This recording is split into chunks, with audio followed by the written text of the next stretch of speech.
Hello, everybody. My name is Eric D. Johnson, also on BrightShine, right here in the city of Memphis. It's in the county sheriff, it's in the state of Tennessee. Today's date is Sunday morning,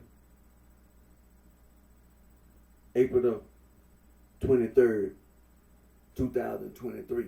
And the time is 7:17 a.m. First, say thank you to my fans, my support, for your continued encouragement support.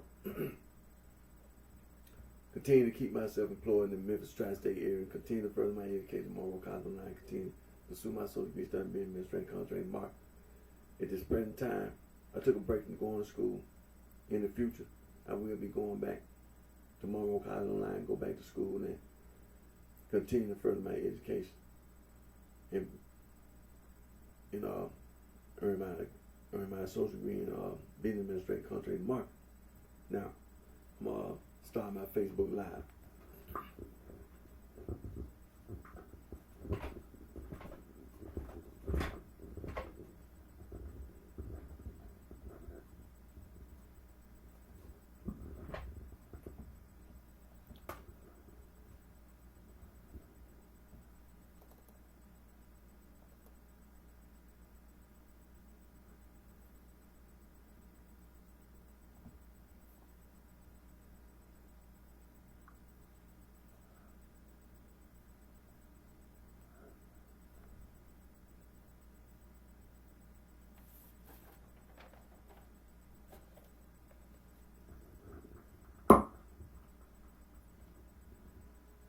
Hello, everybody. My name is Eric D. Johnson, also known by BrightShine, right here in the city of Memphis. It's in the county sheriff, in the state of Tennessee. Today's date is Sunday morning, April the 23rd, 2023. The time is 7:19 a.m.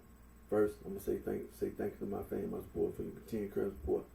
I'm continue to keep myself employed in the Memphis tri-state area, continue to further my education in Monroe College Online, continue to pursue my social degree, studying being administrative contract mark. At the present time, I took a break from going to school, but in the future, I will be going back to Monroe College Online, continue to pursue my social degree, studying being administrative contract mark.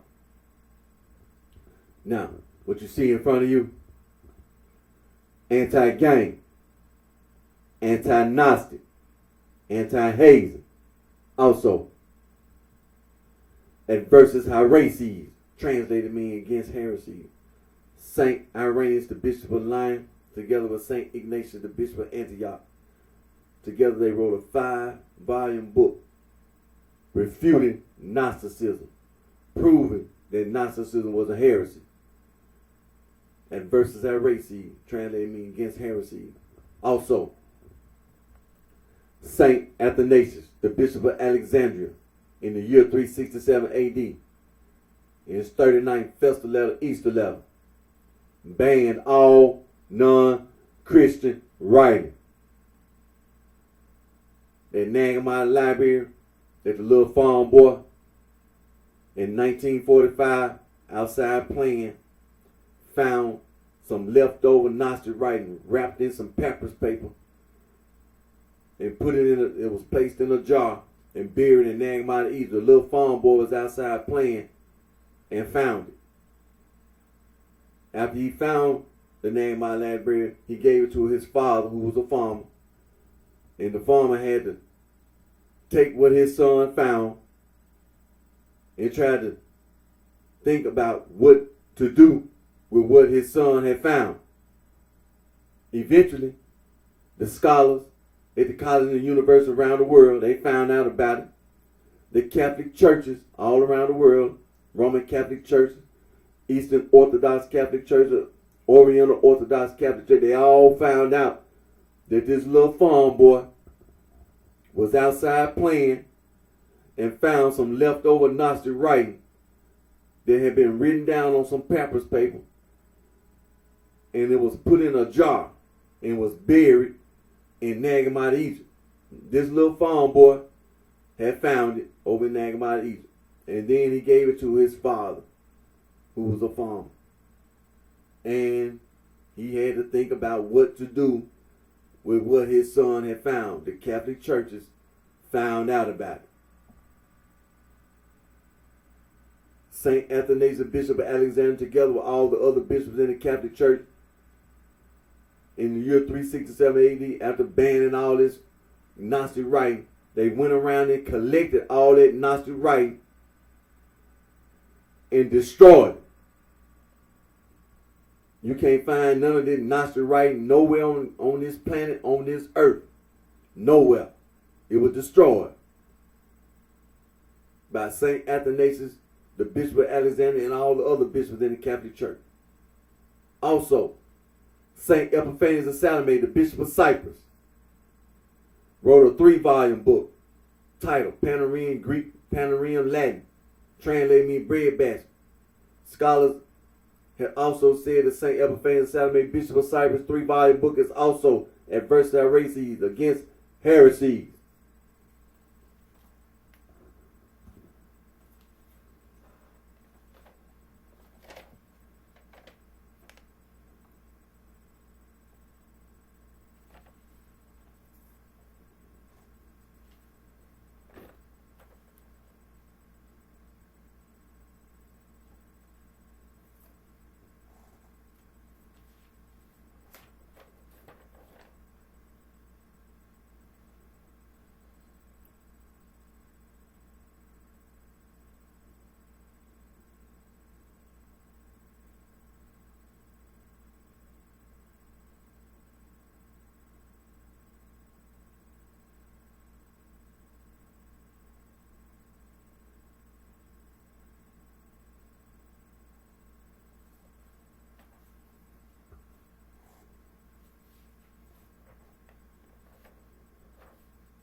Esoteric and exoteric.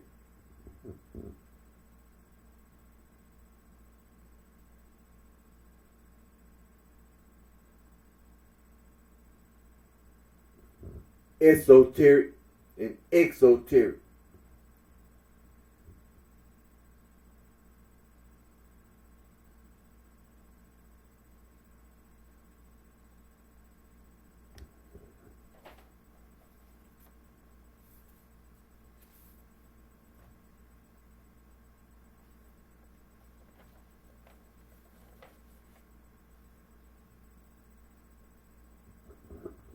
Esoteric.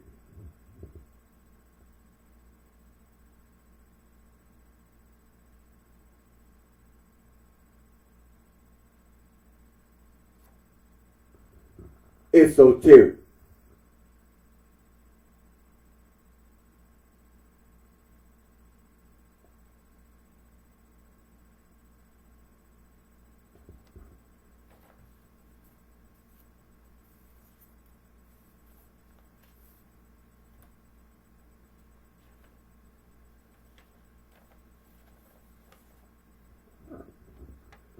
Exoteric.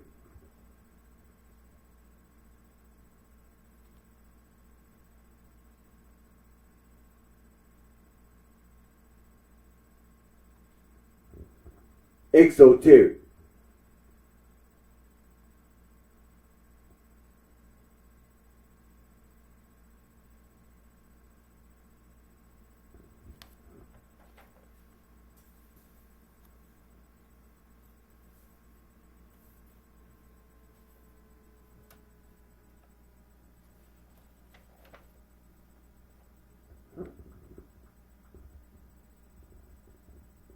Rejecting knowledge.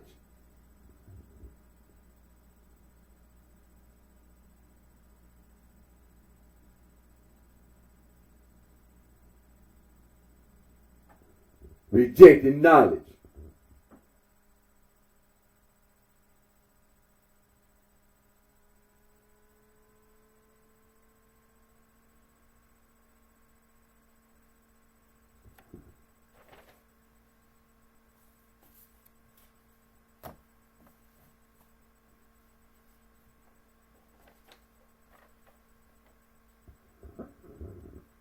Rejecting knowledge.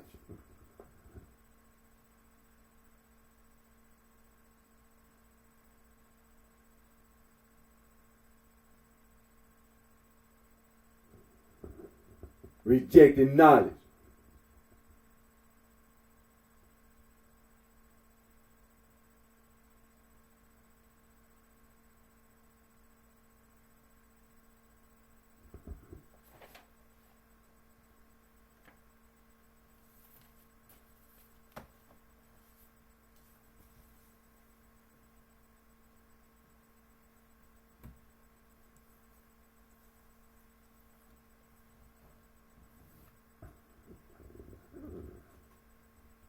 Now today,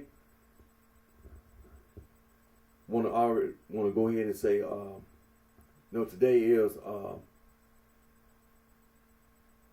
celebrating Earth Day. And so that's an important day. So we want to make sure we acknowledge and recognize that today is a day that all around the world, people are trying to save the planet, save Earth.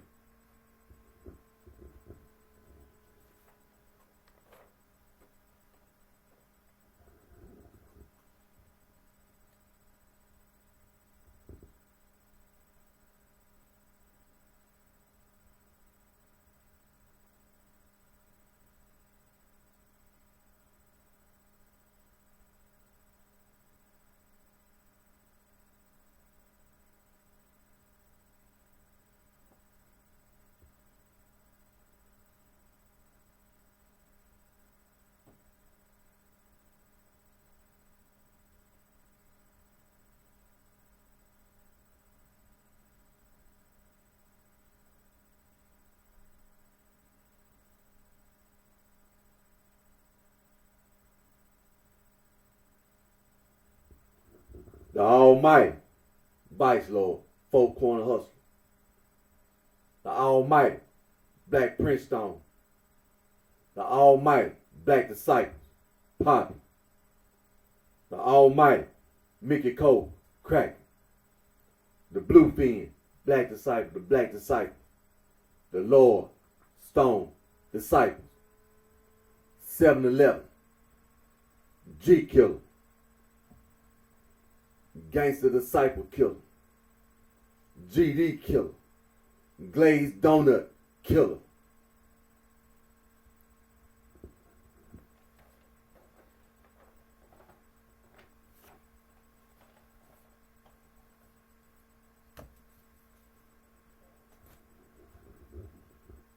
The Goofies, walking around in the city of Chicago, in the state of Illinois, as well as in other states surrounding the state of Illinois, as well as around the United States of America.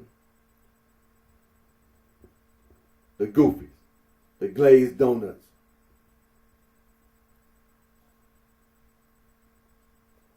The history of the city of Chicago.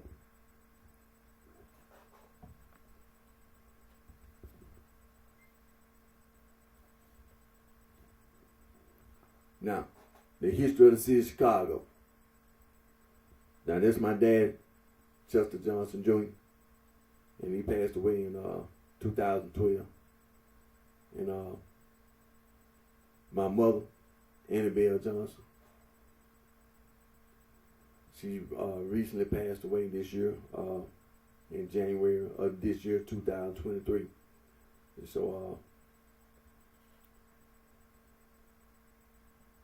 but we're talking about the history of the city of Chicago. And so my dad, Chester Johnson Jr., born right here in the city of Memphis. And my mother, Annabelle Johnson, they were born right here in the city of Memphis. Now, my dad's little brother, Lemuel Johnson, my uncle Lemuel Johnson, born right here in the city of Memphis. And while I was incarcerated, my uncle Lemuel Johnson was murdered. I haven't forgotten, and goddamn it, I don't take it. And so, now, on my dad's side, grandma and granddad, both from the state of Mississippi. Granddad, Chester Johnson Sr.,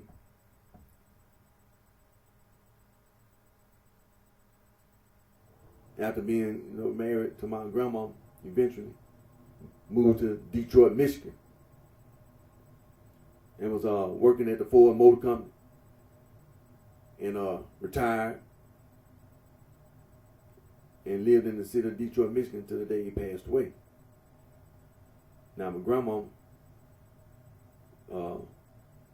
she had another son, Uncle Walter. And Uncle Walter, when he growed up, was living in the city of Chicago. When I was a little boy, Dad and Mama, we used to go to Chicago to visit Uncle Walter when he was living in Chicago with the family and everything. He even used to come down here and visit. And last time I visited with Chicago, in the city of Chicago, when my Uncle Walter had passed away. And so, but he was living in the city of Chicago, and my dad's little brother, my dad's little sister,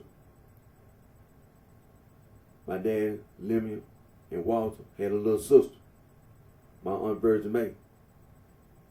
Now, Aunt Virgin May, matter of fact, when I went to Chicago, my dad was telling me about his sister, my Aunt Virgin May. But eventually, she was living in the city of Chicago up until the time she passed away. And grandma, she had another son, my Uncle James Demo. He was living in the state of Mississippi. And but Uncle James Demo, he was living in the state of Mississippi up until the day he passed away. And grandma, she had another son, my Uncle Burley Jr. And he was also living in the city of Chicago up until the day he passed away. So when you talk about the history of the city of Chicago, and then on my mama's side, see, it's the same thing. The same thing about people living in the city of Chicago. Same thing. If I ain't mistaken, one of my uncles on my mama's side was living in the city of Chicago. Yeah. Was living in the city of Chicago. And so this whole thing about the city of Chicago, state of Illinois, and surrounding state, it was pretty common.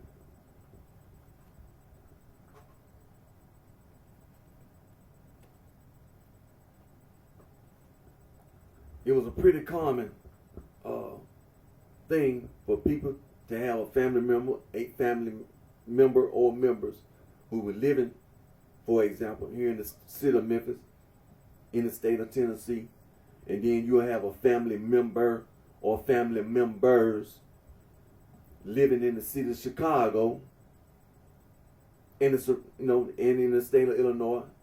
That's the same, pretty much mean the same. Even though you can be living in the city of Chicago, and then you have another family member who could probably be living in some part of Peoria, Illinois.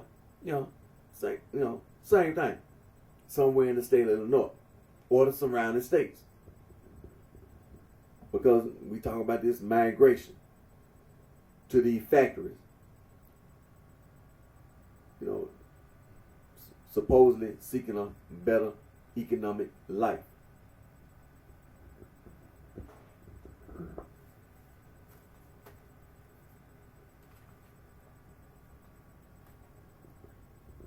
And so the history of the city of Chicago. It's important. History is important. People argue about history all the time. All the time. World history. History is a broad subject. First of all, it's very broad. And when we talk about history, it's a very serious subject because it can be controversial. For example, the dinosaurs. All this about carbon dating. People in colleges and universities all around the world have been all this archaeological excavations, and they finding all over the world finding bones of these dinosaurs, and they also finding human remains and using the carbon dating, and then now they're using DNA as well as other scientific methods of saying how old the bodies, the bones and all this, how old they are. How far back do these bones go back? And so when you talk about these dinosaurs and when you talk about these findings, we can talk about caves. They've been finding writing on the wall and all these things that they find, that the scientists find.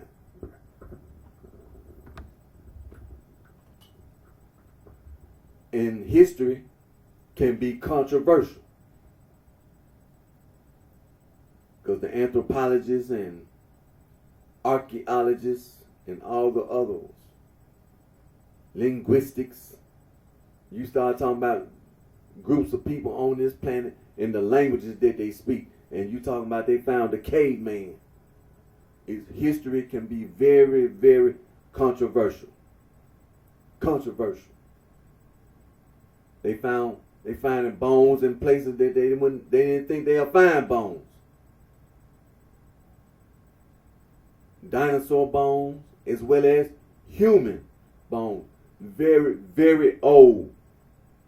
Very old. And they're trying to determine how old are these bones. And not just the bones. They finding all kind of objects that's been buried for a long time. And they're trying to determine how old are these objects and who made these objects.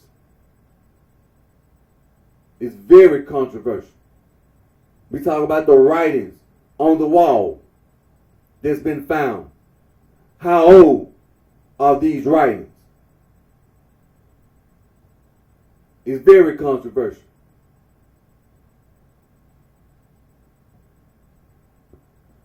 Groups of people all over the world want to know about these scientific findings. Think about outer space. The scientists going out in space. Cosmonauts, what they call them, astronauts. Here in America, in other countries, they call them cosmonauts. They go out in space. We're trying to determine how old is the Earth? How old is the moon? What is that out there? That darkness out there. What is it? What is the moon made of? The sun. How old is the sun? What is the sun made of? What is the sun shining so bright? We want to know how, why, what, where, when. We want to ask these questions and we want to answer those questions. people all over the world asking these questions and seeking answers to the questions. So history is important. It's controversial. It's controversial. You can't even watch a TV program without it being controversial. It can be an entertainer who passed away. If somebody make a movie, a biopic about some entertainer, it's controversial. You said this. You said that. You left this out. You included this and that. It's controversial. History is controversial.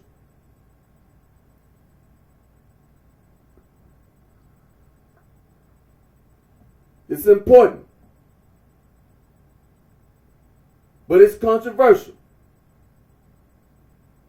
Because it's like any and everybody has an agenda.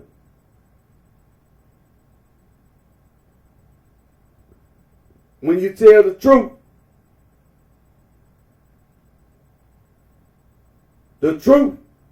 exposes a lot of people. Some people don't want people to be exposed.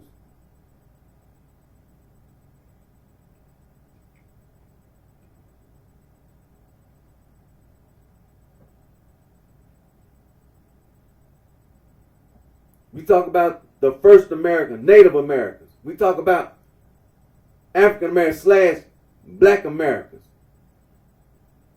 History is important and it's controversial.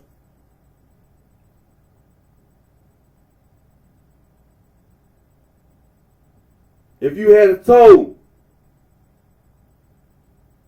the first Native Americans that some Black / African Americans were involved in committing atrocities against the first Native Americans, it's controversial. And on the other hand, the same thing. If you had said that the first Native Americans were involved in slavery, it's controversial.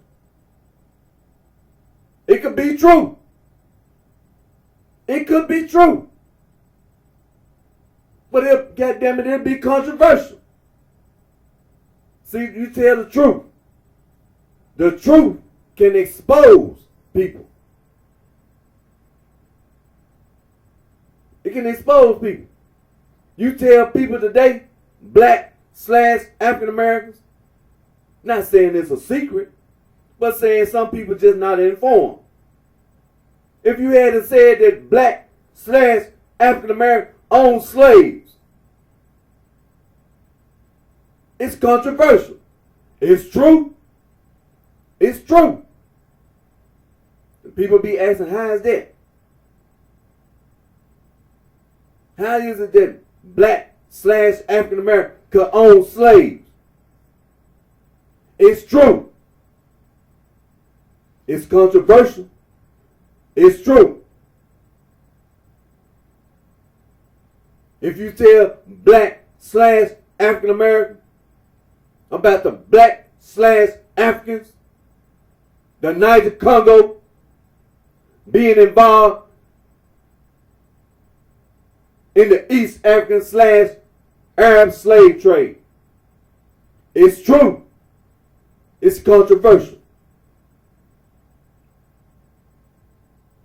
If you had said the Black Africans, the Niger Congo, were complicit in the West African transatlantic slave trade, it's true. It's controversial. Because when you say it's true, what do it mean? What you mean is true? And what do you mean when you say complicit? Explain it. When you try to explain it, your explanation gonna be challenged. It's gonna be debated. Because your information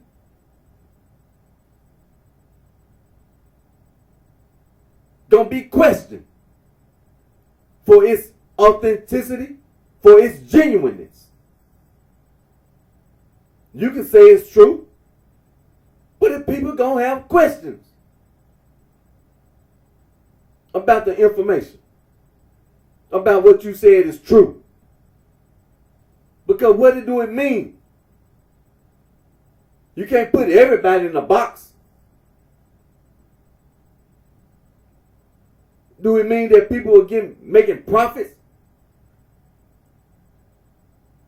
When you say complicit,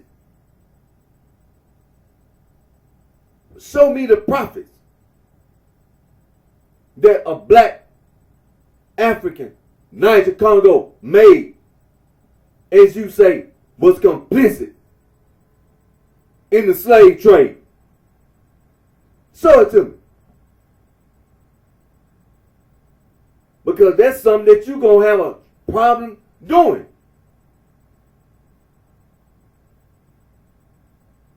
I heard about one man, Tipu Tip. But that's just one man. That's just one man.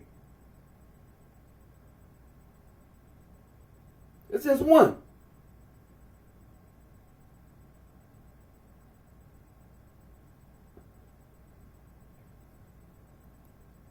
So when we talk about history, history, as you say, can be true. But it's controversial. It's controversial.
Now, we're talking about the history of the city of Chicago.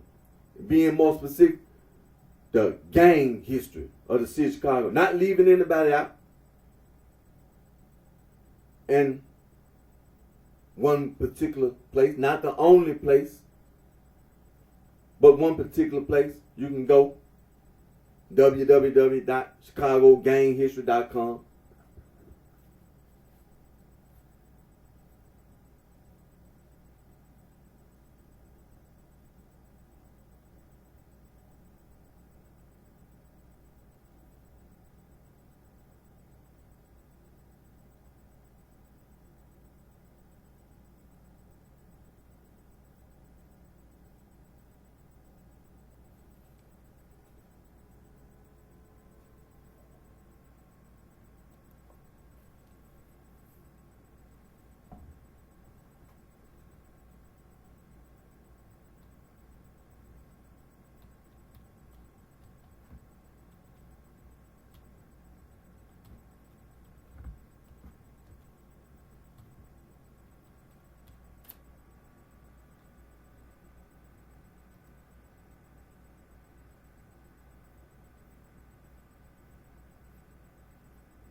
And see, history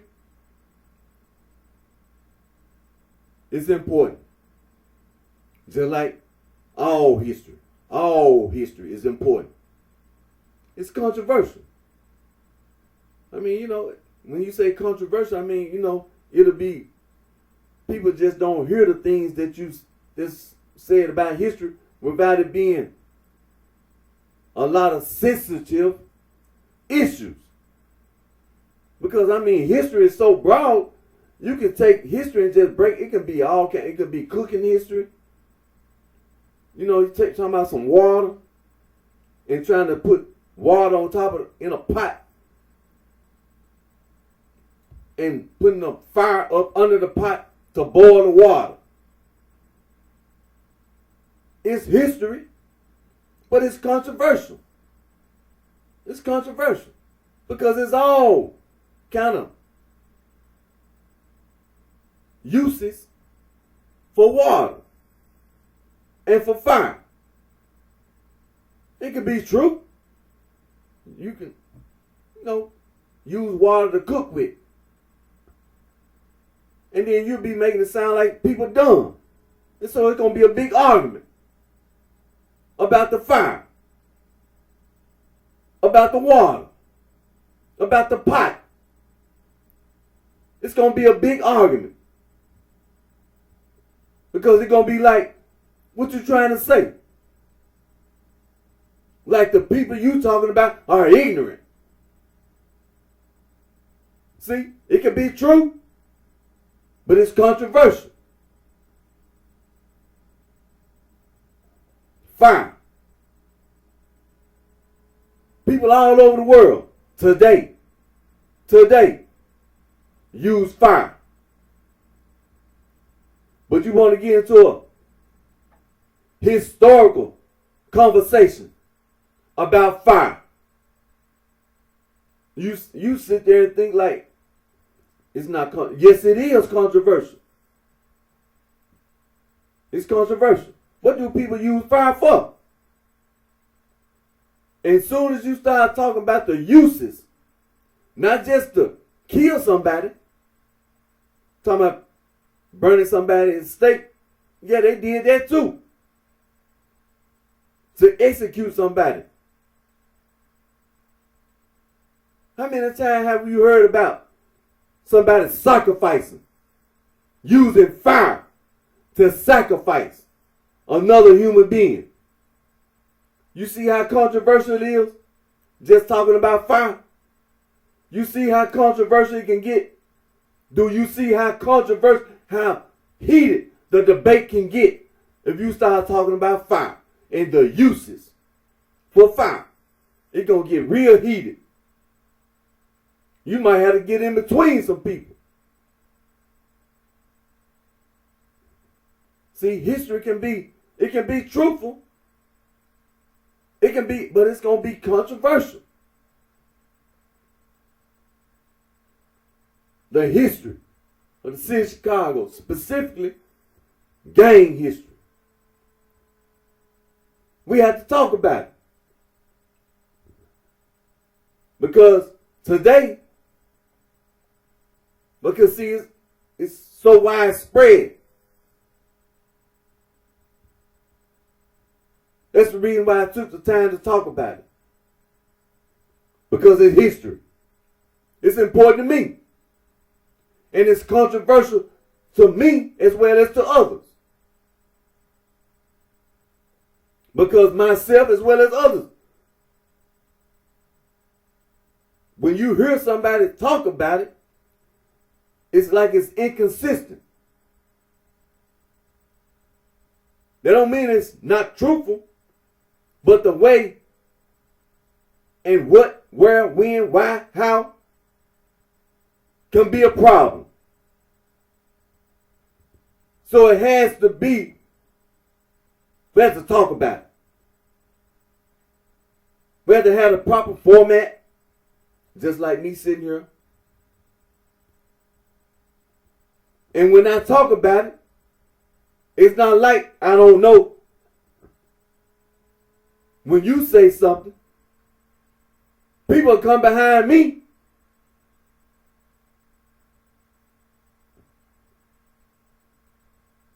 want to question, want to disagree, or somebody might agree because something that you said, that I said, was right. Then on the other hand, somebody gonna try to say what you said was wrong. So to avoid that, I try to walk a straight line. So, irregardless, trying to take what I say and try to use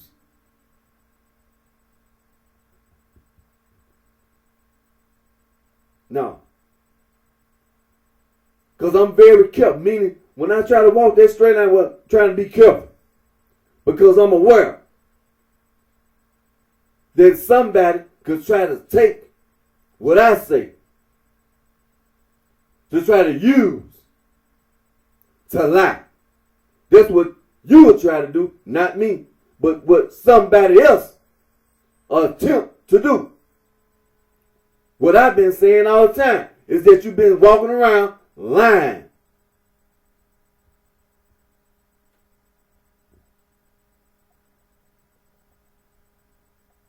And that don't make you no damn hero just going around lying. For example, the Holy Bible. The Holy Bible.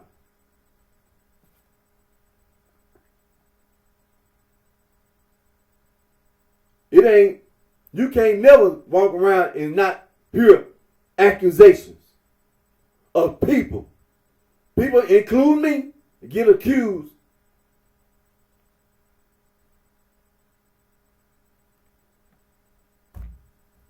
of lying, misinterpreting God's word. What you say? You say that's God's word? You lying.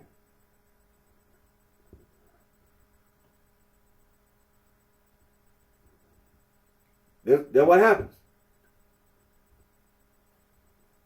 You get accused of lying.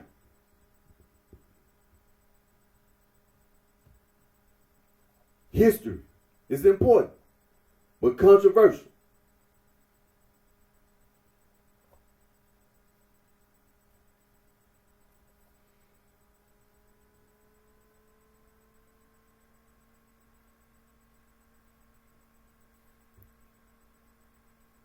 The vice lords, the almighty vice lord nation. See, it's a lot of individuals affiliated, associated, including me.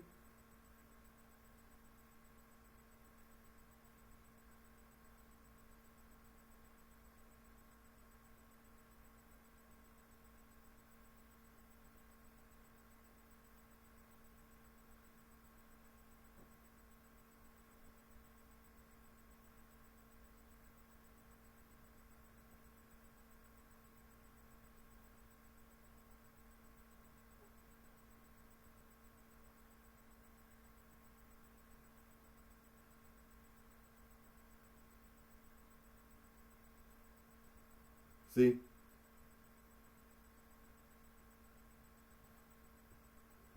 The history of the almighty vice lord nation. It's important because it's history. It's a lot of people affected by almighty vice lord nation.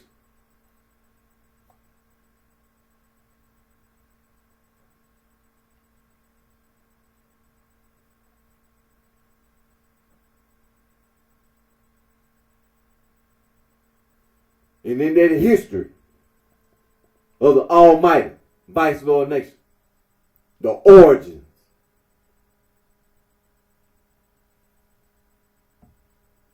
the imperial chaplains, the 14th Street Clovers, and before that, where they came from, the dirty sheets and the wailing sheep that date back to the early 1900s. on the south side of Chicago.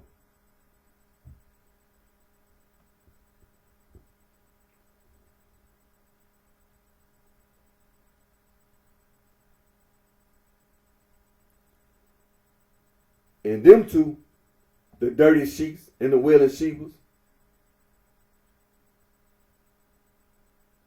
outlasted others who attempted to form some kind of what they refer to as a gang.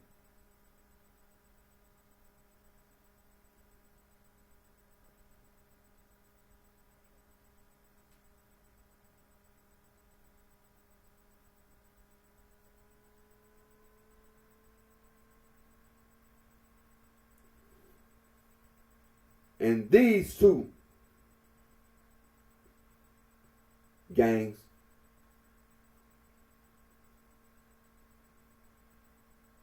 were influential in Black/African American community, not just in Chicago, as well as outside of Chicago.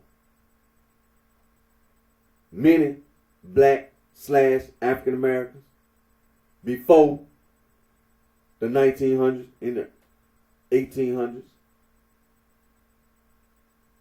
after slavery, when slavery ended,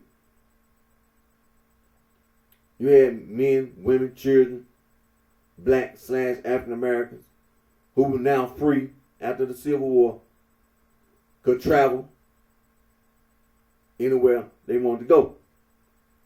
Some people, not all, some people moved, traveled to the city of Chicago, the state of Illinois, as well as other northern states. And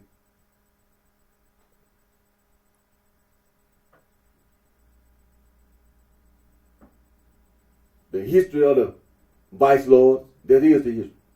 It's included in the history. The influence of the dirty sheiks and the willing sheepers.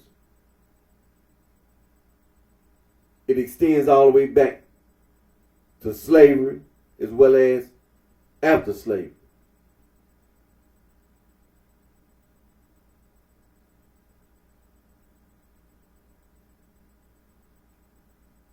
The experiences that Black/African American had during slavery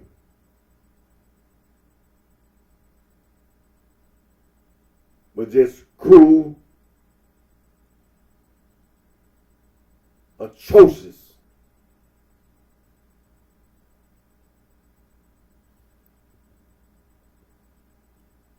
disgusting, despicable.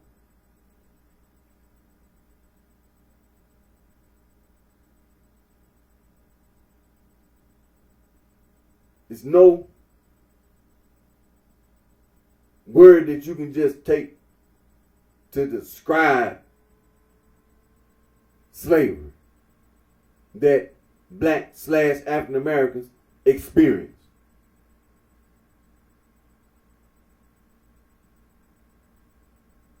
You just can't take one word and just sum it all up. You can't.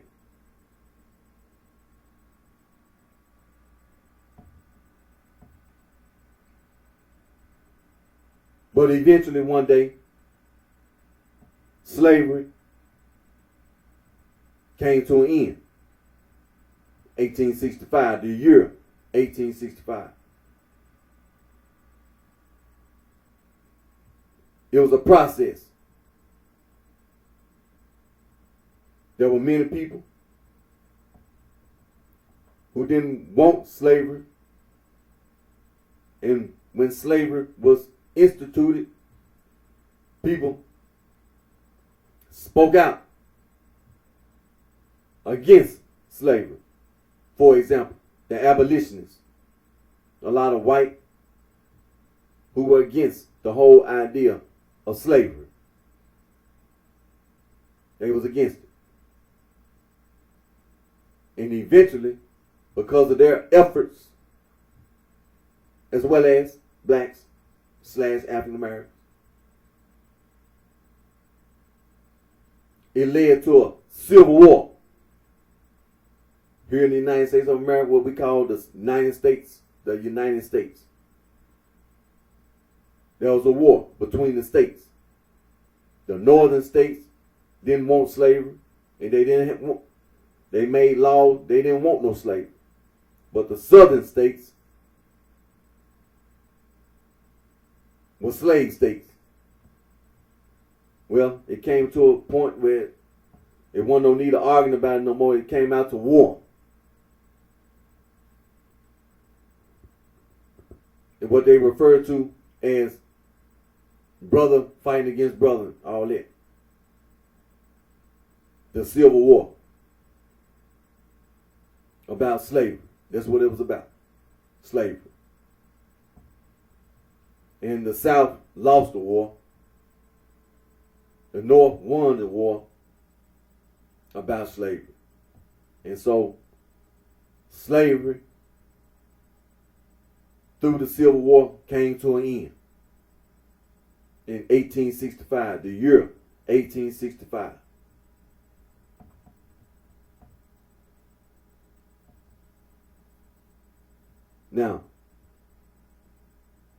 Now you have all these black / African Americans free. Because see, there was Dred Scott.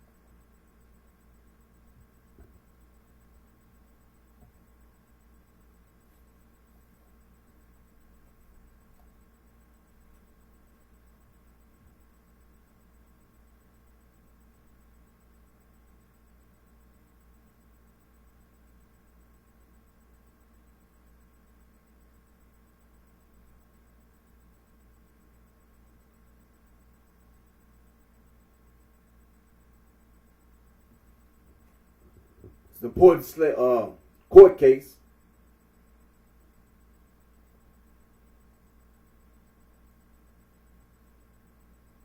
The case was in Supreme Court in 1857. Now, Dred Scott himself, born supposedly in 1799, and he passed away in 1858.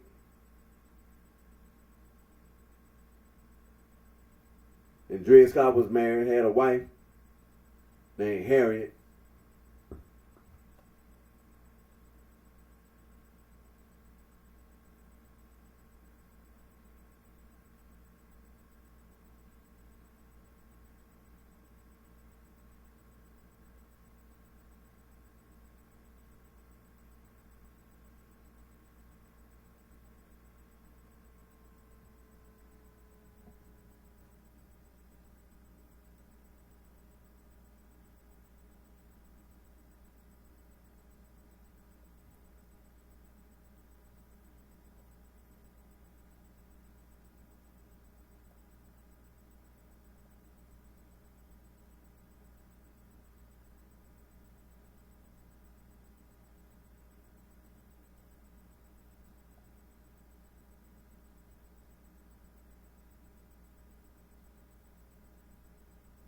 I'm just kind of scrolling, let's see, Dred Scott. You said the Scots. The Scots have been here voluntarily. And all the history about Dred Scott and all the people that owned him.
Well, like I said,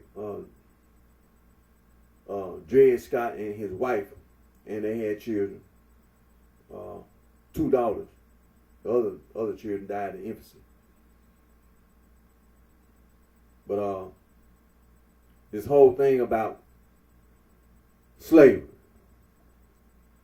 all these different states, because the state of Illinois, as well as some other states, it was illegal. Slavery was illegal.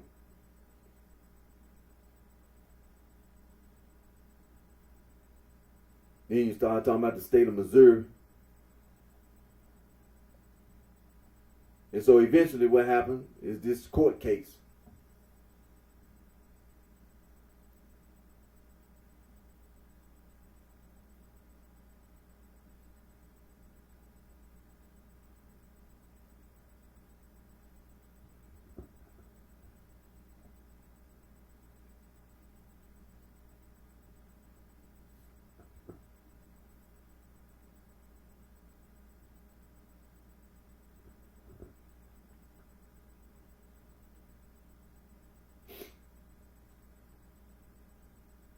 It said that Scott filed a freedom suit in the federal court.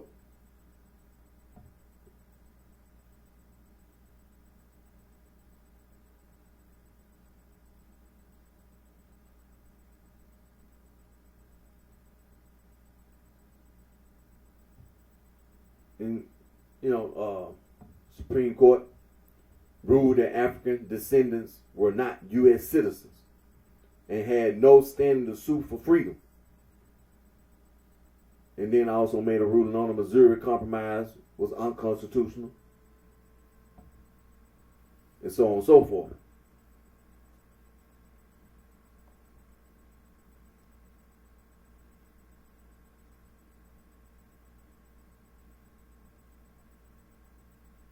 And during that period of time, it's not really just that Scott and his wife were educated enough to speak for themselves, but it was a lot of white abolitionists during that period of time before the end of slavery that black / African Americans, talking about going into a court of law,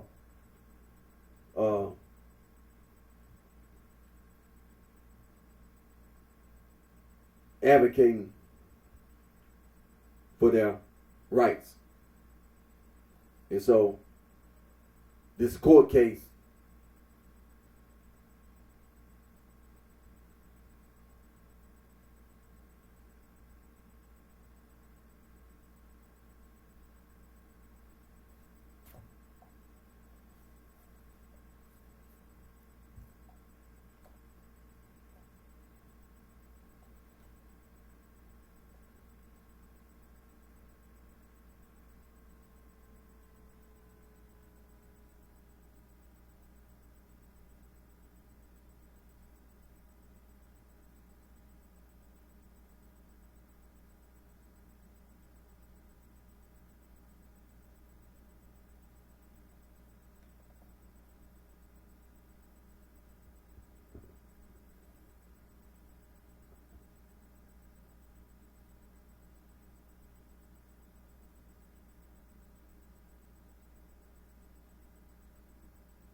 now, some interesting facts as you know, Dred Scott passed away in 1858 from tuberculosis. But his wife and his two daughters,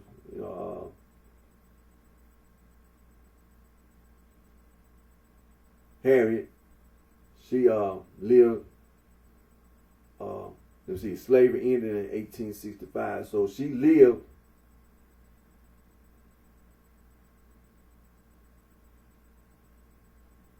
to see slavery end as well.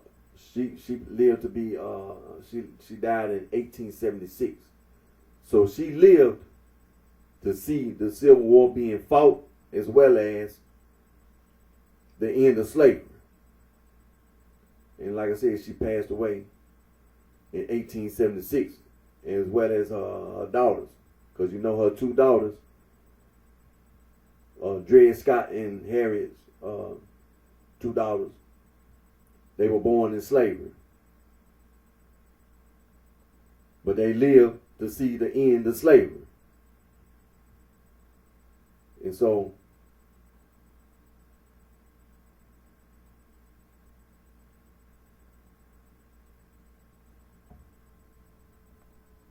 and it talks about the children.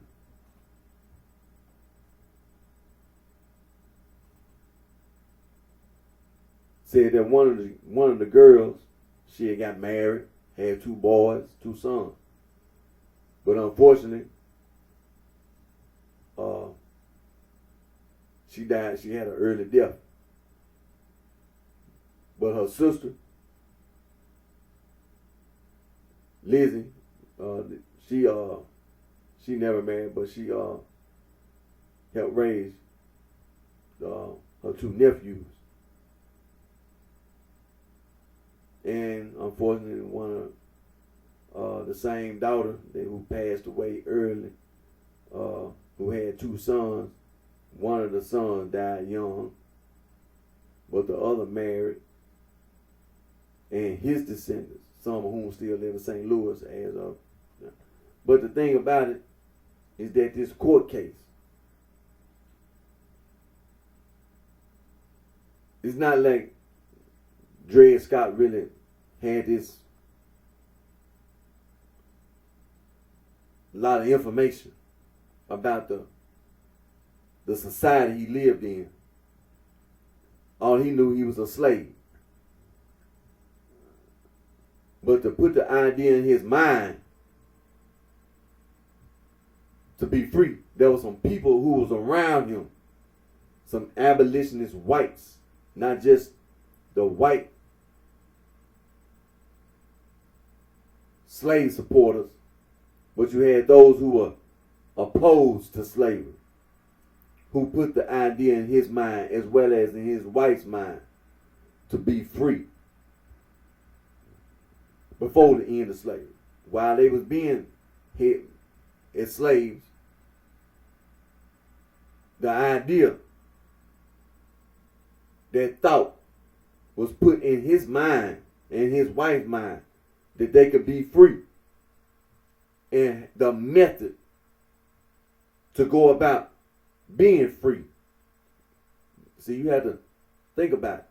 You don't just tell somebody you could be, then what that mean? Then what he gonna do? What him and his wife gonna do? If you say you free, then what you gonna do? How you gonna live? How you and your wife gonna live? See, you have to have this thought in your mind.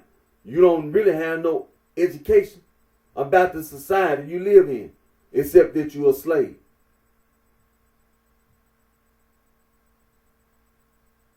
So the whole idea, the thought about this society that I'm living in is coming from the same group of people.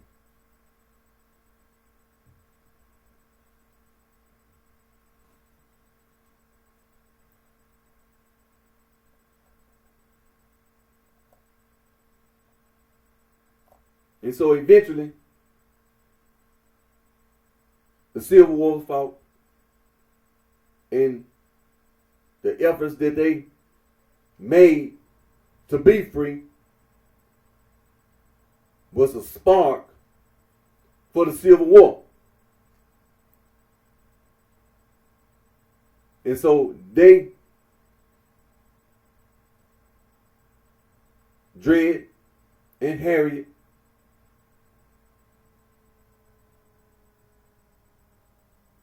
in some shape, form, and fashion, were instrumental in bringing about freedom for black/African Americans in general. Many white abolitionists who were opposed to slavery were in the courtroom disagreeing with other whites about slavery. And like I said, it got to the point where it wasn't no need of arguing no more. It came to war.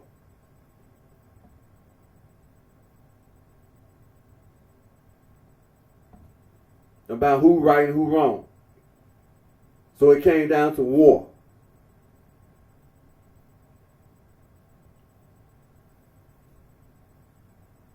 And the South lost, and the northern states won. There were many black/African Americans who were born in slavery and, like Harriet, lived to see themselves and their children be free.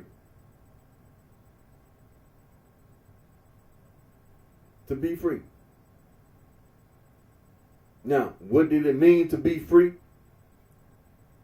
It can, no more shackles, no more beatings.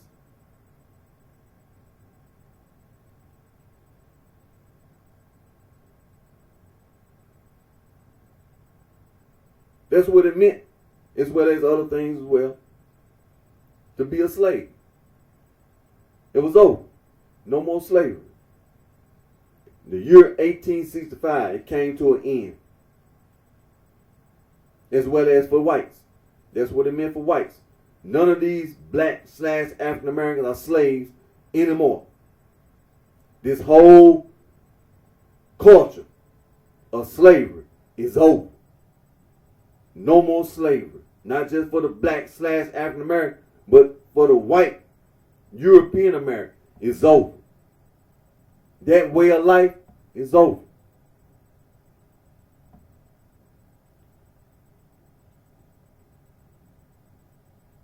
They talking about Dred Scott and Harry Scott. They had children. They lived to see themselves be free. And children. And when you talk about the migration to Chicago, the history of the city of Chicago, see, this is what it means. The children whose parents, like Dred and Harriet, were slaves, and they had the scars on their bodies and being slaves, including the children. A lot of the children had scars on their bodies from slavery.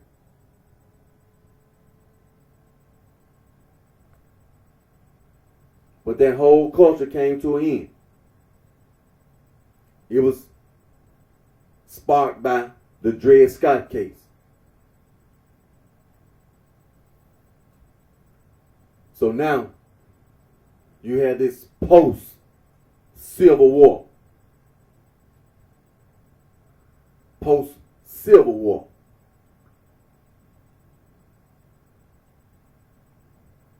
What they refer to as the Reconstruction.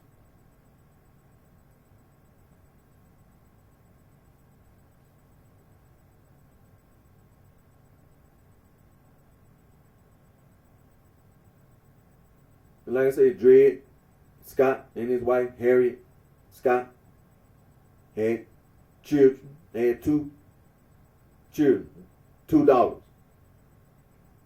after slavery. They were born in slavery, like a lot of children, born slaves. Now they free.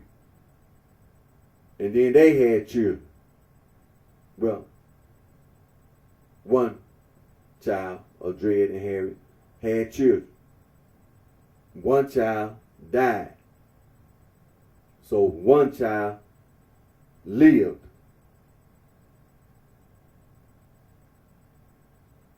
That one child was probably born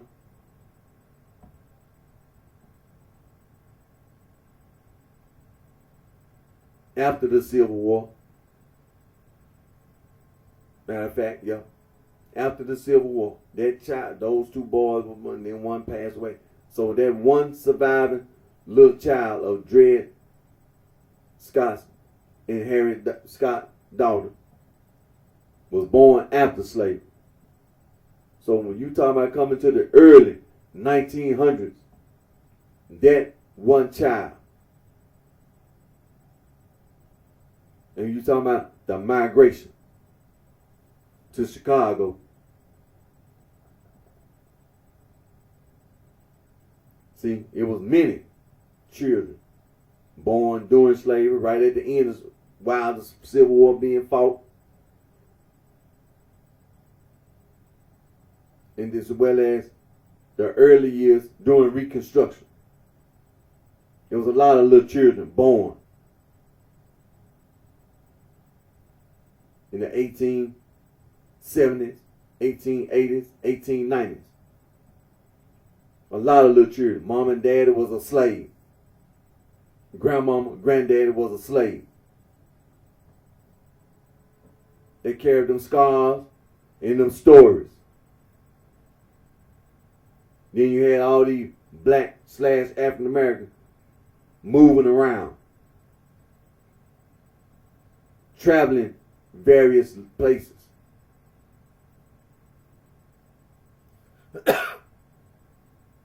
Eventually, you had this migration to the city of Chicago, to the state of Illinois, well, to the northern states. There was another court case.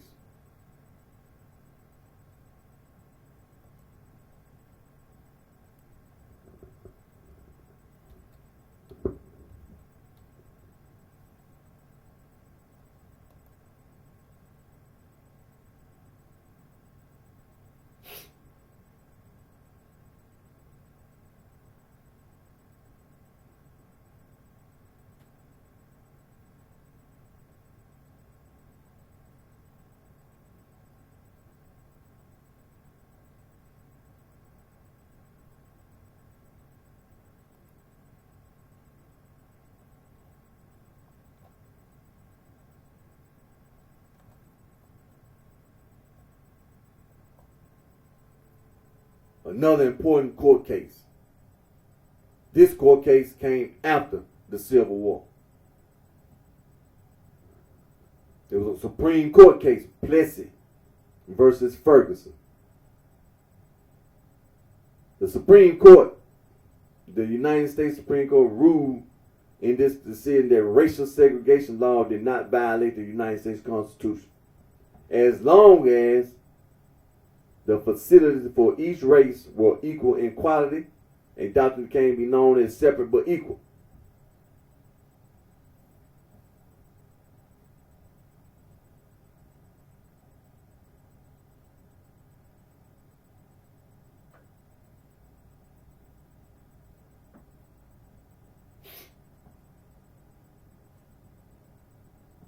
And so the court ruled the existence of laws based upon race was not inherent racial discrimination.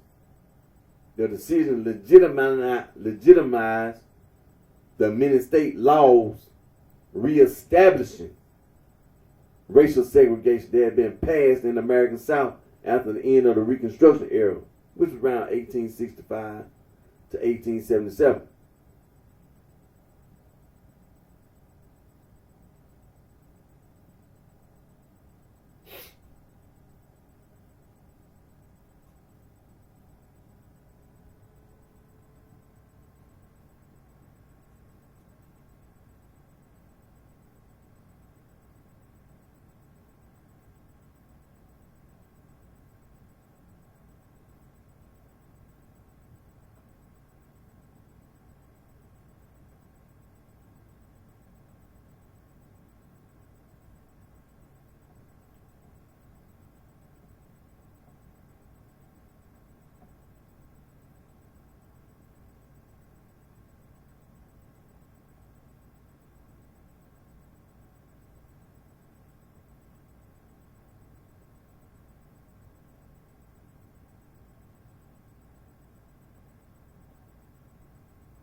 And so, like I said, the Supreme Court, the United States Supreme Court. Now, this court case was originally heard in the Louisiana Supreme Court in the year 1892. Homer Plessy, one of these men who what they refer to as mixed race. It was a lot of people like that. A lot. Men, women walking around as you call mixed race. And this man boarded a whites only train car in New Orleans. And by boarding the whites only car, Plessy violated Louisiana's Separate Car Act of 1890, which required equal but separate railroad accommodations for white and non-white passengers. Plessy was charged under the act. He got charged with a crime. And at his trial, his lawyers argued that Judge John Howard Ferguson should dismiss the charges on the ground that the act was unconstitutional. Ferguson denied the request, and the Louisiana Supreme Court upheld Ferguson's ruling on appeal. Plessy then appealed to the United States Supreme Court. And in May 1896, the Supreme Court issued a 7-1 decision against Plessy, ruling that the Louisiana law did not violate the 14th Amendment to the United States Constitution, stating that although the 14th Amendment established the legal equality of whites and blacks, it did not and could not require the elimination of all distinctions based upon color. The court rejected Plessy's lawyers' arguments that the Louisiana law inherently implied that black people were inferior and gave great deference to American state legislators' inherent power to make laws regulating health, safety, and morals, the police power, and to determine the reasonableness of the law they passed. Justice John Marshall Harlan was the lone dissenter from the court's decision, writing that the United States Constitution is colorblind and neither knows nor tolerates classes among citizens. And so the laws distinguishing of passengers' races should have been found unconstitutional.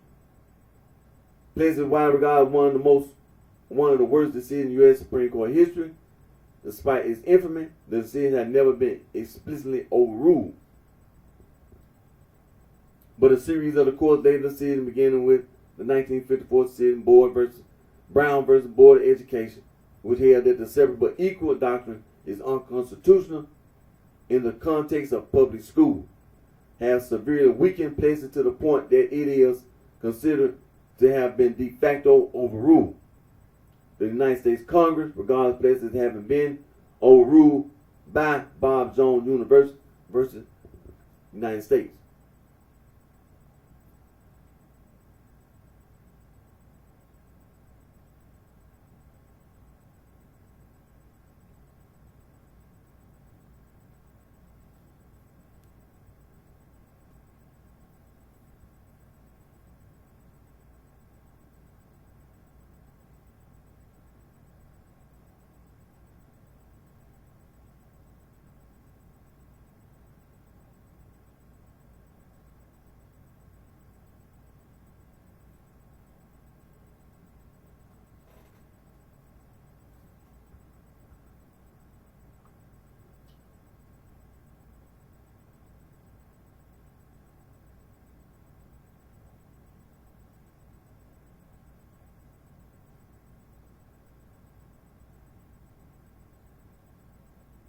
Now let me highlight this. Let me point this out.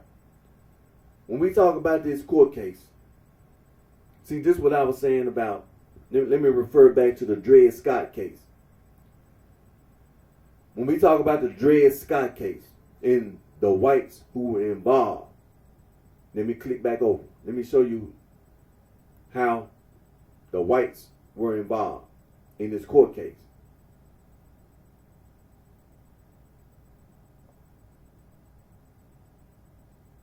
And some of the people that Dred Scott was in contact with. Now, Dred Scott was owned by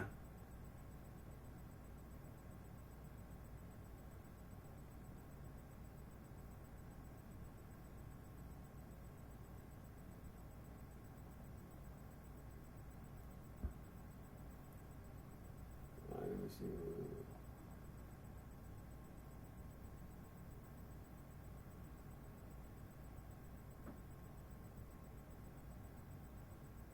Let me just say this. Let me say this about the Dred Scott, about Dred himself. Now, you know Dred Scott, born in 1817, born 1799, and he also had a wife named Harriet. Now, let me give you this. Let's say this. Now, he sued for freedom for themselves. They sued for freedom for themselves and their two daughters in the Dred Scott case. This was about both Dred and Harriet and their children, Eliza and Lizzie. Now listen to what they said. Now Dred and Harriet, not educated, but this is what they said. The Scots claimed that they should be granted their freedom because Dred had lived in Illinois and the Wisconsin Territory. Do you honestly think Dred and Harriet know what territory they lived in and all this? For 4 years, where slavery was illegal, and laws in those jurisdictions said that slaveholders gave up their rights to slaves if they stayed for an extended period. Dred and Harriet are not that educated. In a landmark case, the United States Supreme Court decided 7-2 against Scott, found that neither he nor any other person of African ancestry could claim citizenship in the United States, and therefore Scott could not bring suit in federal court under diversity of citizenship rule. Scott's temporary residence in free territory outside Missouri did not bring about his emancipation, because the Missouri Compromise, which made that territory free by prohibiting slavery north of the 3630 parallel, was unconstitutional because it deprived citizens of their slave property without due process of law. Now let me show you this. Although Chief Justice Roger B. Taney, remember that name, had hoped to settle issues related to slavery and congressional authority by this, it aroused public outrage, deepened sectional tension between the northern and southern states, and hastened the eventual explosion of their differences into the American Civil War. So this was an important court case. President Abraham Lincoln's Emancipation Proclamation 1863 and the post-Civil War Reconstruction Amendments, the 13th, 14th, and 15th Amendments, nullified the decision. The Scots were manumitted by a private arrangement in May 1857. Dred Scott died of tuberculosis a year later. Now let me scroll.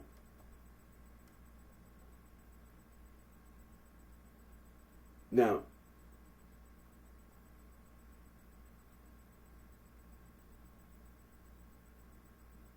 Dred was taken by Peter Blow and his family with their 5 other slaves to Alabama, where the family ran an unsuccessful farming location. The Blows gave up farming in 18th and moved to St. Louis, Missouri. Now remember these people. Dred Scott was sold to John Emerson, a surgeon serving in the United States Army who planned to move to Rock Island, Illinois. Blow died in 1832, and historians debate whether Scott was sold to Emerson or before Blow. But these people was around Dred Scott. They were abolitionists.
Now here, this is what they talking about, the abolitionist aid to Scott's case. Had to scroll down some of the people that was around Scott.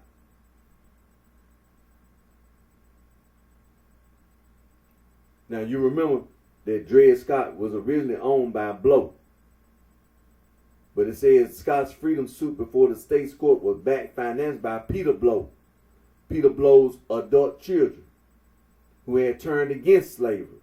In the decade since, they sold Dred Scott.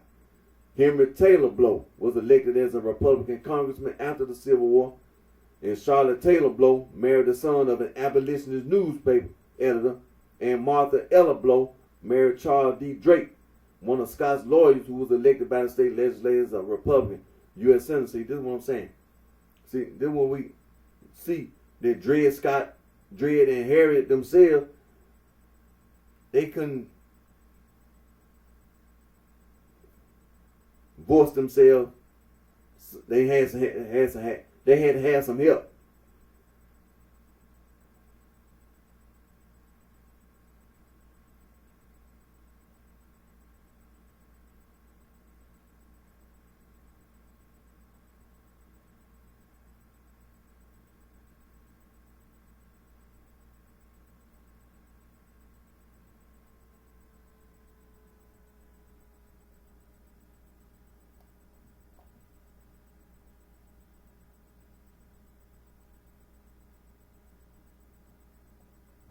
And also, some of the people that own Dred and Harriet Emerson, the Emersons. Well, in 1850, Irene Emerson remarried and moved to Springfield, Massachusetts. Her new husband, Calvin C. Chaffin, was an abolitionist. He was elected to the U.S. Congress in 1854 and fiercely attacked by pro-slavery newspaper for his apparent hypocrisy in owning slaves. In response, Chaffin said that neither he nor Mrs. Chaffin knew about the case until it was noticed for trial. He wrote to Montgomery Blair saying, "My wife desired to know whether she has the legal power and right to emancipate the Dred Scott family."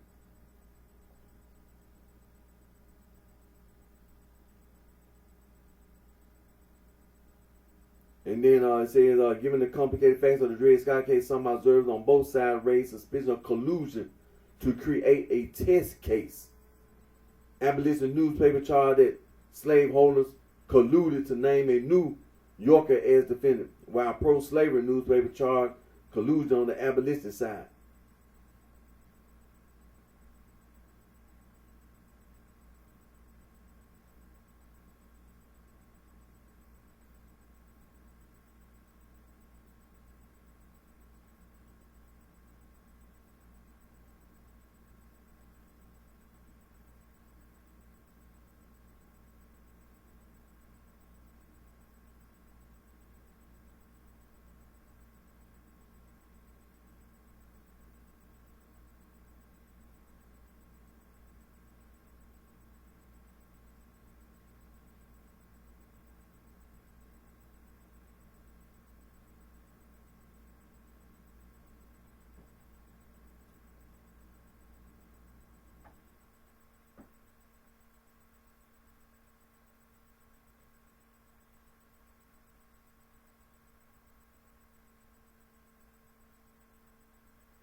But like I said, he had to have some.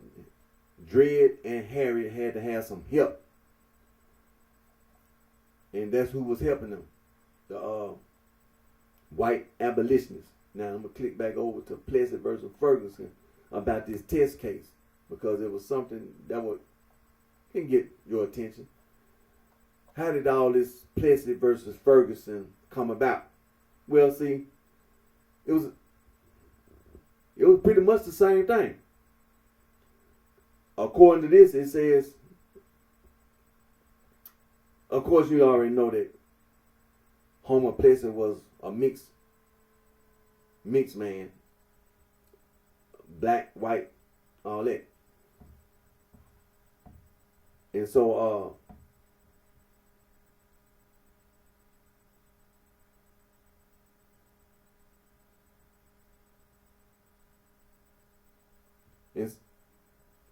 Now it says about this court case that in 1890, Louisiana state legislature passed a law called the Separate Car Act, which requires separate accommodations for blacks and whites on Louisiana railroads. Now, the law required passenger train officers to assign each passenger to the coach or compartment used for the race to which such passenger belongs.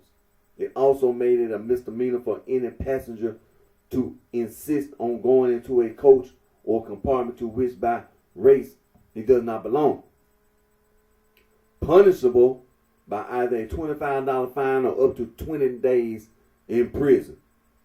So, this is what had all got started. A group of prominent black Creole of color and white Creole New Orleans residents formed a civil rights group called the Comité des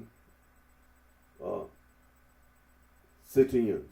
Now, speaking Creole or French. Now, it said the group was dedicated to repealing the Separate Car Act and fighting its implementation.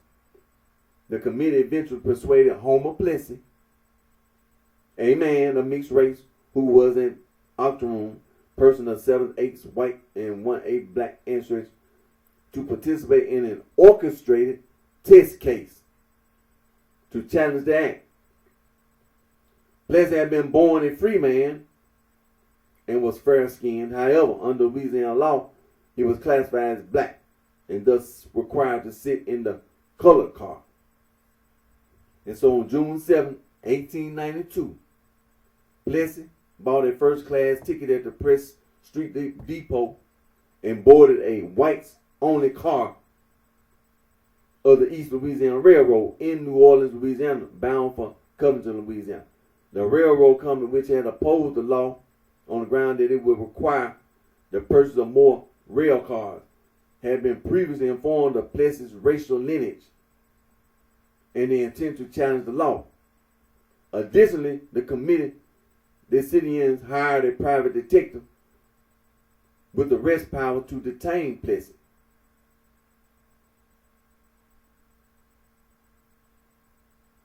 To ensure that he would be charged for violating the Separate Car Act, as opposed to vagrancy or some other offense.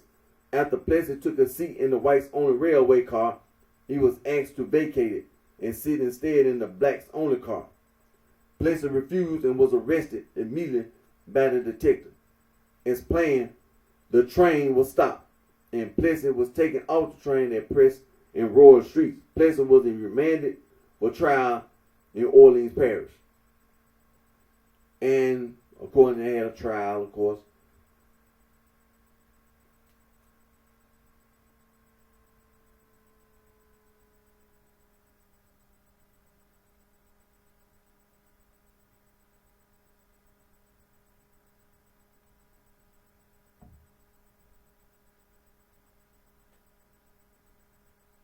And they had a trial, and then the state appeal, and so on and so forth.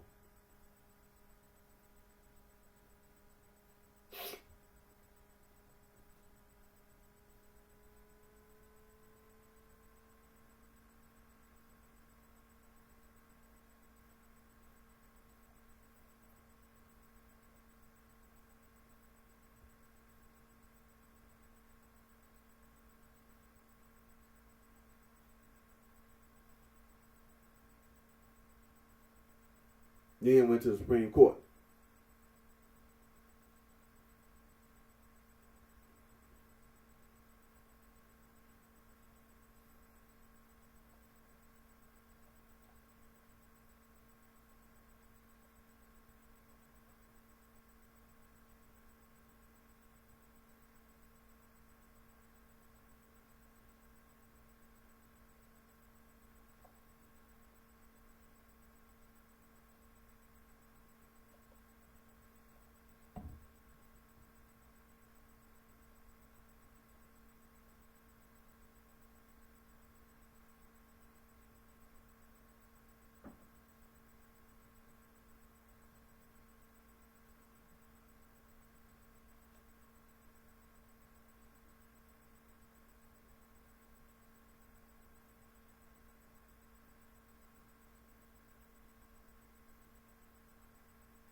And of course,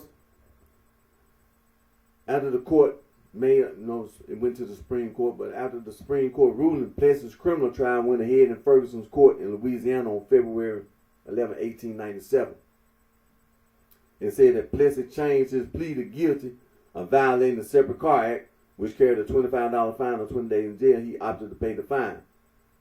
And then the Committee des Citoyens disbanded shortly after the trial's end. So,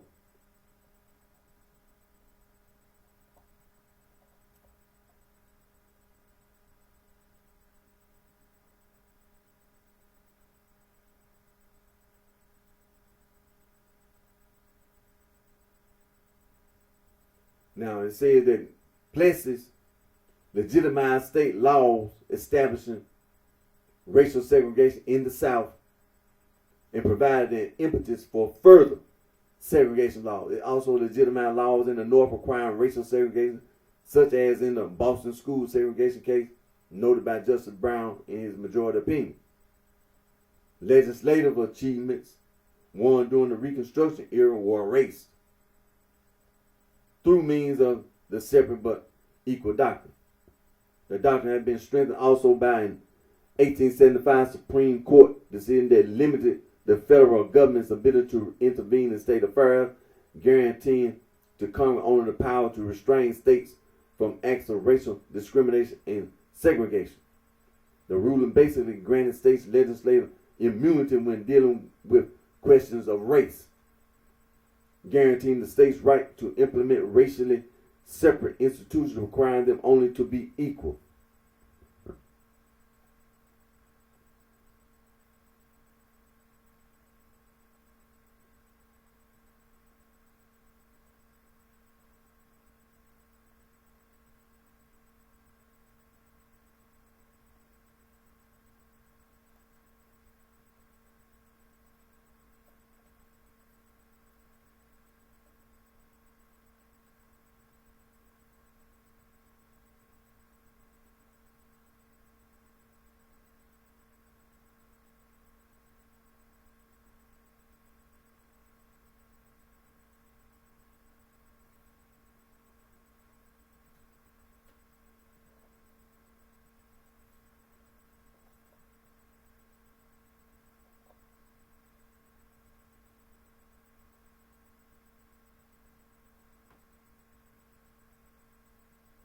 And also, I was just scrolling down.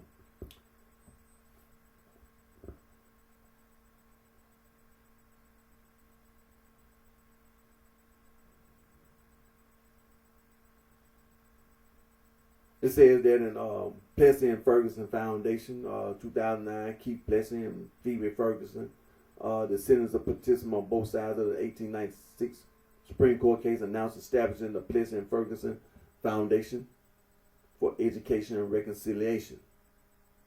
The foundation will work to create new ways to teach the history of civil rights through film, art, and public programs designed to create understanding of this historic case and its effect on American conscience. In 2009, a marker was placed at the corner of Press and Royal Streets, near where Plessy had boarded his train. And also, pardon, in 2021, the Louisiana Board of Pardons unanimously approved a posthumous pardon of Plessy, sending it to Governor John Bell Edwards for final approval, and Edwards granted the pardon on January 5th, 2022. That was last year. But this is important. Like I said, history is important. And again, as you can see, history can be controversial.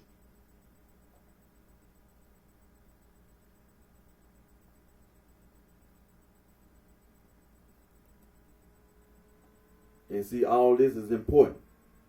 Black / African Americans, white European Americans, Asian American, Pacific Islanders, Hispanic, Latino Americans, all Americans. It's important. It's important to reflect on these things because people make choices and decisions. based upon those court rulings. The Dred Scott court case, the Plessy versus Ferguson court case. And so we had this migration. You had the first wave, then the second wave.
See, they had an impact on a lot of things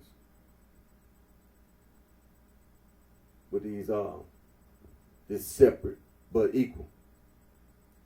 Now, when you say equal, it's one thing to put in front separate, separating what you call races.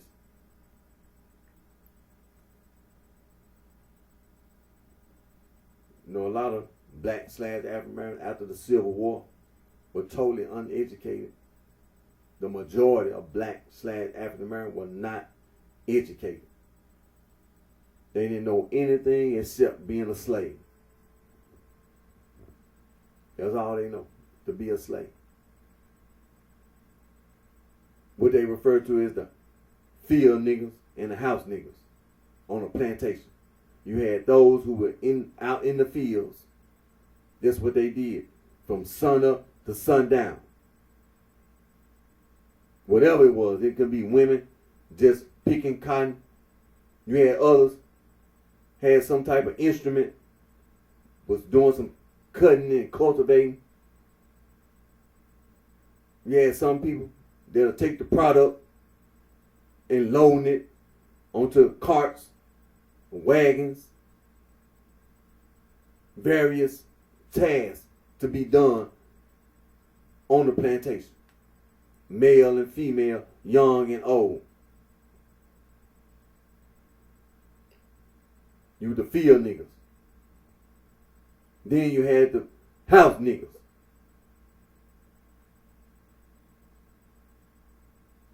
Living in the house. You had somebody that was referred to as a butler.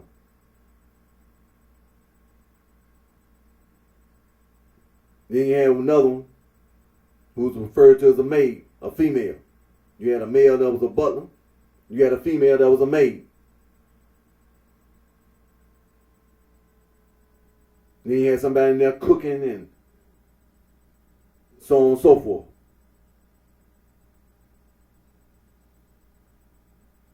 The house niggas. The maid did all the cleaning and the making of the beds, doing the laundry, sweeping and mopping the floors, wiping the walls and all that. The butler, opening and closing doors, serving food on the table. That's what the butler did.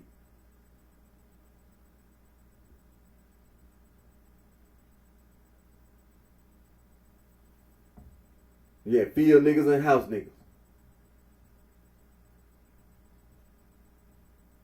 during slavery. When the Civil War was being fought, and then the Civil War ended, this whole culture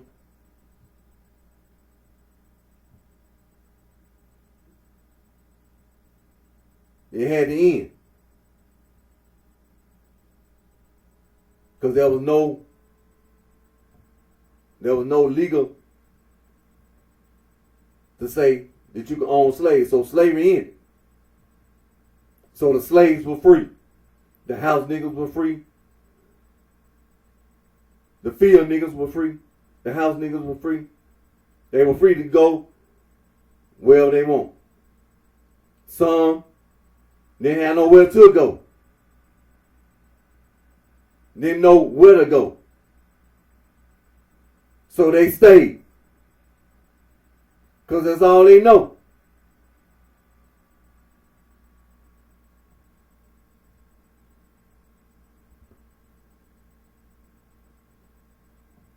That's all they know.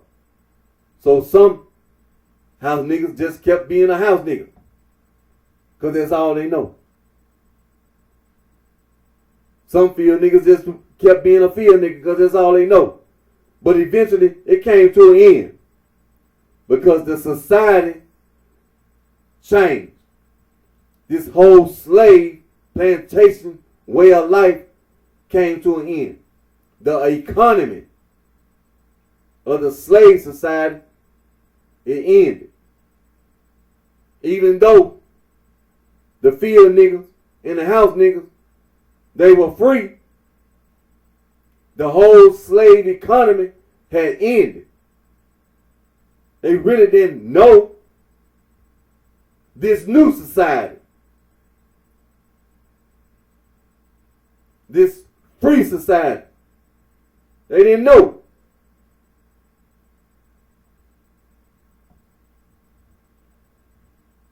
The economy had changed because of the law. Not because of invention, because of the law. The law said slavery ended. So because of the law, the field niggas and the house niggas were free. Did they know what that means to be free? Not necessarily. In a general, okay. The Civil War being fought. The field niggas and the house niggas, while the war was being fought, the way they found out about it, because the whites were paranoid about the war in the South. The Northerners were taking the fight to the Southerners. The Southerners, at the beginning, they were enthusiastic about fighting the Civil War.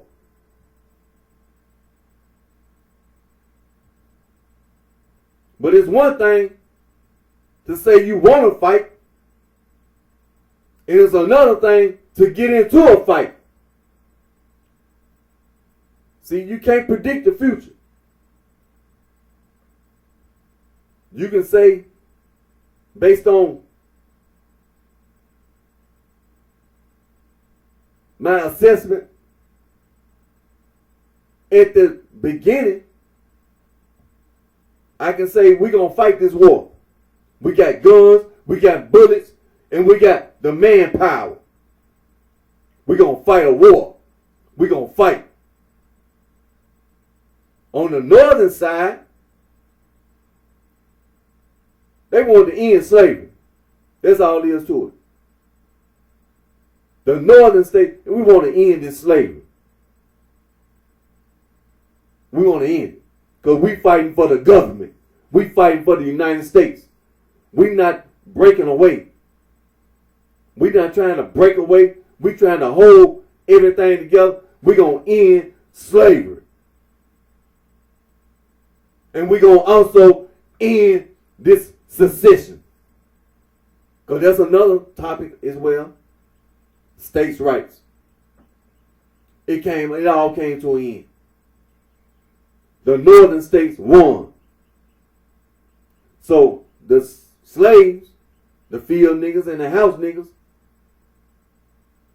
how did they find out about all this Civil War? Not saying that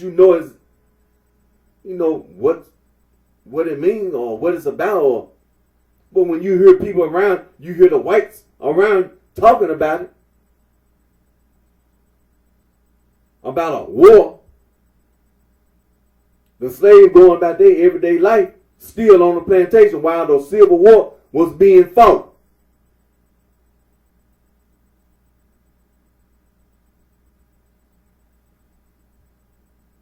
And eventually, the Civil War came to an end, complete end, in 1865 for all slaves, as well as for all Americans. It ended. So the field niggas and the house niggas were free.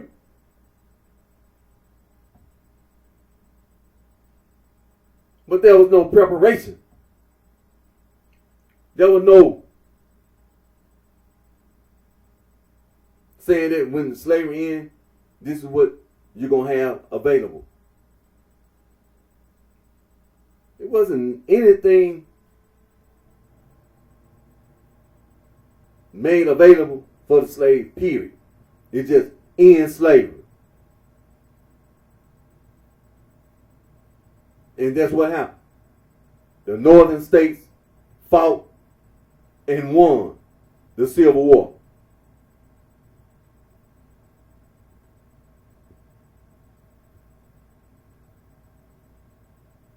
And after the war was over, some by choice, not by force, by putting a gun on somebody and you still a slave. Now, the economic situation was not ideal, and it was still dangerous. It was a dangerous time after the Civil War, because you had a lot of whites from the South moving around, running around, committing crimes. It was dangerous.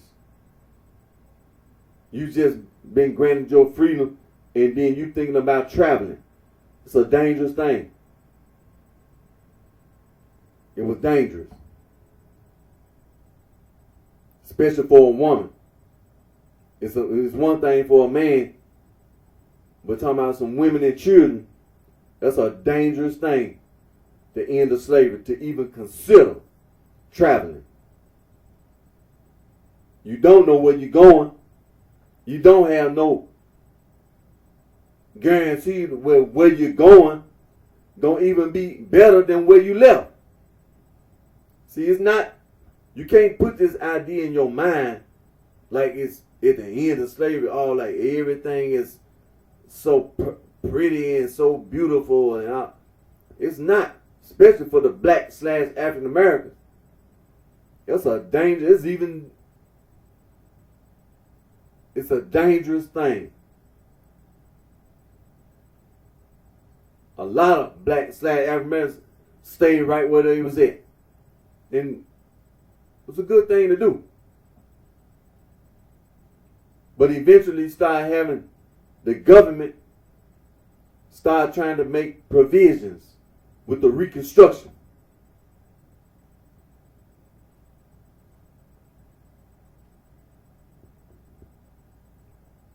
To bring the United States back together and start dealing with the former slaves, as well as the whites and everybody. It affected everybody. The post-Civil War.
one of the things about the Reconstruction,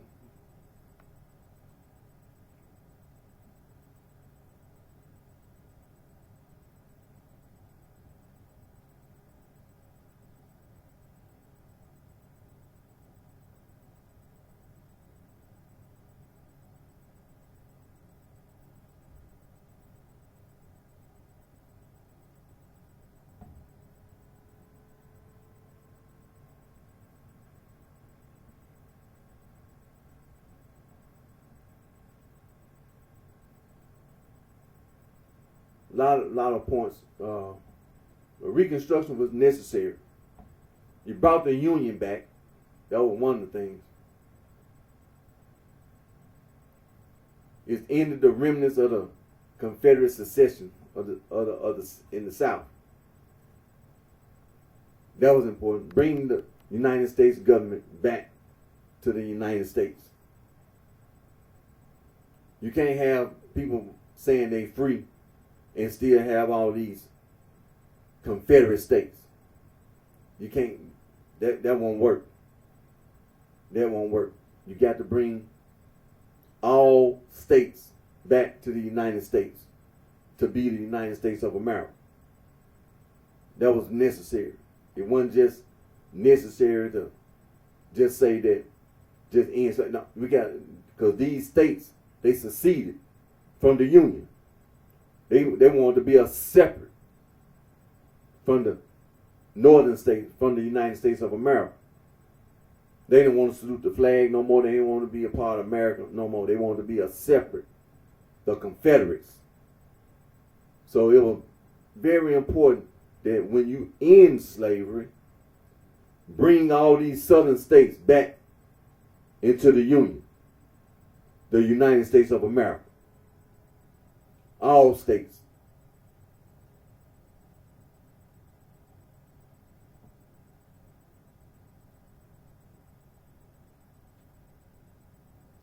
And it was very important. There were a lot of violent attacks against the blacks in the South. And the Congress federalized the protection of civil rights and placed formally secessionist states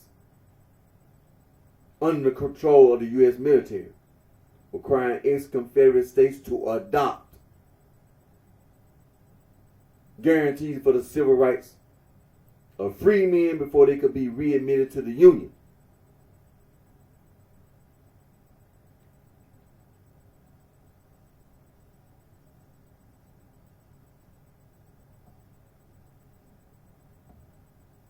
And it was important to do these things.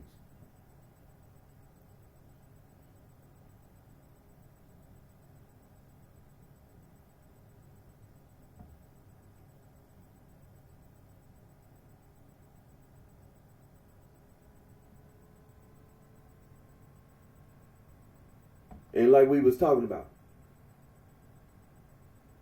we had this slave society. You had black / African Americans in this slave economy. One of the important things that were being done after the Civil War was to change this slave economy. Now they created this Freedmen's Bureau and the United States Army. They changed this post-slavery society. And this society was changed to a free labor economy.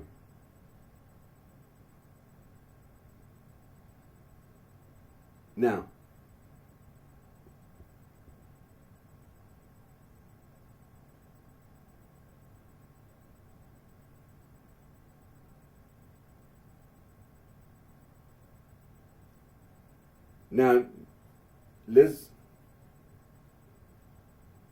we talking about right after the Civil War, majority of black / African can't read, can't write, can't do arithmetic. So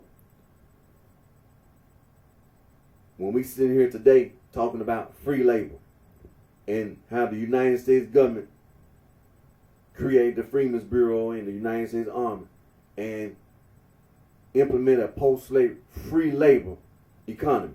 The economy, free labor.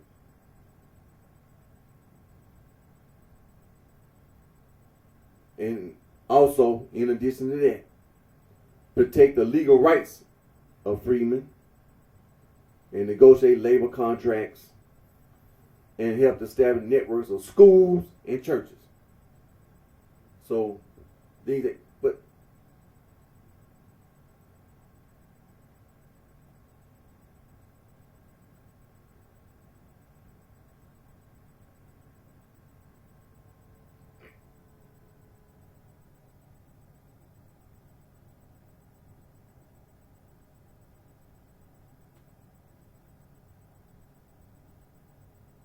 now, labor economics or labor economics seeks to understand the functioning and dynamics of the markets for wage labor.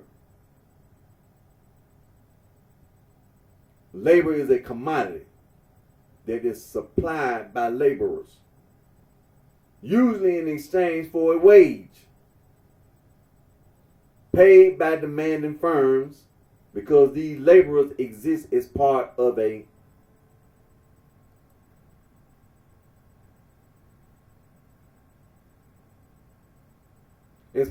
social, institutional, or political system. Labor economics must also account for social, cultural, and political variables.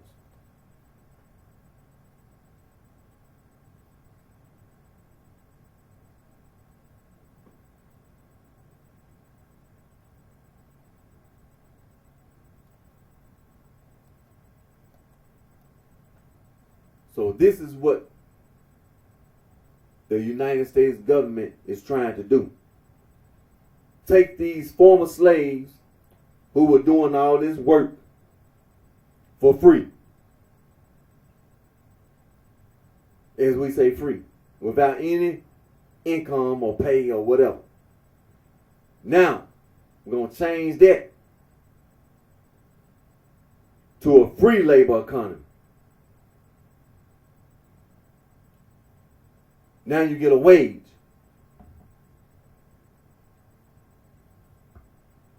See, this is one of the important changes that came about with the Reconstruction era.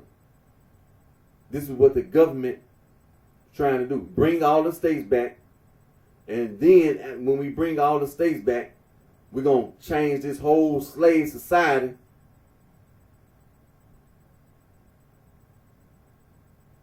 to a free labor economy. And then after we do that, we're going to make sure we protect the legal rights of freedmen, negotiate labor contracts, and help establish networks of schools and churches.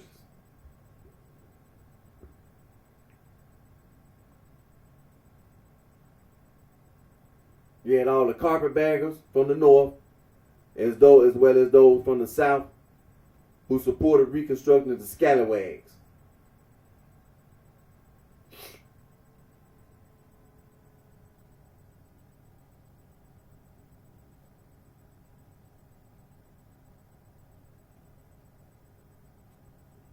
But Reconstruction was important. It was, first of all, it was needed. Now that the war is over and the northern states have won, then these are the things that's going to be done by the winners of the war, Civil War.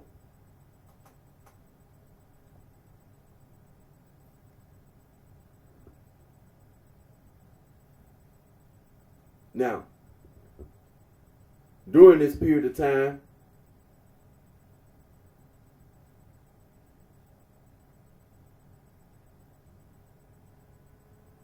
you had resistance by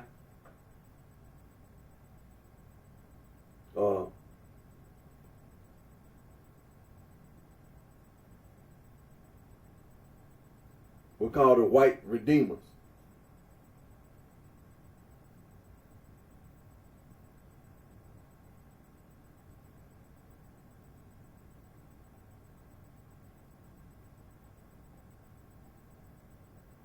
But they were basically a bunch of white people still in the southern states. but it was a political coalition. It's not just like just in general the population, but it became a political coalition. It's political. And they being political in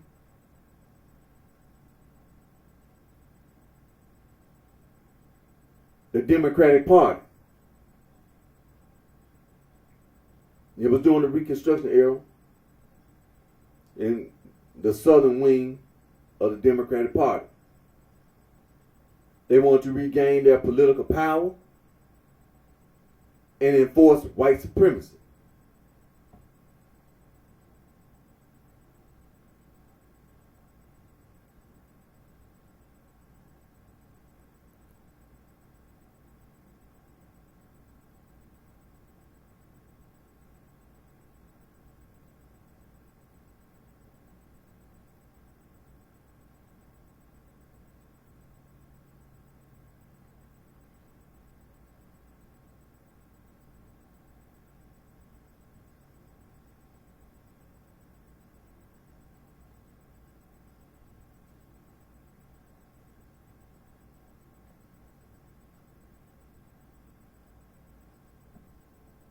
See, it's more of a, see, now that the southern states have lost a fight.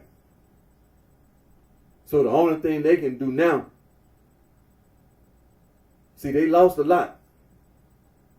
A lot of the population, a lot of the grassroots that was pushing for Confederacy. And when they fought that Confederacy, they lost. So a lot of the white men died fighting in the war. So now that you become part, now that we ended that Confederacy, them same whites gonna continue to voice their opposition to the Northern Republicans. So now it's political. It's political.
Now these bourbon Democrats, let's address this.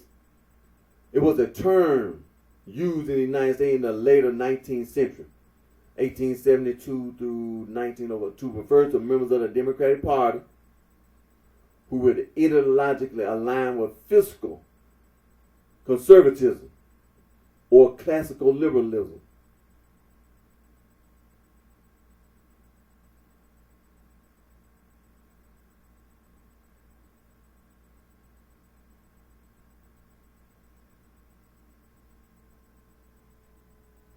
Which basically, fiscal conservatism is a political and economic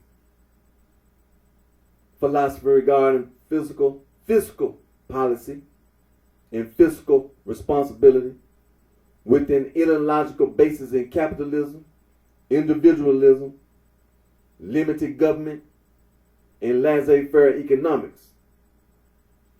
Fiscal conservatives advocate tax cuts, reduce government spending,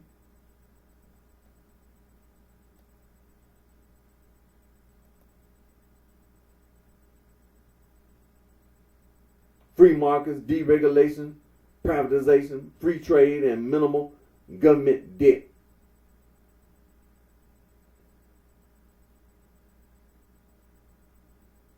And it said that fiscal conservatism follows the same philosophical outlook of classical liberalism.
So these were some of the people that who had influence. So them Southern Bourbon Democrats, Vice President Andrew Johnson, a Southerner who assumed the president after assassinating President Abraham Lincoln, especially the Ku Klux Klan, which intimidated, terrorized, and murdered freedmen and Republicans, including Arkansas Congressman James M. Hines, throughout the former Confederacy.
So we know that this is very important in the history of America.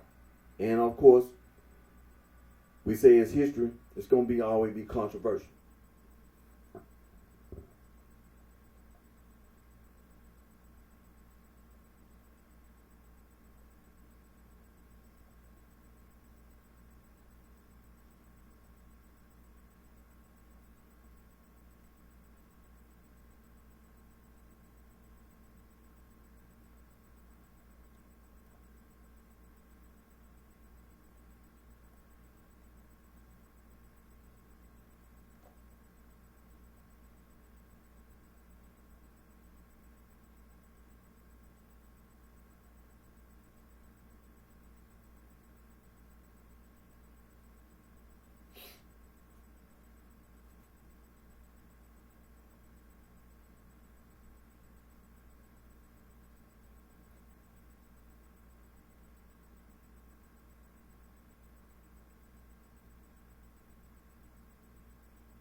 one of the important things that we've talked about, you know,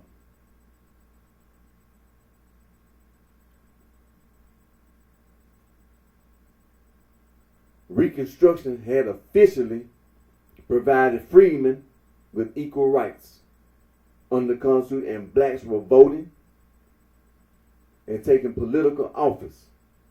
Republican legislatures, coalitions of whites and blacks, established the first public school system and numerous charitable institutions in the South.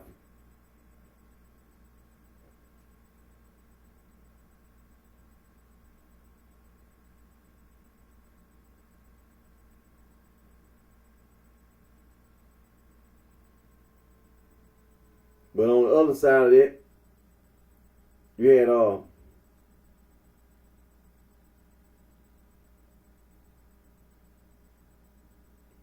white paramilitary organizations, especially the Ku Klux Klan, as well as the White League and Red Shirts, formed with the political aim of driving out the Republicans. They also disrupted political organizing and terrorized blacks to bar them from the polls.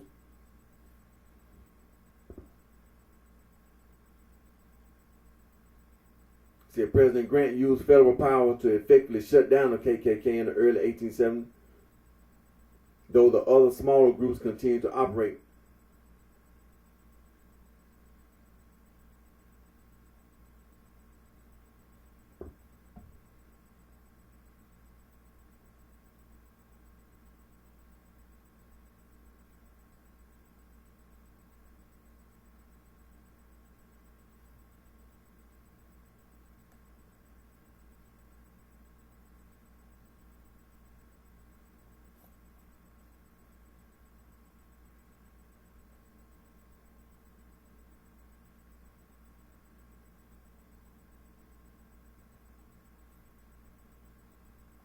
In the 1860s and 1870s, leaders who had been Whigs were committed to economic modernization built around railroads, factories, banks, and cities.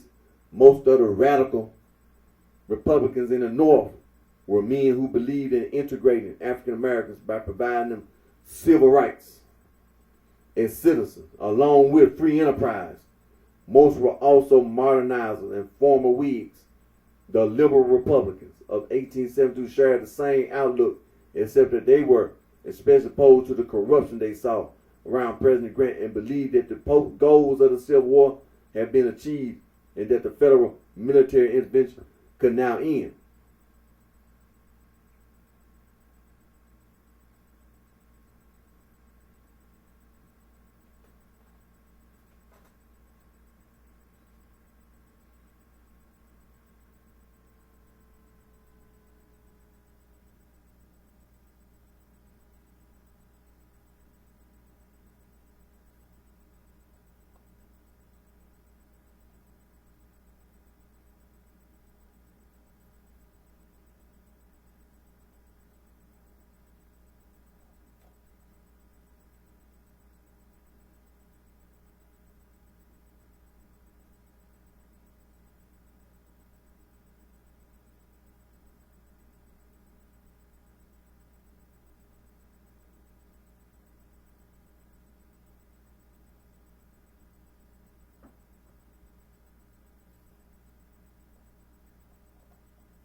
So these are things that are very important. The war had been fought, so now you got to deal with reconstruction.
Now, the Freedmen's Bureau.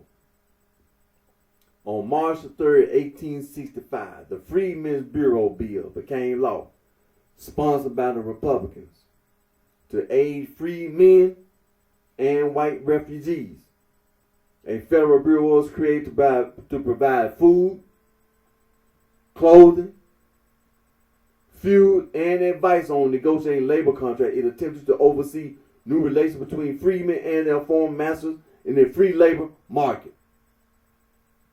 The act, without deference to a person's color, authorized the Bureau to lease confiscated land for a period of 3 years and to sell it in portions of up to 40 acres. 1,600 per buyer. The Bureau was to expire 1 year after the termination of the war. Lincoln was assassinated before he could appoint a commissioner of the Bureau. With the help of the Bureau, the recently freed slaves began voting, forming political parties, and assuming the control of labor in many areas. The Bureau helped to start a change of power in the South that drew national attention from the Republicans in the North to the Democrats in the South. This is especially evident in the election between Grant and Seymour. Johnson did not get the Democratic nomination, where almost 700,000 black voters voted and swayed the election 300,000 votes in Grant's favor. Even with the benefits that it gave to the Freedmen's Bureau was unable to operate effectively in certain areas. Terrorizing freedmen for trying to vote, hold a political office, or own land, the Ku Klux Klan was the nemesis of the Freedmen's Bureau.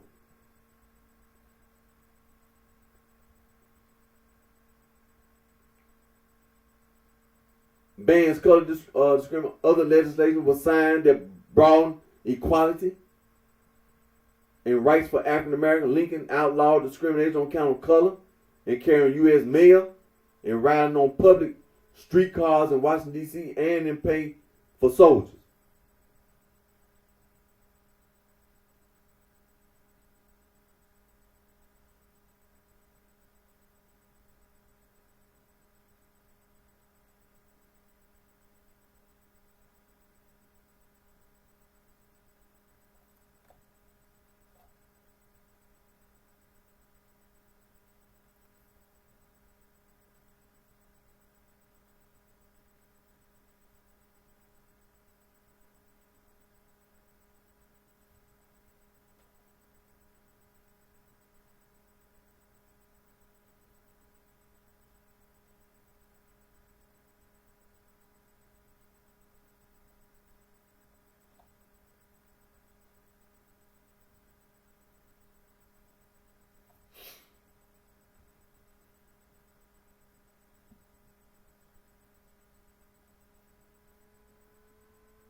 Later on, they had these things called the Black Codes.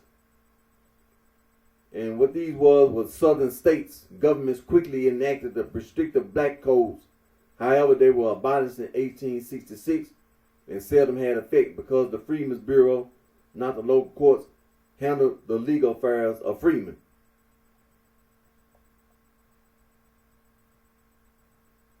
The Black Codes indicated the plans of the Southern whites for the former slaves. The freedmen would have more rights.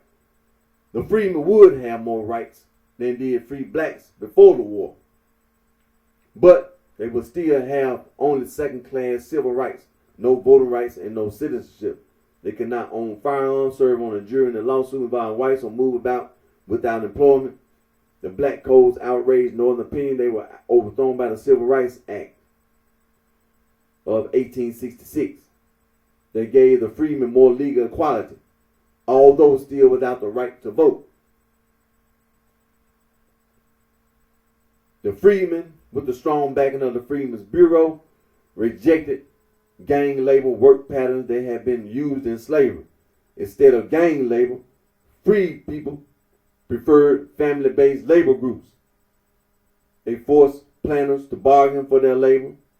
Such bargaining soon led to the establishment of the system of sharecropping, which gave the freedmen greater economic independence and social autonomy than gang labor. However, because they lacked capital and the planters continued to own the means of production, tools, draft animals, and land, the freedmen were forced into producing cash crops, mainly cotton, for the landowners and merchants, and they entered into a crop lien system.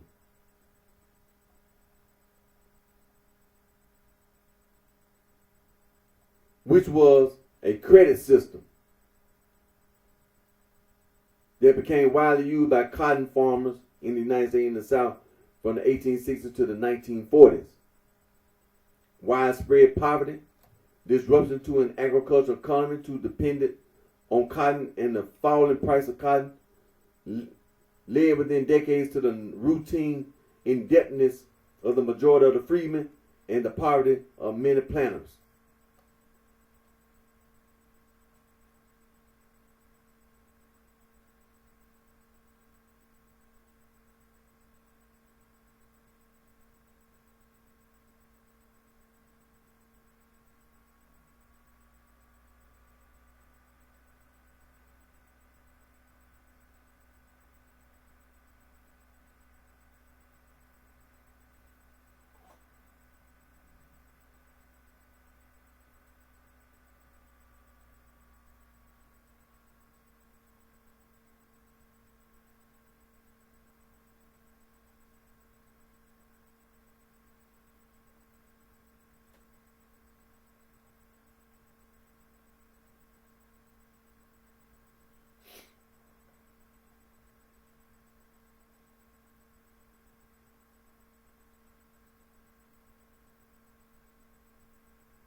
Well,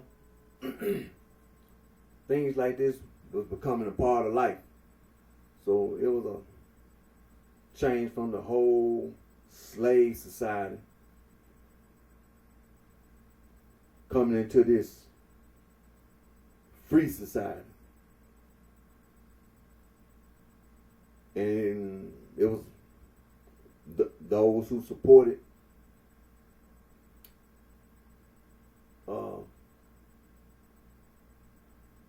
the free society, and then you had those that were opposed to it.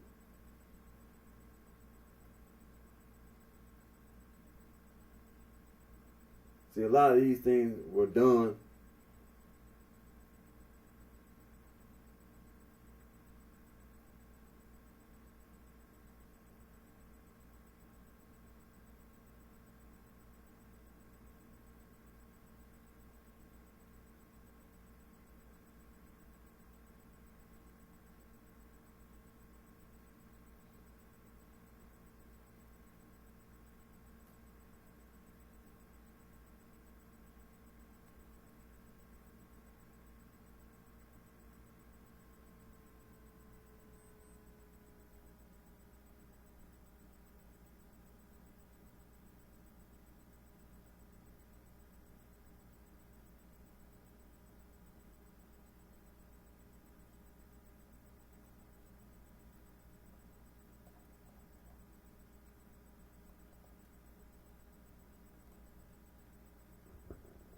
talking about before the Civil War era and the post Civil War era. In the post Civil War era, the changes that had to be made and were made.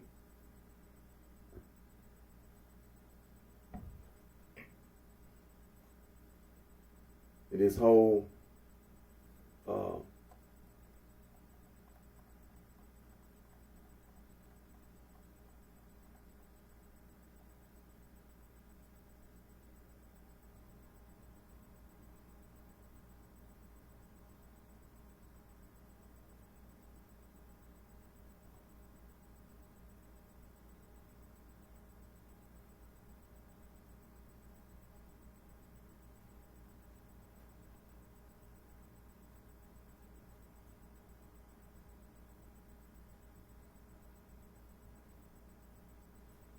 this crop lean system.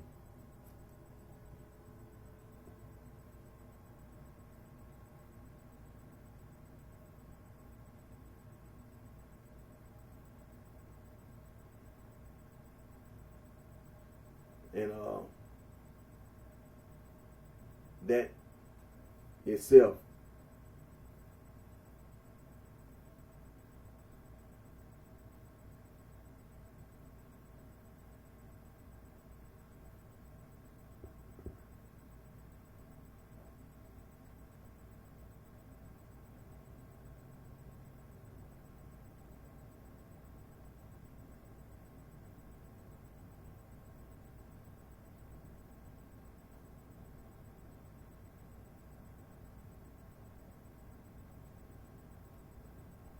and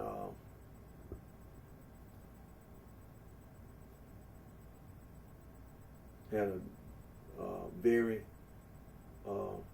negative impact on what they refer to as the freedmen, the black/African Americans. The violence against black/African Americans.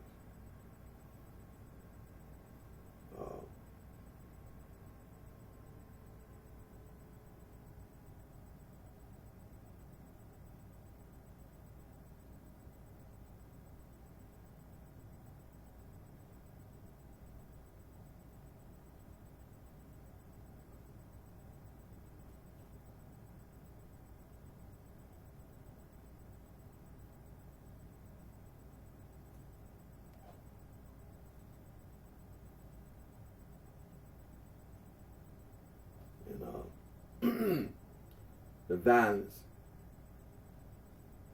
was a big problem.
The violence against black / African American was extreme, and so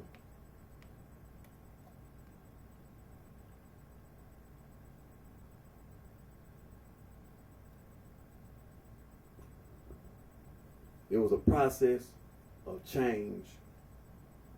It didn't come overnight, but it did come.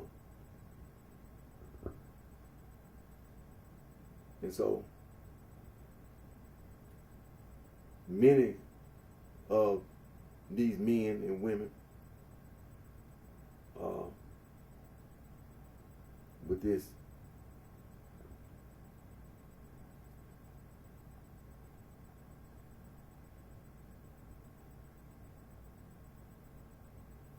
who were living in these southern states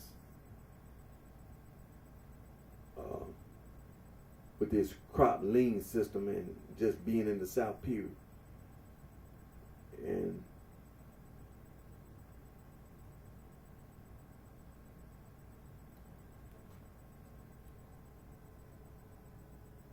eventually when people learned about other places to live, they moved from like Mississippi, from the state of Mississippi, from the state of Louisiana, from the state of Texas, Oklahoma, from the state of Tennessee and Alabama, so on and so forth. Even from Florida, Georgia, from North and South Carolina. These were southern states that were aligned in the Confederacy. Slavery. Slavery was, Maryland was a slave state. Virginia, West Virginia, Virginia. All these states were slave states. And you was in it, living in a slave state, you was there were the Freedmen's Bureau and all this cotton.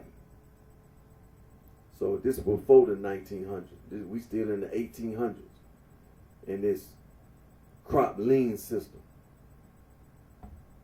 This crop lean system.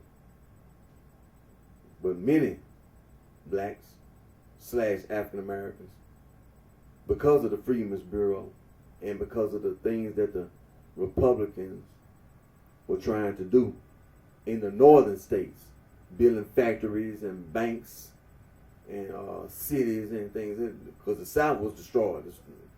It was, according to the Reconstruction, many of the southern states and the cities in these southern states were virtually destroyed. So Reconstruction was trying to address these issues as well. So for a black / African American to be living in the South, and you already on a plantation, then you got all these cities around you already destroyed, then you got these whites. So directly at the end of the Civil War, moving around, that was really not a good consideration. But it took the Freedmen's Bureau as well as the Army, the United States government, to send military help. To send military help to the southern states. They had to de-arm all these Confederates. And they had to provide federal protection for the freedmen. And so the Freedmen's Bureau tried to build schools and churches and things of this nature, and tried to change the slave economy to a free labor economy.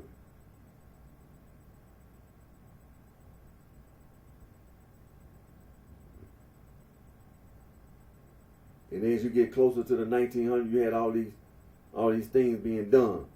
So the culture was slowly changing. The customs were slowly changing. You had all these children. Now you got schools, and so now you got little children. Instead of growing up, they mom and dad are teaching them to be a slave. Now the mentality is changing. Now instead of a mama and a dad themselves thinking about being a field nigga and a house nigga, to aspire from going from the field to the house, now you can aspire to just having a job for a wage.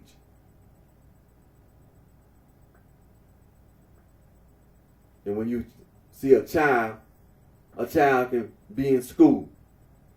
You can say you want to put your child in a school, and now the mom and dad aspire for their child to learn how to read, learn how to write, to learn how to do math.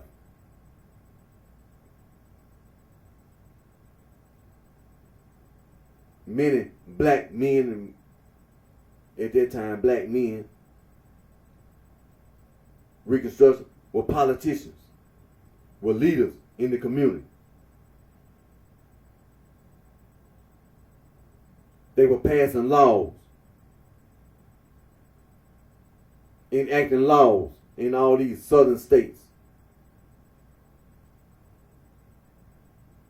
Went from the plantation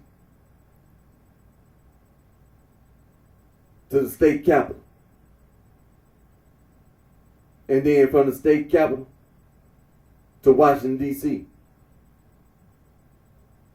Things were changing. It was a positive change.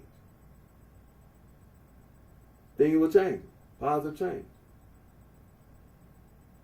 And this in the late 1800s.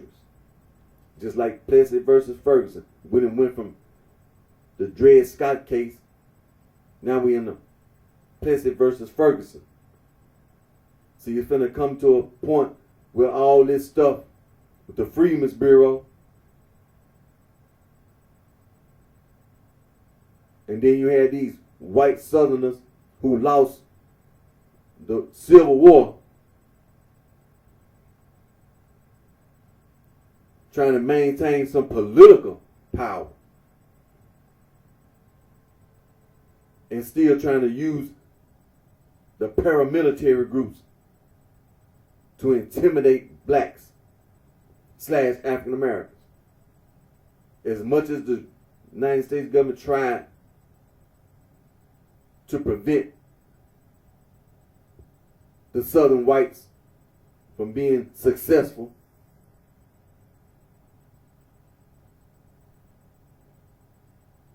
the Southern whites in the late 1800s, with their political power, began to change laws. And this is what we was talking about, the states' rights.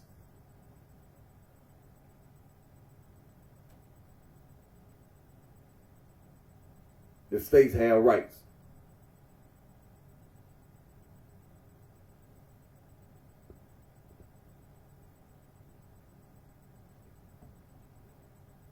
Whereas the federal government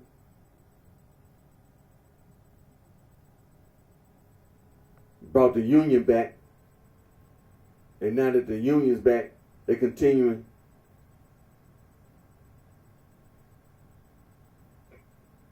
to say that the state can enact laws within its borders.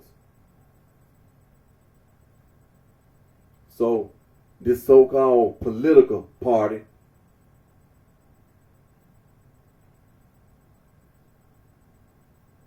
of whites, Europeans,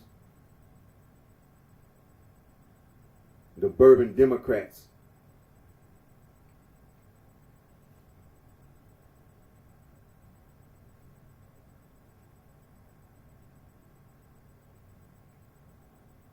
set about to undermine the Reconstruction efforts.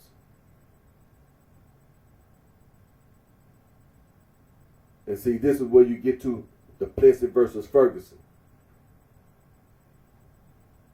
And them black codes and things of this nature. Separate but equal.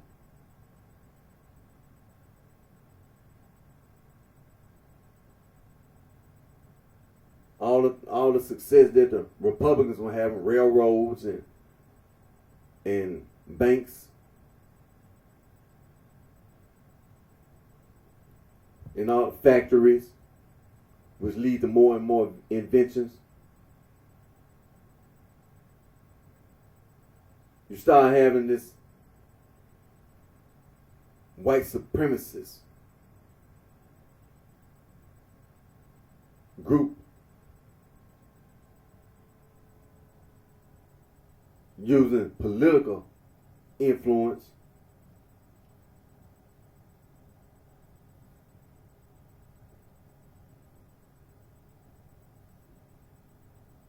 to shape society. It couldn't no longer just use brute force because a lot of whites wouldn't listen. This is what we've been talking about, how whites don't get along with other whites, don't agree with other whites and things of this nature. Then they got into a fight.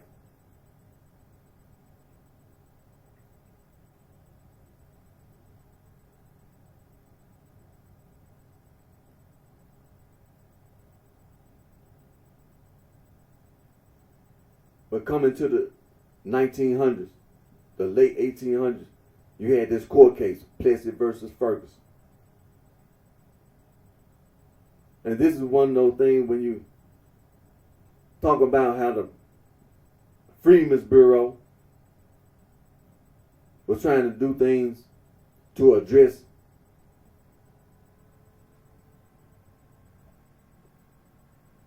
the concerns of what to do about all these black / African American former slaves. So the Freedmen's Bureau started to build schools, the so-called public school system. So you got little girls and little boys going to school, as well as adults, because you had to deal with men and women who were grandparents, who were aunts, uncles, who were mother and fathers, who couldn't read, couldn't write, couldn't do math. But when you go to work, you're not a slave no more. So you got to learn how to do math. You got to learn how to read. Because when you spell your name, or say your name,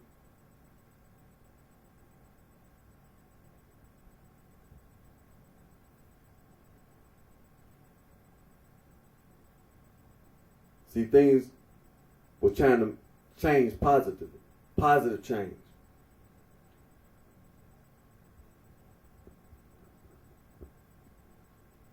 A positive change. And so when you get to the Plessy versus Ferguson, as we already know, it was some whites and blacks. But we always want to, when you see all this stuff going on in the South, it was a lot of things that being addressed in the court. But this one particular case just really took the whole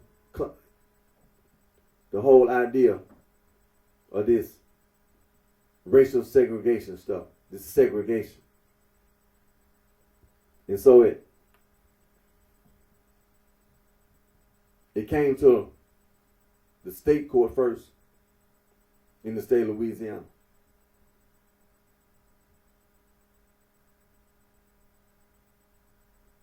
And see, you had to look at each one of these states start passing these laws. So before you get to the court case, you had to look at each individual state. The states start talking about states' rights. So this is what these bourbon Democrats did. When they couldn't get the influence all around the United States of America, so they came up with this idea of this states' rights. So what they did, they gained political power in each individual state, in the state of Tennessee, state of Arkansas, state of Kentucky, state of Alabama, Mississippi, Louisiana, Texas, so on and so forth. They gained political power. And when they gained the political power, they started enacting laws in each state, the black codes. And all this, these different laws to promote segregation and white supremacy. See, it won't be no more civil war no more. So it's gonna just be these paramilitary groups running around terrorizing black/African Americans, because there ain't no slavery no more.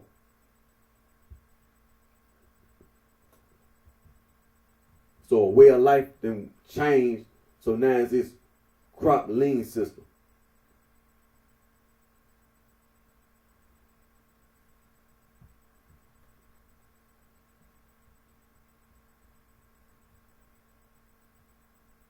And it's important to note that because of the Freedmen's Bureau, he started teaching little black boys and little girls some kind of education, as well as their parents and grandparents. It's just like saying that they was all in the same classroom, all together. The grandmama, the granddaddy, the mama and the daddy, and the child were all in the same class learning their ABCs and 1, 2, 3s. They were all in the same class at the same time.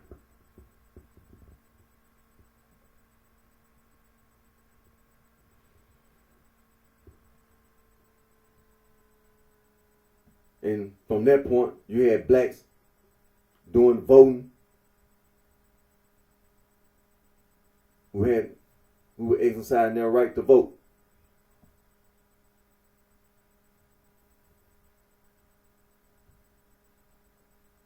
So now you had this whole. You see how the mentality changed. Just me sitting here throwing that out. That was something unheard of. That was not even something that a black man or black woman during slavery even considered.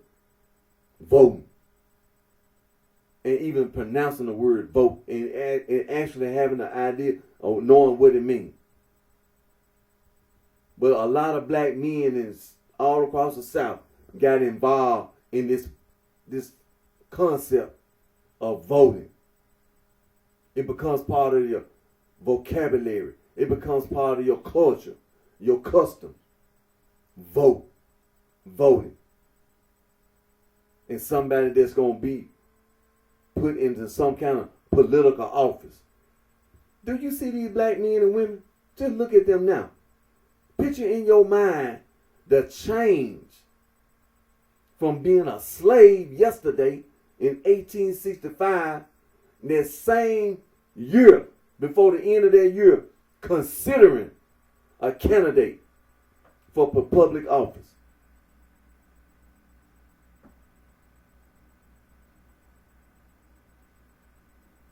Them same slaves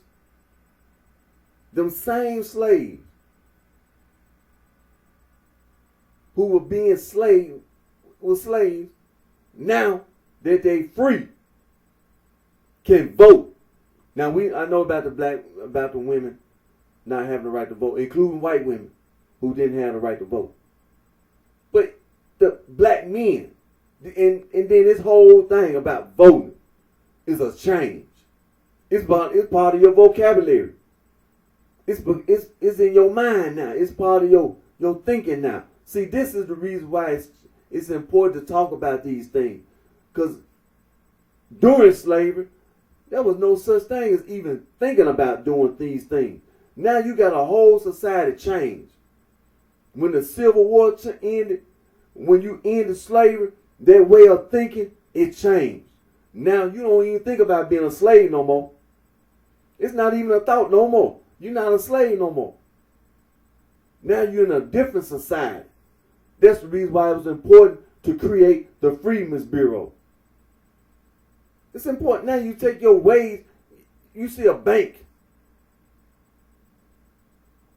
in the community. You got black women working, can earn money. And you got to learn what to do with money. You got black men making money. You got to know what to do with money. It's important. It's a change. It's a positive change. And you can lose your money. It's valuable now. Because I can feed myself, I can provide myself food, clothing, shelter. A free labor market. Now you got black men walking around who no longer slaves no more. But now you got this whole thing. You got the right to vote. You got equal rights.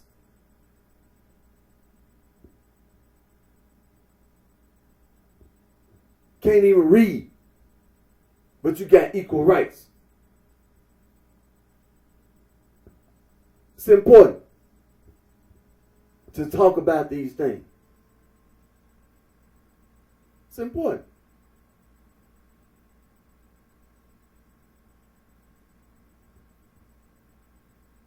And then another thing to think about. It may be during slavery. Let me say this. When we talk about the violence, Let me ask you. Do you think that on the plantation, we already know you're a slave, so your life don't mean anything. But can you see the value of a slave? If the slave owner want to make a living, he got to have a slave to do their work. So to make sure the slaves stay in line, I got to have an overseer. Now, majority of the slaves stayed in line because they don't want to take no beating, or could possibly get killed. So to live, you stayed in line. But when there ain't no slavery,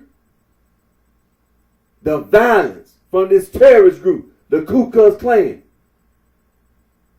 you got women, as it was reported, talking about going to the court and charging somebody with rape.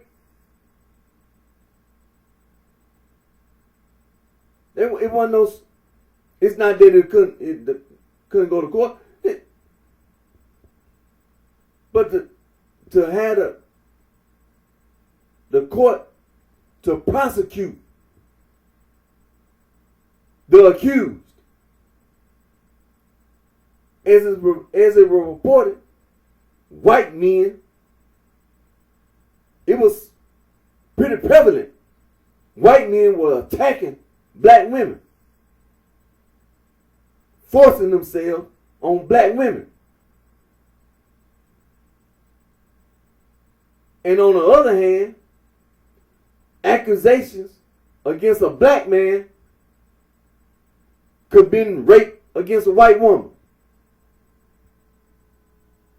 and having to go to court.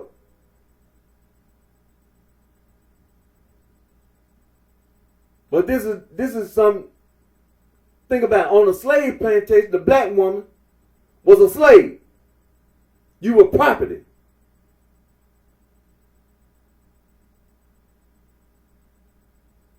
It was like a white man you didn't have to force yourself because she was your property. The slave owner could go in and had sex with a black woman who was enslaved. Slavery ended. Slavery ended. Now you got the black woman free. So now the black woman being attacked because the black woman, she's not a slave. She don't have to have sex if she don't want to. So you hear reports of black women being attacked by white men and being harassed.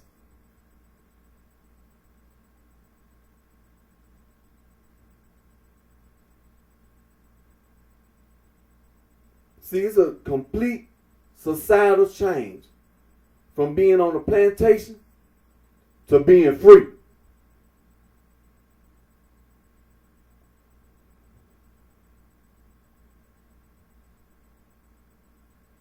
And so, like I said, hey, like we've been, when it comes to all that mixed race stuff, it was a lot of little children born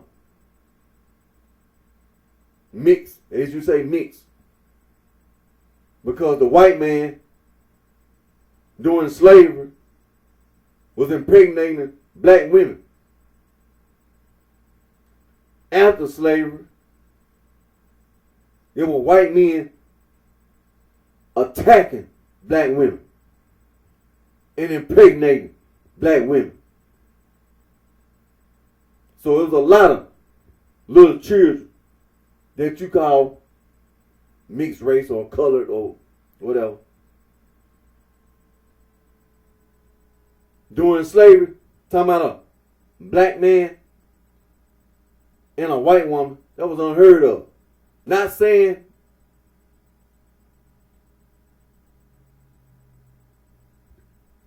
after slavery,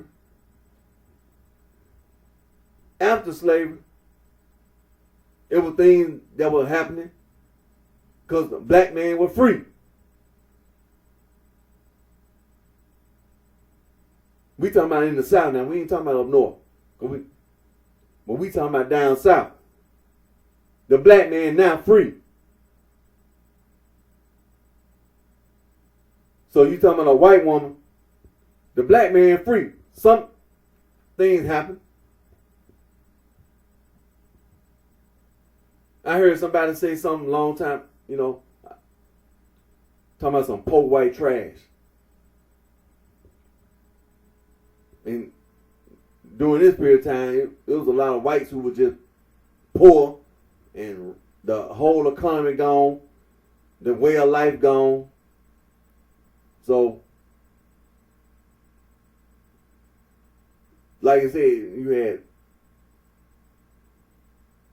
a lot of whites were in a bad condition. But the black man was free. So talking about a white woman being pregnant by a black man, well, it happened. It happened.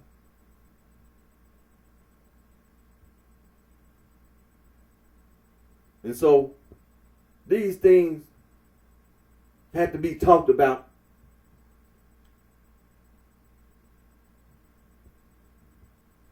Because right after the Civil War, from 1865, 1875, that's 10 years. 1865 to 1885, that's 20 years. 1865 to 1895, that's 30 years from 1900. And then, of course, that added 5 years to that, 1895, then 1900. So you're talking 35 years, the end of slavery. And in that 35-year period, now we know that the Plessy versus Ferguson case, so you come into the 1900s. So now you got separate but equal. This court case, Plessy versus Ferguson. Now that that's been done, so now you come into the 1900s, a lot of success has been been made with the Reconstruction, including with dealing with blacks and whites. Because in your north, let's not forget, when you come to racial issues, you got one part of the country in the South where you had this ideology, white supremacy. In your northern states, you got blacks living in these northern states, not talking about the migration, we just talking about in these northern states. When it comes to race relations, the laws were different. In the northern states, laws were different. So the society was different. So the ideology of the whites in the north was different when it comes to interacting between black / African American and white / Europeans. And we ain't got into the religious thing with this Protestants and Catholics and all this. We just talking about the racial, skin color, all this. So the ideology of the whites in the South was that their white skin made them superior. Whereas in the North, the whites in the northern states didn't say that they were superior. They just said they were white.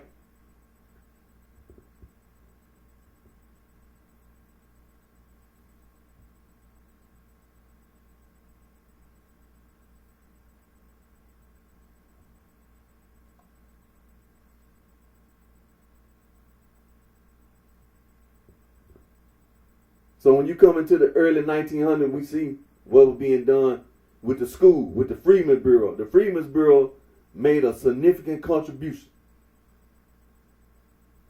It put forth an effort to address what to do about these black / African Americans. And so an attempt was made to try to deal with the black / African Americans, as well as whites included. Because you had all these cities in the South that were destroyed. Farms were destroyed, so it was destruction all over the place. So then now you got all these whites walking around, ex-Confederate soldiers.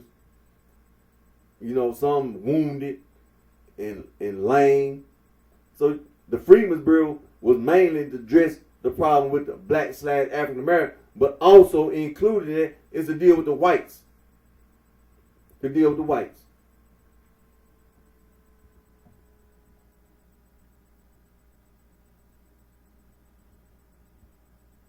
And so you come into the 1900s. Now we haven't even gotten to a so-called migration yet. Because in the Freedmen's Bureau, there was a lot of things had to be done in time period. During this late 1800s, it was the Freedmen's Bureau trying to address the problems of the blacks / African American as well as whites in the South. When you come into the early 1900s with this passing of the Plessy versus Ferguson, and this was started in the state court, then it went to the federal court. It became law, separate but equal. Now,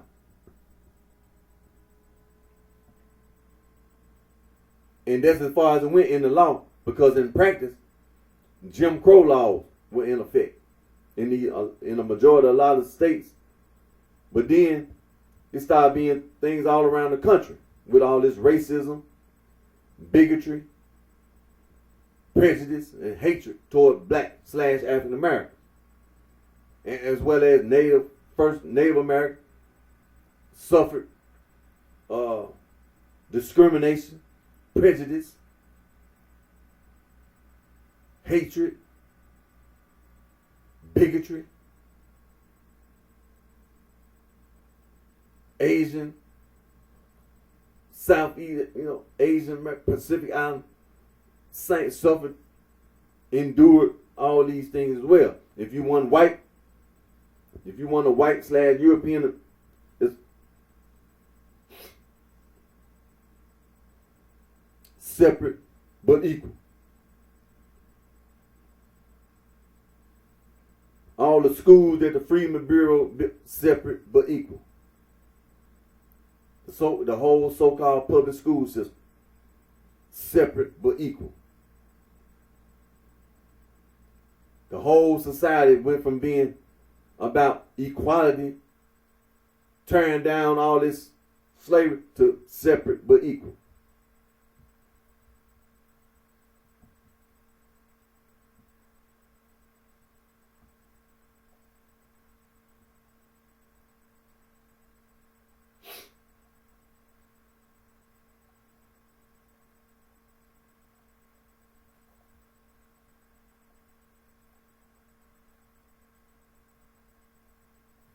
And like I said, a lot of these men and women from these plantations, from that slave society, they had the scars on their bodies from slavery. And then they went from being on a plantation, being slaves and being beaten all day, being forced to work in a field, to trying to learn how to read and write and do math in school. And still trying to make a living.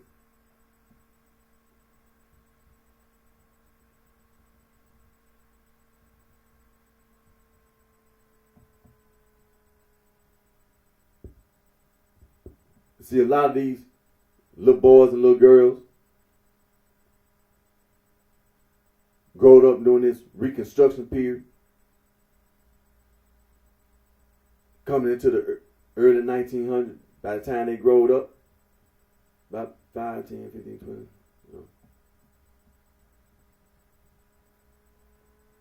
coming to the early 1900s, little children born each and every year.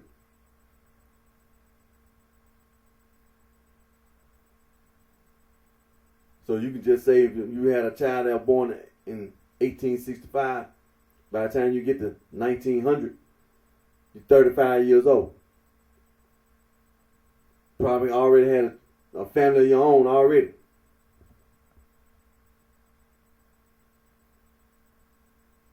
So now your children, born in sometime during the late 1800s, coming into the 1900s, they little children. By the time you get to the 1900s, then they late teens, 15 years old.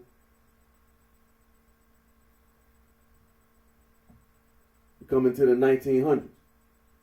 So all this reconstruction, start rebuilding these cities.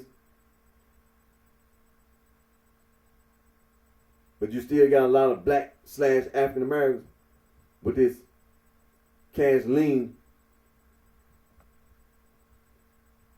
all this sharecropping.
And so a lot of things were being done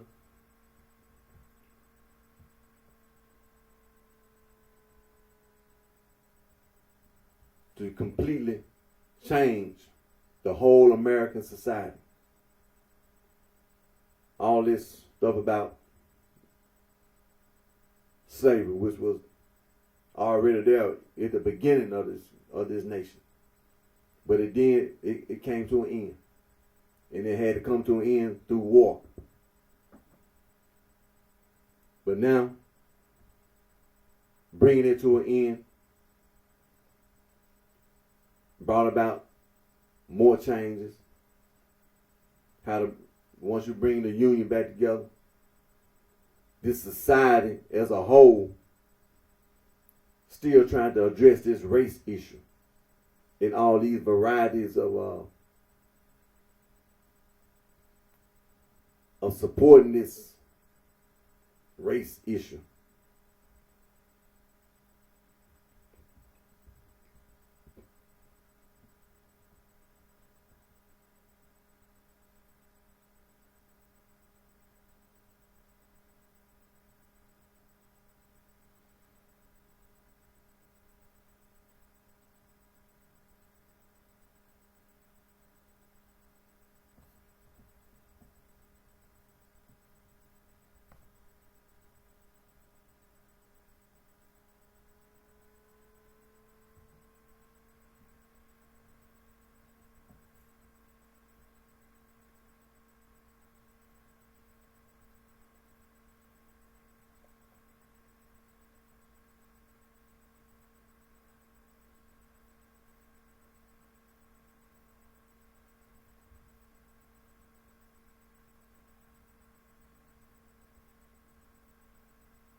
But like we was talking about, and it's something that I'm looking at, it can't be overlooked.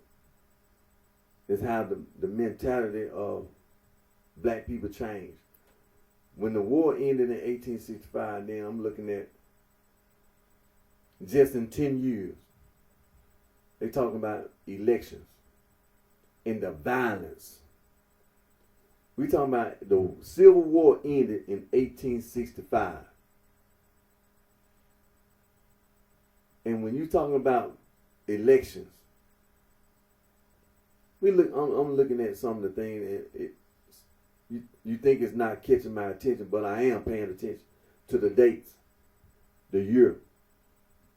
And I'm looking at when all these elections being held and votes in all these different southern states and the violence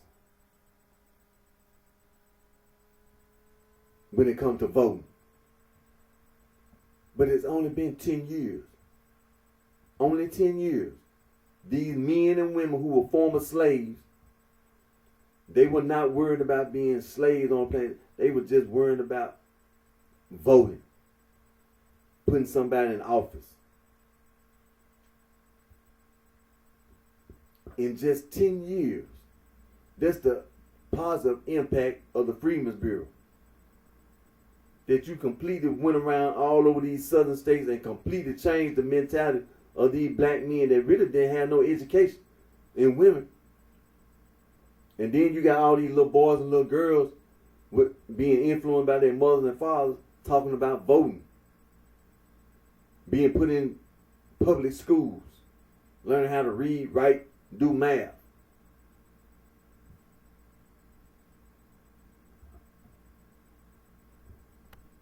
And the violence. In just 10 years.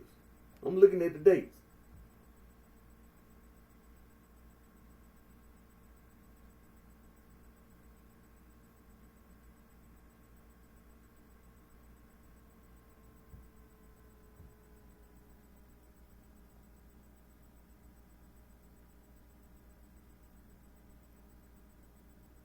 I'm looking at this date right here. The Democrats tried new departure by 1870. So the Civil War ended in 1865. So this is what the Democrats did in 1870. The Democratic leadership across the South decided it had to end its opposition to Reconstruction and black suffrage to survive and move on to new issues. The Grant administration had proven by its crackdown on the Ku Klux Klan that it would use as much federal power necessary to suppress open anti-black violence. Democrats in the North concurred with these Southern Democrats. See, this is the Democratic Party. You got the Democrats in the North, then you got the Democrats in the South. They wanted to fight the Republican Party on economic ground rather than race. The new departure offered a chance for a clean slate without having to refight the Civil War every election.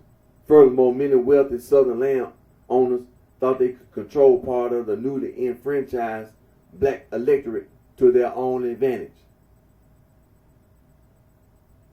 And so not all Democrats agreed, and a certain element continued to resist Reconstruction no matter what.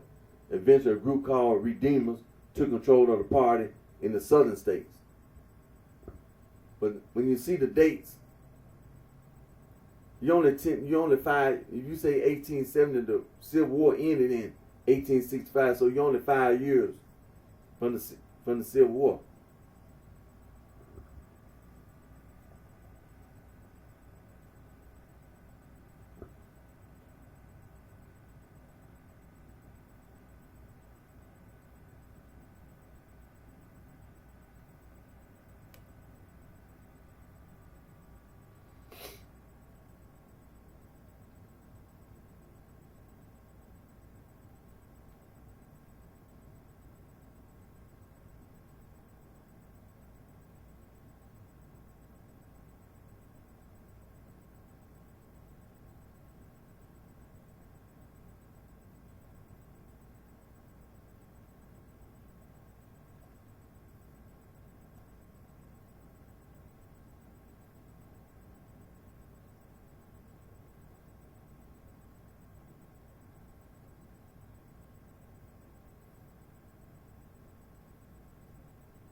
so we can continue to talk about these things, because a lot of things can be important, significant. And one of the things that should be highlighted is the violence against black/African Americans. And the lack of respect for human life. And the violence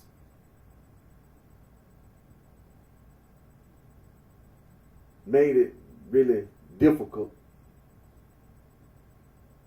for black/African Americans to really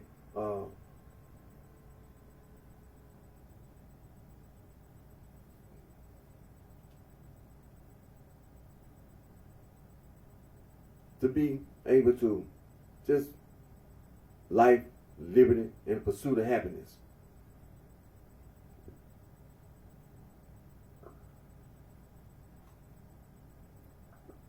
And so, when you come into the 1900s with the Plessy versus Ferguson Supreme Court ruling,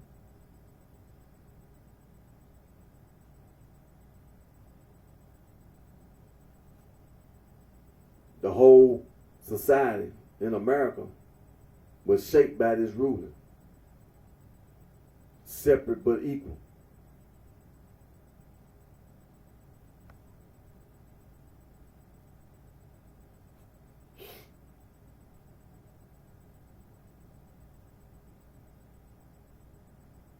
Separate but equal.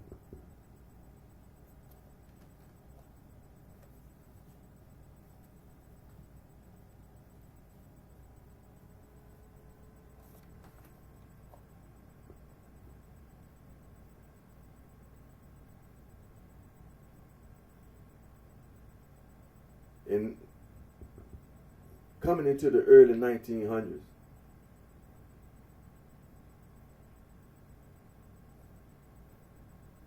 that really, to put in place Jim Crow, to put that in place, and this whole this whole segregationist and separate but equal concept.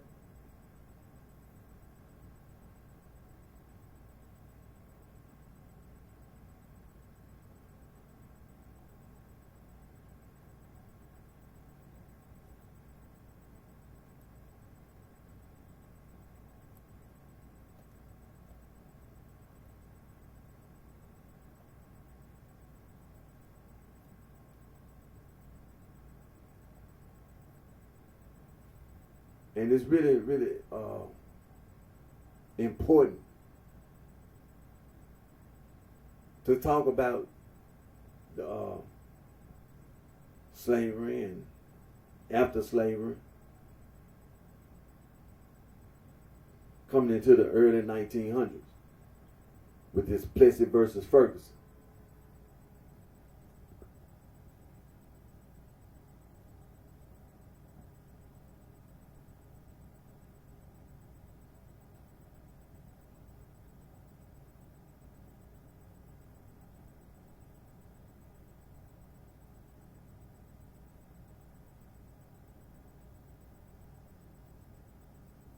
And so, when you see that the economy falling apart, one of the things we want to talk about, the migration. Let me scroll back because I know it says something about it. And some of the political changes.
Excuse me.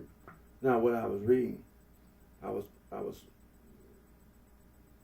looking at this information, and when we can start getting into the early 1900s, talking about the migration, that's what I was looking at. When you talk about the Reconstruction, it really wasn't an effort to push Reconstruction because of the violence. During the period after the Civil War, there was so much violence. There was so much violence against black / African Americans that what you talking about migration, that was not really a good consideration. That was not a good thing because there was just so much violence against black / African Americans, and that the federal government was having to use federal troops to try to protect the freedmen from violence.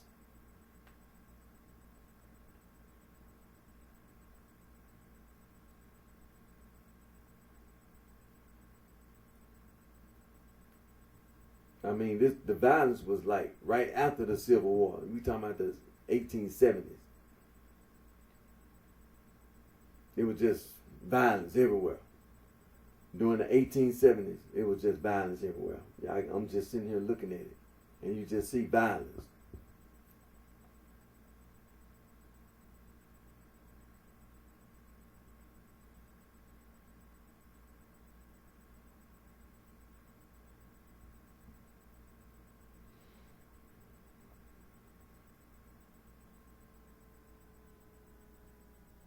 The Ku Klux Klan, the White League, the Red Shirts. During the 1870s, it was a lot of violence against black / African Americans.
And so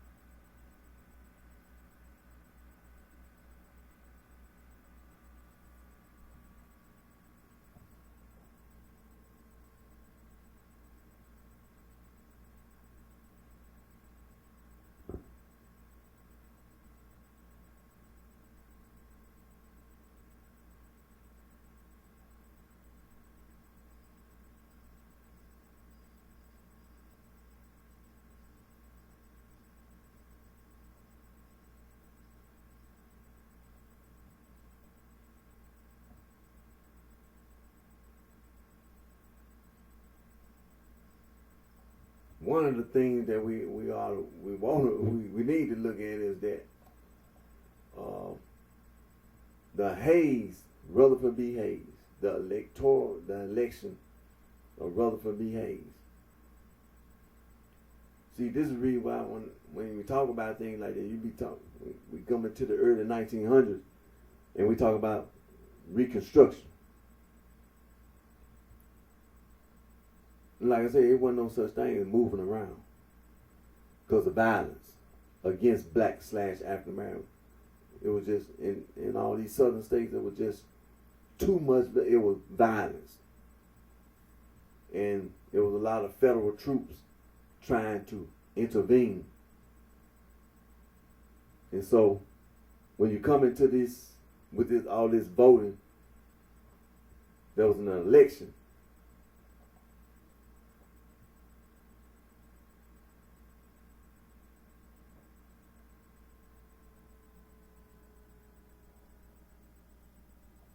In 1876.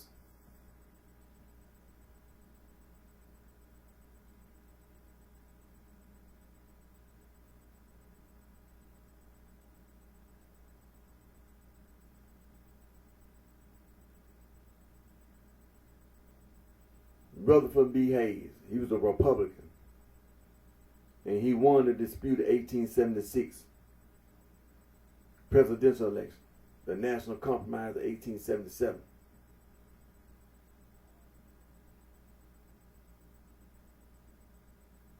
And one of the agreements was made was that the white Democrats in the South would accept Hayes' election if he agreed to move all the federal troops out. Now this is important. Remember, we coming into the 1900s. I want you to remember this. Because when we talk about these things, you be like, why is this man sitting here? See, it's important. See, when you come into the 1900s, you got to look at all this violence against black / African Americans after the Civil War. And all this intimidation by these white paramilitary groups, the Ku Klux Klan, the White League, the Red Shirts, and just white people in general against black / African Americans. And one of the things that the federal government did to try to protect black / African was federal troops. You had federal troops in all the southern states. Now, the state of Tennessee, let me scroll back up. We're going to come back to it. But these districts, these are military districts with federal troops.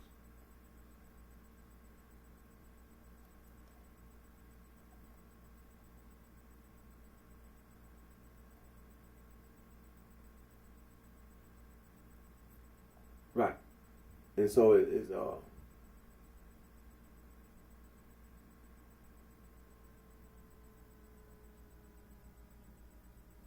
now the radical Republicans put 10 of the former Confederate states, all but Tennessee, under military control, grouping them into 5 military districts. The first military district was Virginia, under General John Schofield's 2nd military district. North Carolina, South Carolina, under General Daniel Stickles, the 3rd military district. Georgia, Alabama, and Florida, under General John Pope and George Meade, in the 4th military district. Arkansas and Mississippi, under General Edward Ord, and the 5th military district. Texas and Louisiana, under General Philip Sheridan and Winfield Scott Hancock. So these are the areas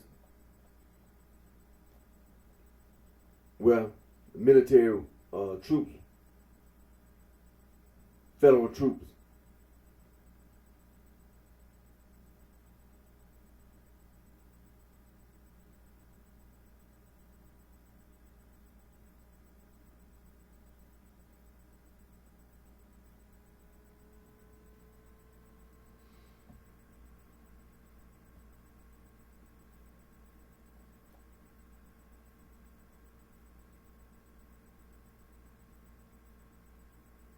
and there are 5 border states that had joined the Confederacy were not subject to military reconstruction. West Virginia, which had seceded from Virginia in 1863, and Tennessee, which had already been readmitted in 1866, were not included in military district. Federal troops, however, were kept in West Virginia through 1868 in order to control civil unrest in several areas throughout the state. Federal troops were removed from Kentucky in Missouri in 1866.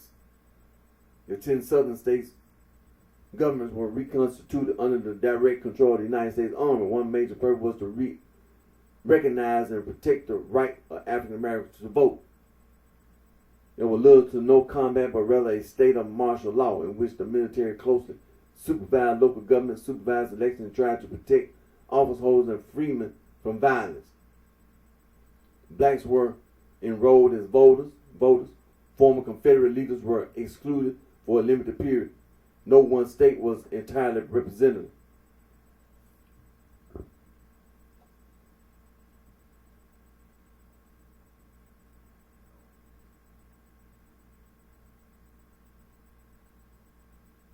And so, like I said, when we think about the federal troops and what happened in this election and all the violence,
and I mean the violence was so prevalent throughout the South that the white paramilitary groups violence, and this was after and it was like 5 years after, so it was the 1870s. You start seeing this violent this violence against black/African, but also against the Republicans, the whites. And so, in this election that came up,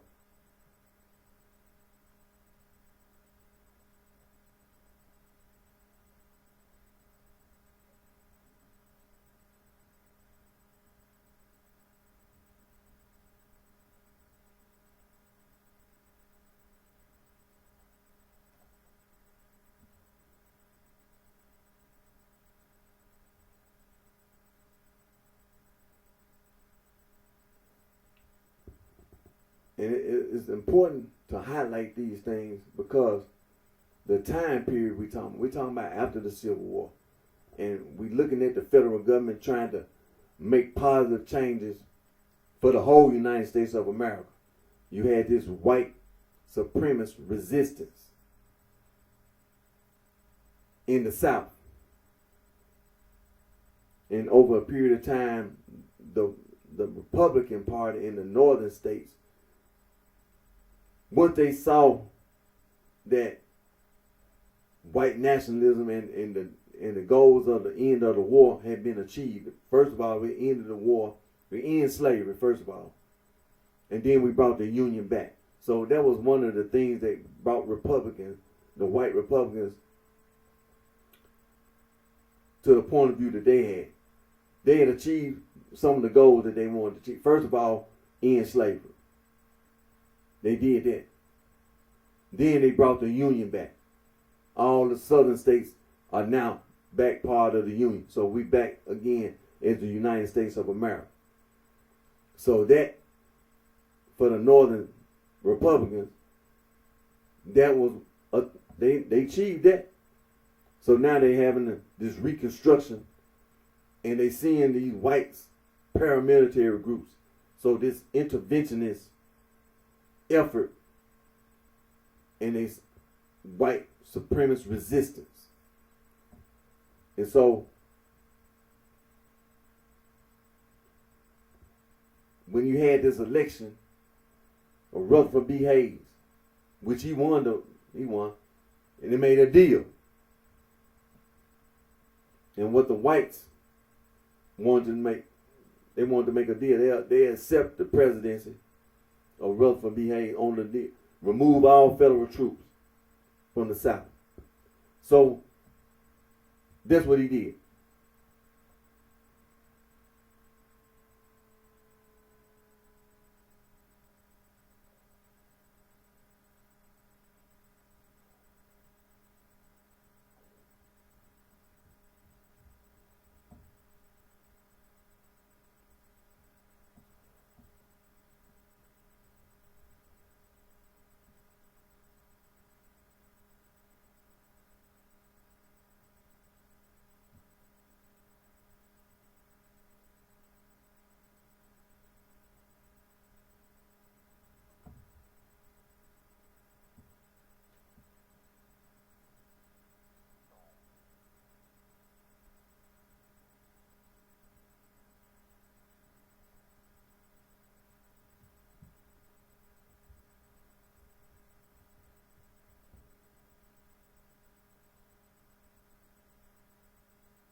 And so that's what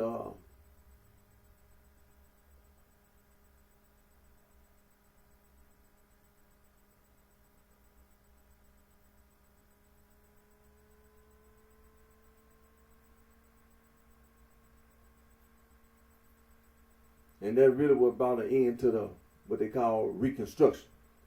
When Rutherford B. Hayes came to president, all the federal troops left, so they, without the federal troops, it wasn't no way to enforce Reconstruction. And we coming into the 1900s.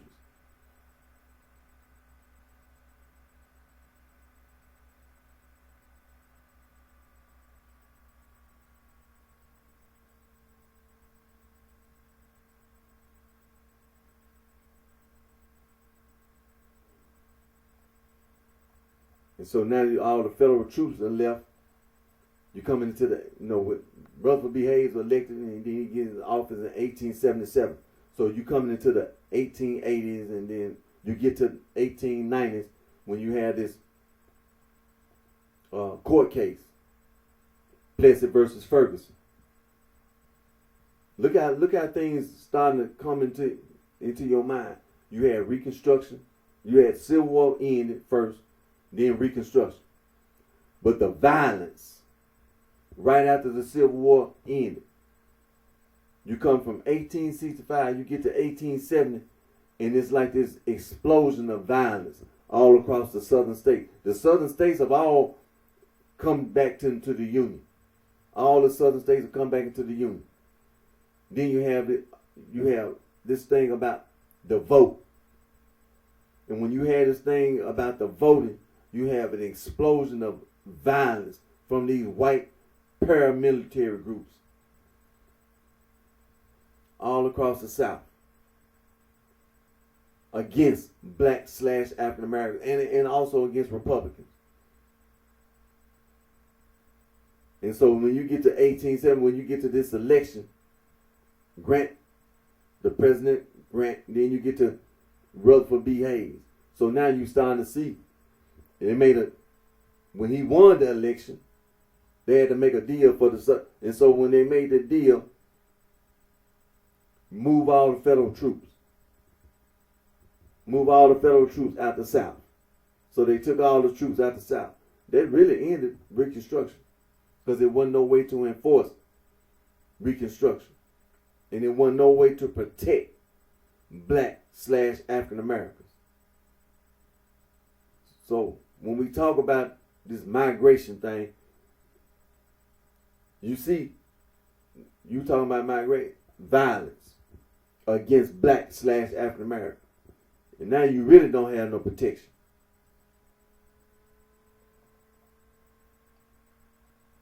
And so you get to the 1890s. You got Plessy versus Ferguson, a court case come up. Colored man. And so it's just the court case separate but equal. So when they get through passing it, the court hear the case now, you get to the 1900s.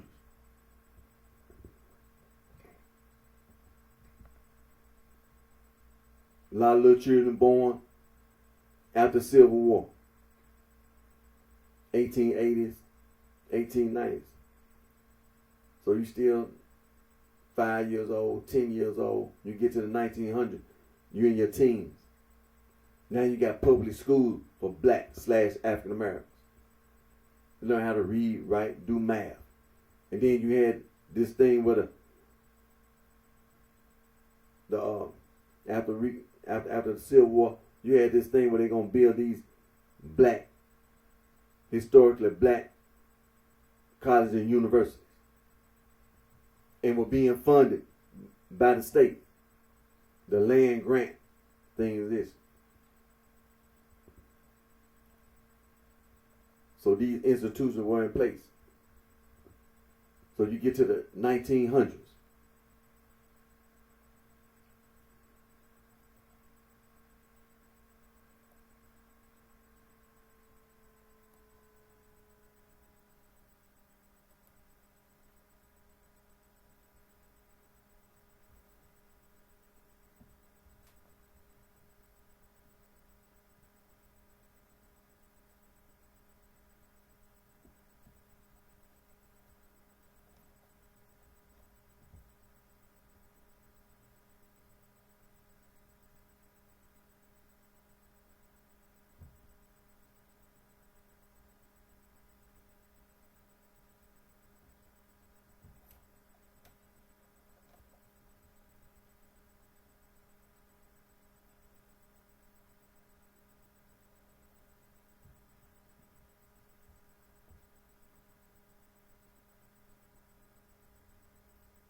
And so when we talk about factories and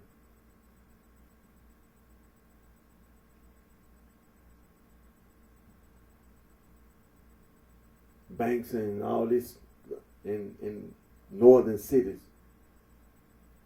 a lot of things that the Republicans had done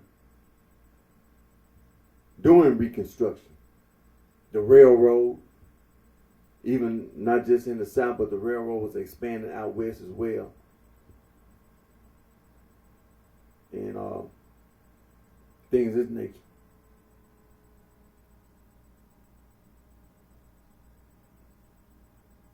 You come into the 1900s after Plessy versus Ferguson. Segregation. Now in the South, there ain't no more federal troops. You got all these paramilitary groups now. No federal troops. So the Ku Klux Klan and any other paramilitary group,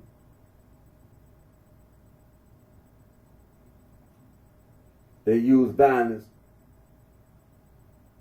to have control. Now, the federal government, the Freedmen's Bureau had put schools, they were building schools and things of this nature.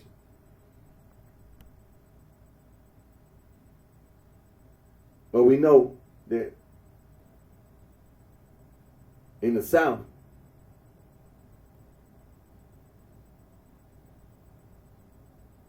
because of the violence, it just wasn't no way to enforce federal law. So talking about going to school, it was no way to protect black/African Americans.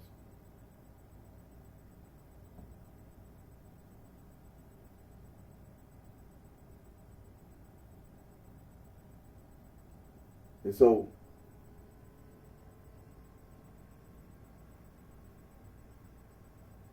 some people would move around or whatever, at your own risk, of course, at your own risk. Some people would at their own risk try to leave Mississippi, Texas, Louisiana, Alabama, Tennessee, Arkansas, Oklahoma, Missouri, Kentucky, things this nature. They try to leave, and we talking about the late 1800s, early 1900s. We talking about Florida, when you had all them federal troops in these southern states, Virginia, West Virginia. You had federal troops, North Carolina, South Carolina, to protect black/African Americans from the white paramilitary groups.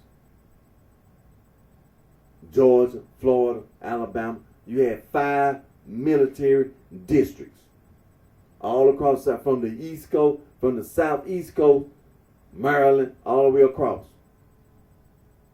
to Texas. You had federal troops to protect black/African Americans from these white European paramilitary groups, the Ku Klux Klan, the White League, the red shirts, and anybody just whites, period. Then you had this presidential election, so they made a deal. Get the federal troops out. Then you come into the late 1800s. You had a court case.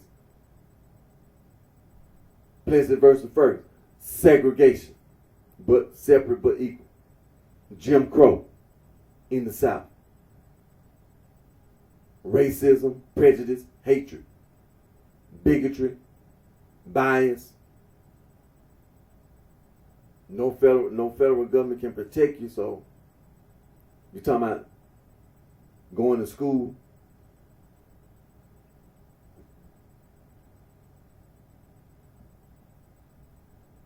You're talking about your mother and father gonna send a child to it wasn't no school because there wasn't no federal troops to protect you.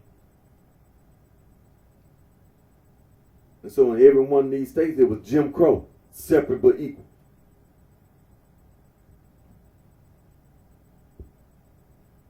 It was Jim Crow. And so if anybody made a choice or decision to travel, you did it at your own risk, because there wasn't no protection to lead the South. You did it at your own risk.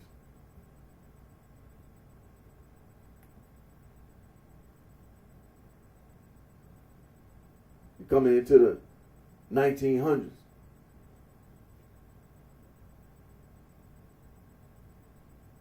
In the northern cities, you had factories and things of this nature.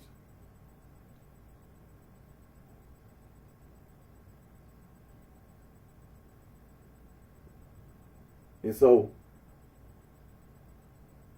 there's a lot of things, a lot of progress being made through inventions and things of this nature. You already got the railroad, so when it comes to traveling, you can go great distance, not just by horseback, but the railroad was moving products different places.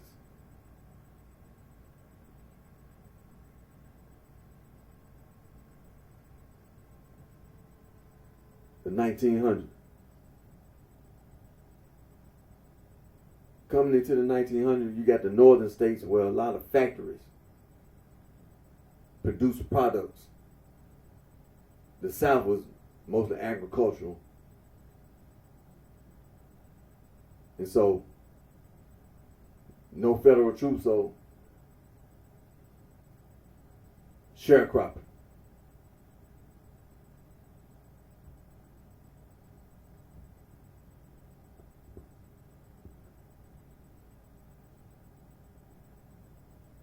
That's one of the things about the early 1900s. You had these factories.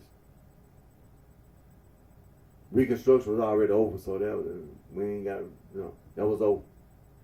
That was the end of that. No federal troops over.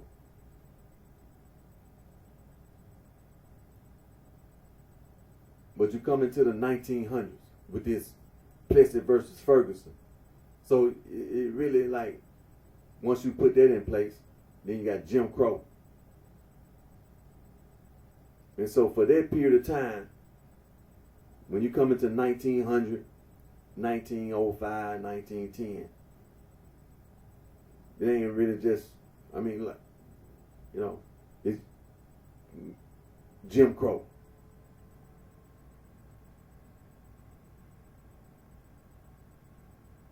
And so you talk the city of Chicago. And so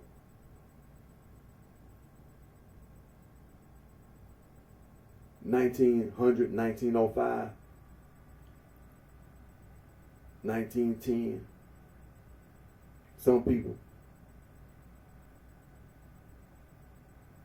black / African American, living in the state of Illinois, whatever, possibly some may have came to Chicago or whatever.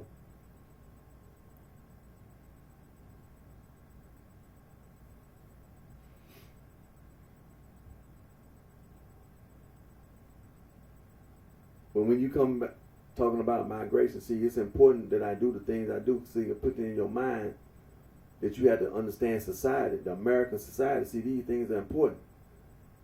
It's a sequence of events. You had to go from before the Civil War. Then you go through during the Civil War. Then now you got to deal with after the Civil War. Because your mind will be going all these different directions.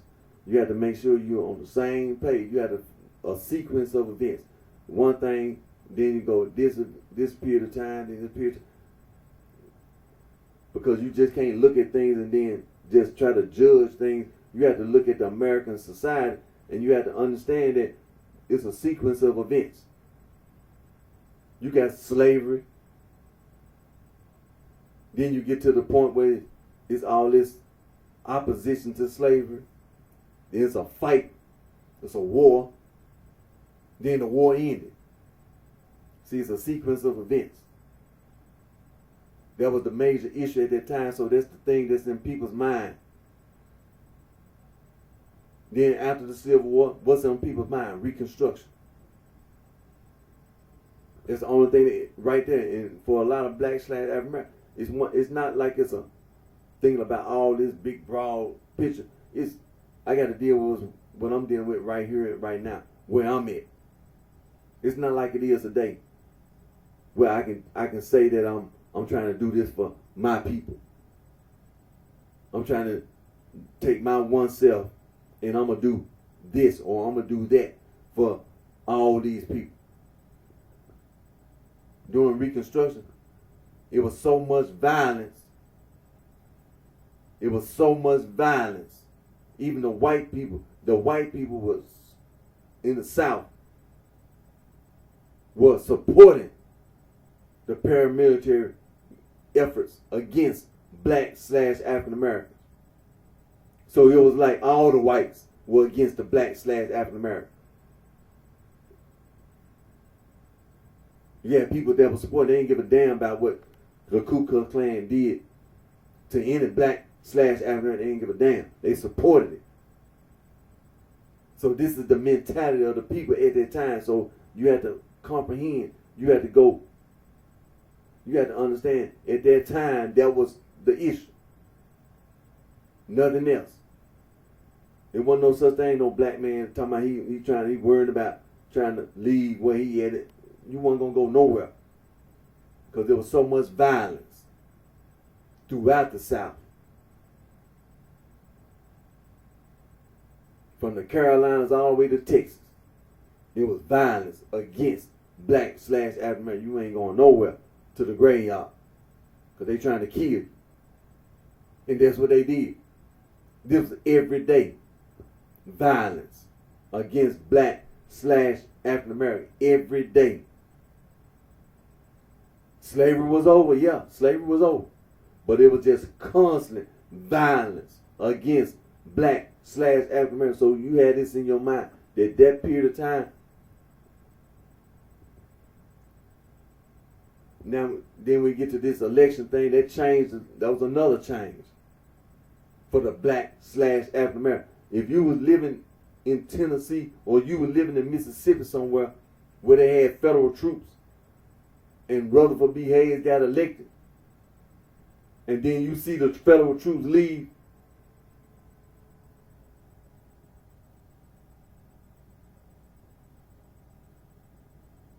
they were there yesterday. They were there last week trying to protect me and my family. But now the federal troops are gone.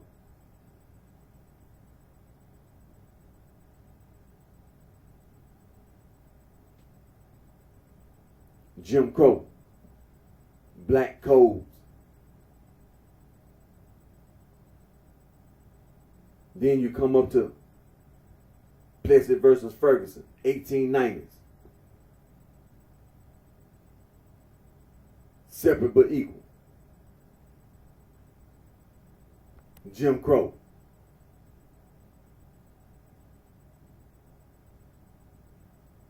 And now what's the law? The white paramilitary groups. You don't even see no more blacks in public office no more. See, they changed all that. When the federal troops left, all that stuff about blacks being elected to public office, it wasn't no more of that. It was very rare if you even see in some places it might be, but all across the South, it wasn't no. That was over with. When them federal troops left, that was over.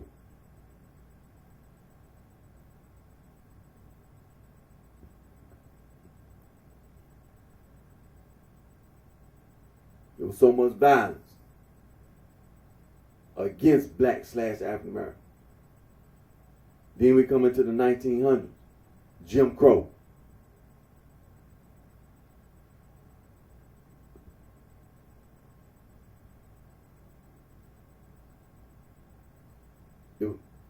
In Jim Crow, you got a certain conduct and behavior in all these different southern states. You can't even talk. You can't even look at a white person, all this kind of stuff, without getting killed. If you get killed, there ain't gonna be no any type of punishment for the person who kills you. All that kind of stuff.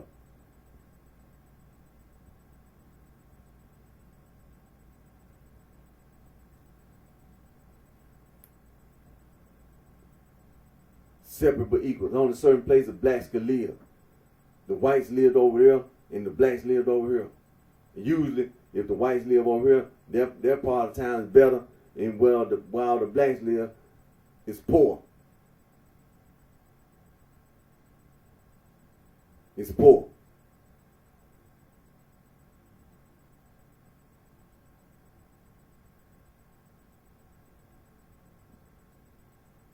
It's poor.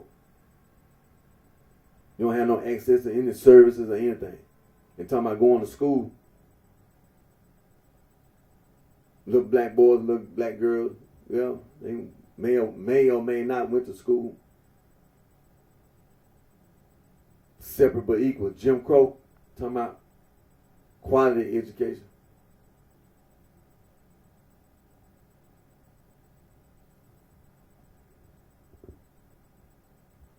But coming into the 1900s, moving around, things changed a little bit.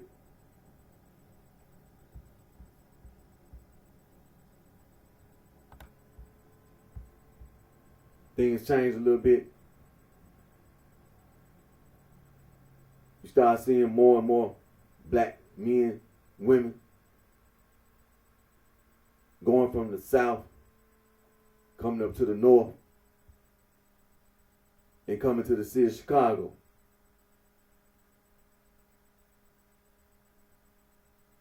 A lot of, like Plessy, and many people in his age group. By the time he had that court case, because he was born in slavery, he was what?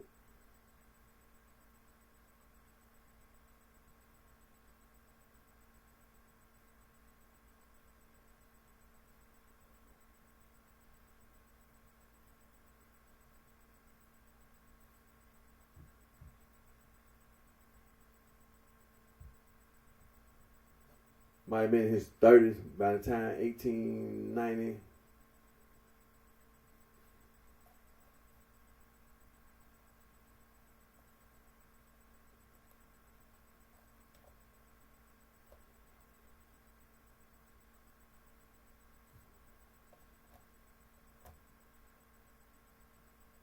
Because he was born in slavery.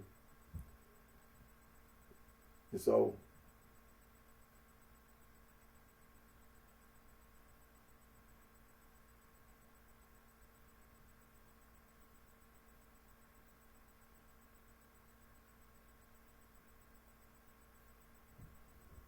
he might have been in his 40s or 50s by the time he got to 1892.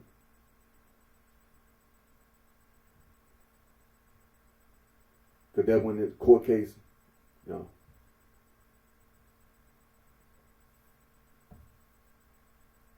But, you know, when he was a young man, he probably had children of his own.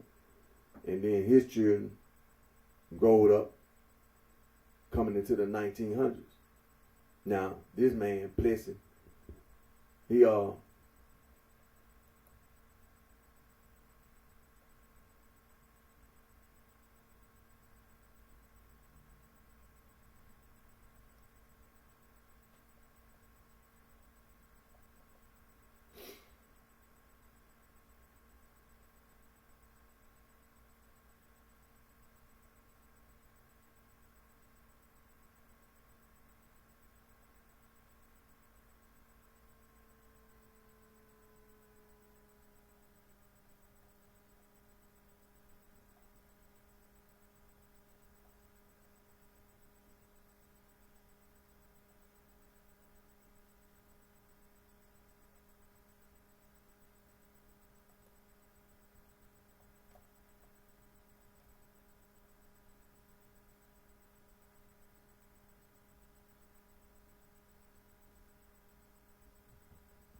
So like I said, Plessy kind of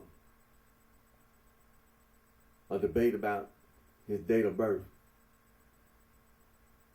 Might have been 1858, might have been 1862, but around that time, during the Civil War.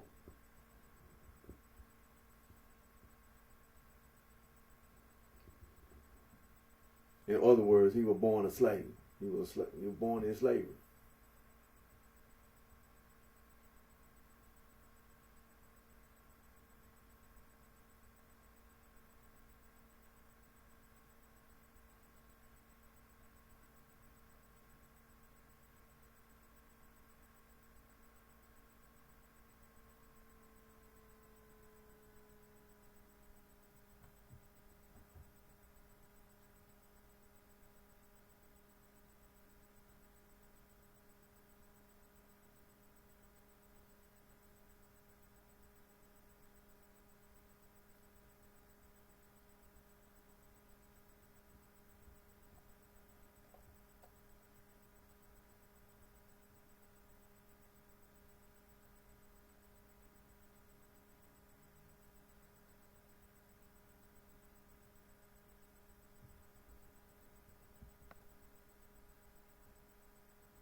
So like I said, it was a lot of people during that age group came into the early 1900s.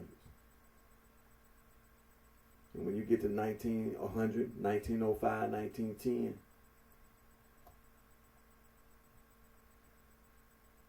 the federal troops from the South gone. And then you had this court case, so it was Jim Crow.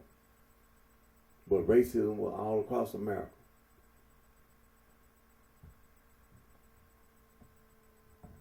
All across America.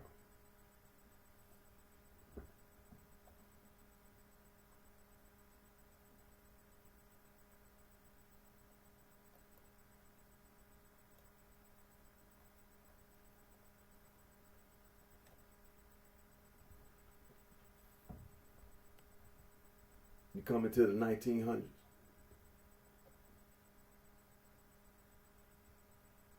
And it wasn't necessarily no big event. It's just people been living a certain way, and you had these institutions in place. And so this is another institution that's being put in place. Jim Crow.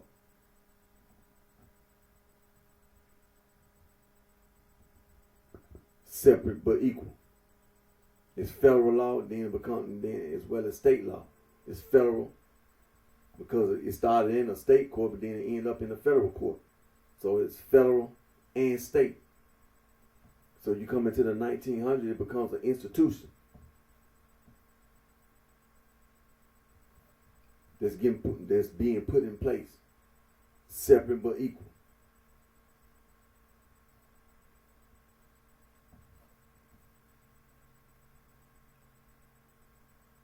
And so, based on this concept, based on this idea, now you have to remember that when you come into the 1900s, a lot of things have progressed a little bit, just like automobiles, cars, and things of this nature. You come into 1900, 1905, and so on and so. The railroad,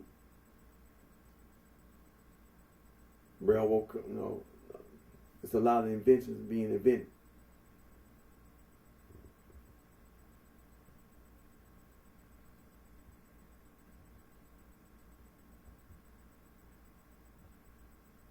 And so you come into this thing where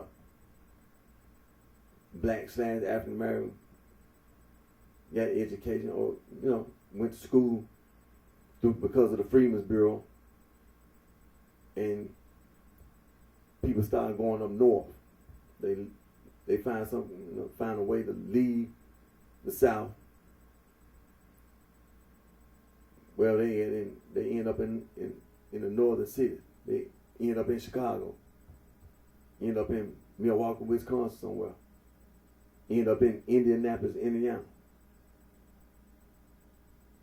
Or somewhere in Iowa, or somewhere in Minneapolis, Minnesota. Because see, there was a lot of factories.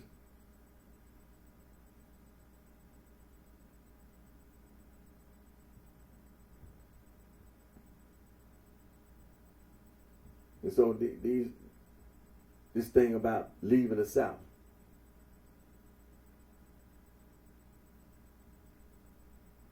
A lot of black / African Americans were leaving the South. And they came to the city of Chicago. And then when they got to the city of Chicago, it's not like, it was like this,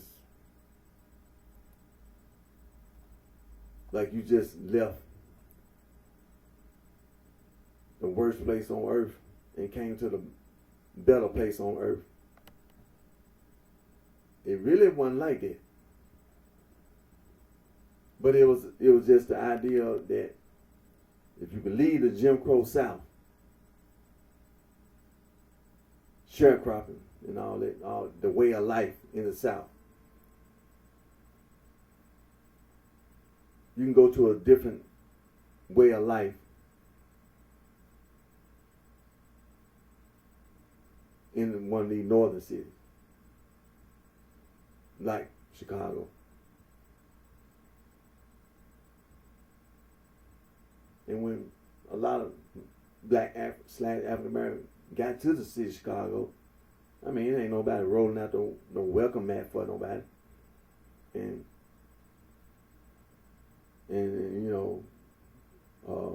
just waiting on you to get here. But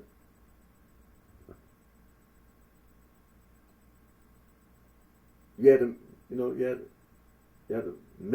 make it the best way you can.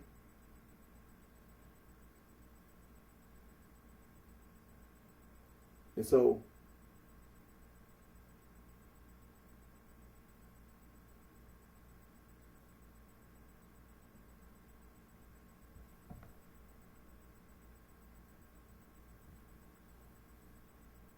you had to make it the best way you can.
And so, this whole idea of the gang, this is not nothing new for the whites. Because you had these white gangs on the northeast. And then you had these whites who were living in all these different places. In these northeastern towns, these northern cities and Midwest. What they refer to as a gang. This word, and then the mob and all this. And what the word means. When you come into the early 1900s, you know, this whole thing about gangs. Many of the black / African Americans who were living in the South, if it was any gang that they thought about, it was these whites, Europeans, that were terrorizing them all day and night. But see, it wasn't no such thing as blacks being involved in something like that, because it was only one gang. It was the whites being violent. It was the whites who were being violent. So whatever concept you think about, you thinking about Plessy versus Ferguson, there wasn't no such thing as you thinking about being violent. It was the whites being violent.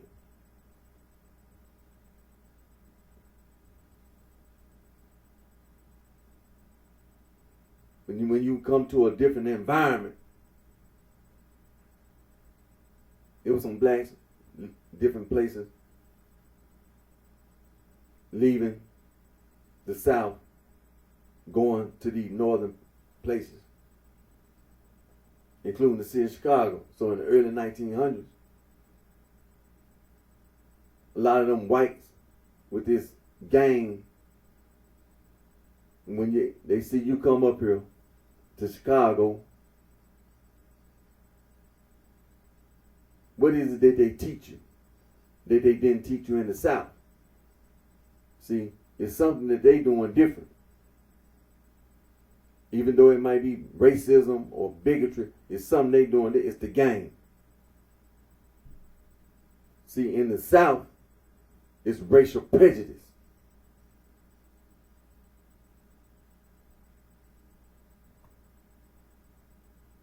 Bigotry, bias against black / African American, because you black / African Americans. And still, with segregation, with the Plessy versus Ferguson, you come into the early 1900s, but it was something that the whites in the North did. It was a gang. Just like in them northeastern cities, New York and Philadelphia.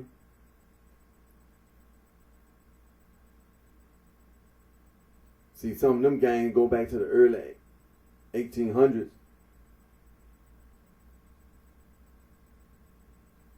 They were talking about like one of them gangs called it the 40 Thieves and all that. When you come to the city of Chicago, some of these whites, some of them immigrants and things of this nature,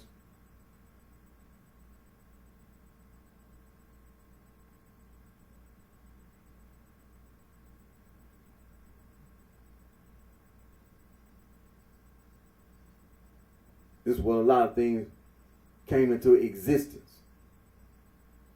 Because more and more blacks started coming to the city of Chicago. Not saying that one black / African American wasn't living in Chicago, but when you start seeing this coming to the city of Chicago from the South in the early 1900s. Oh, I'm not going to say that black / African American couldn't move around. Once you got past Reconstruction, you know your place. Separate but equal. You travel at your own risk now, because the Ku Klux Klan and the white paramilitary groups. But coming up to the city of Chicago. And so you had white people that were familiar with this, what they call gang, mob. and you being in the proximity of the whites, then they teach you the same thing. So you come into the early 1900s, one of the oldest, not saying the only, but one of the groups that lasted from the early 1900s, the Dirty Sheiks and the Wailing Sheiks. They lasted. Now they had some things with some white gangs and some possibly some other black gangs.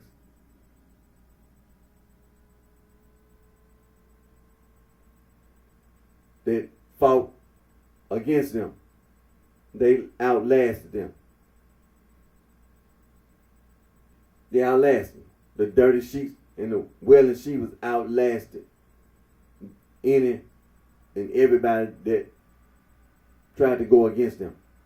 They outlasted them.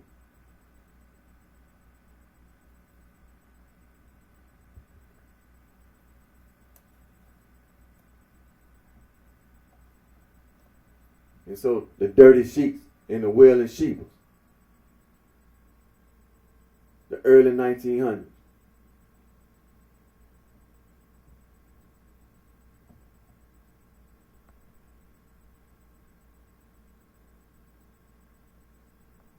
During that period of time,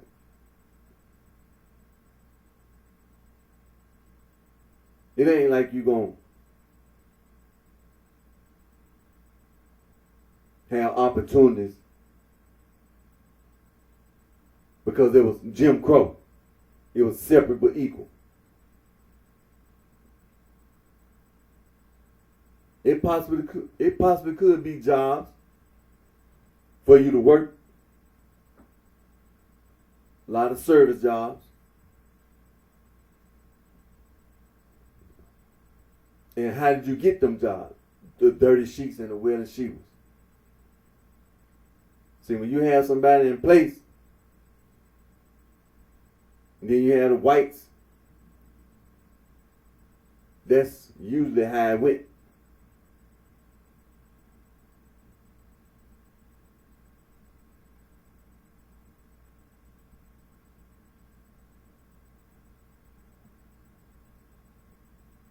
It's like who you know.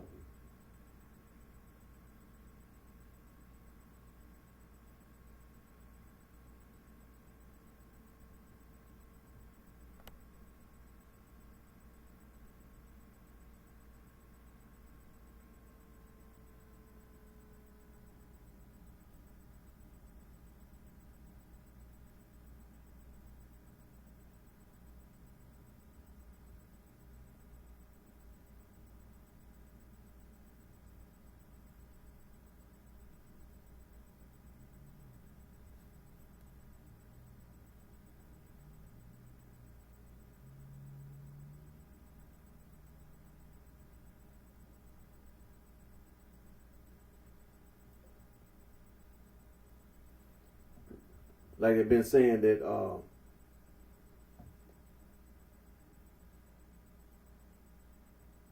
a newspaper, the Chicago Defender,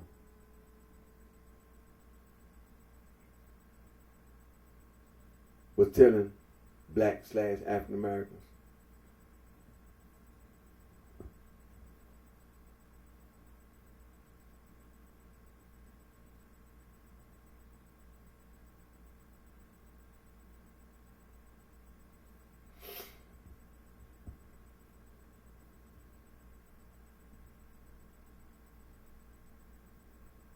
and so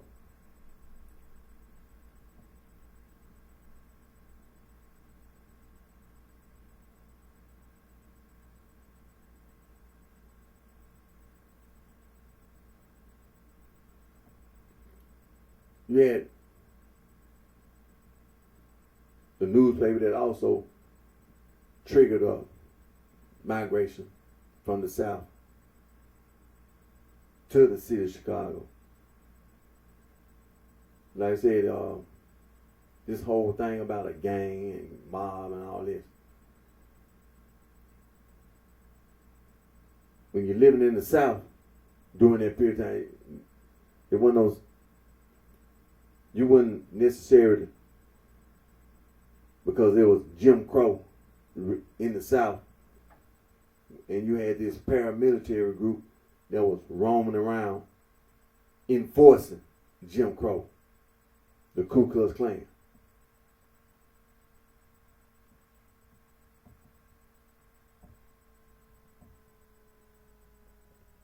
But when you left, when you're not in the South, it's not necessarily this paramilitary group that's roaming around trying to enforce Jim Crow or separate but equal. It was racism, of course. I mean, you know, mostly police or something like that. But it was something, it was like the so-called gang and mob, you know. It's just like when you talk about Al Capone in Chicago and all that during the early 1900s.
And you know what? That's another thing about the early 1900s is World War One.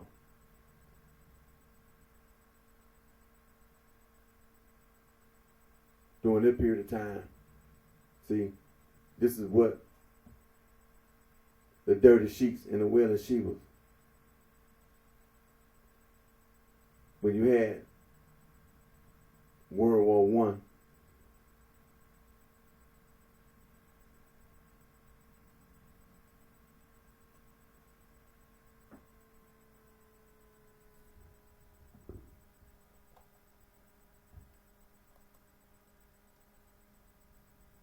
from 1914 to 1918, and that's a lot of black men served in the military during World War and fought in World War One, and those who came back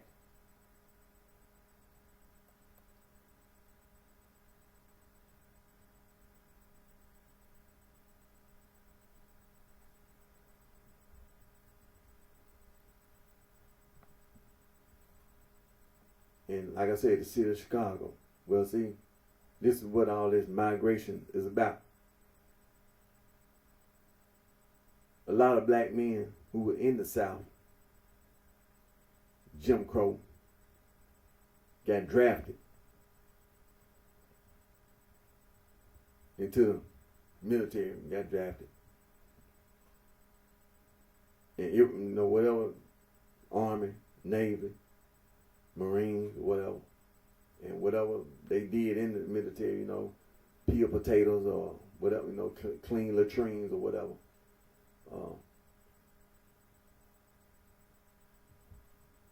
They served in the United States military during World War One and fought in World War One. Saw combat.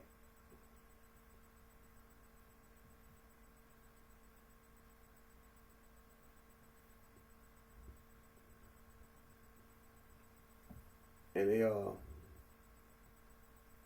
and still even doing when the war is being fought. See, this is when these factories producing weapons for the war, and that triggered a migration from the south to the northern cities, where these factories were producing products for the war. Now, a lot of men got drafted. Then the war was over.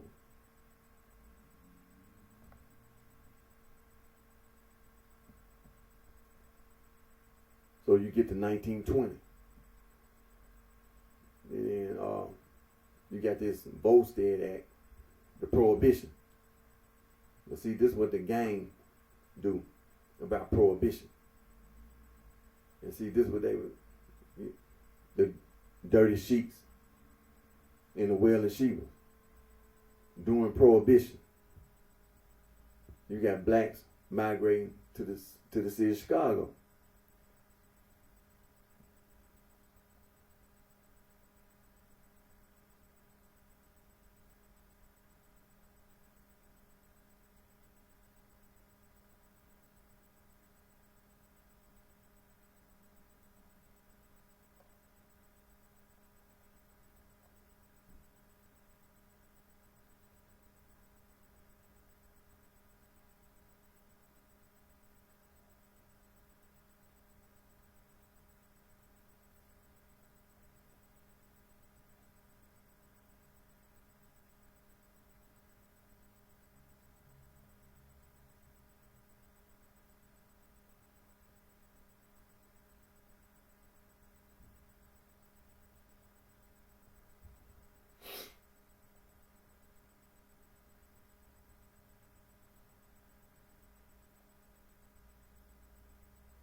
And so that Prohibition and the so-called gang, the mafia and things of this nature in the city of Chicago.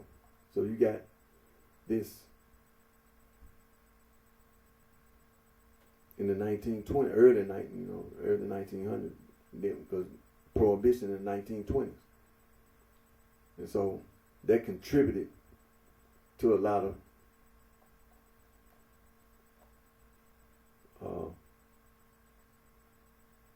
activities.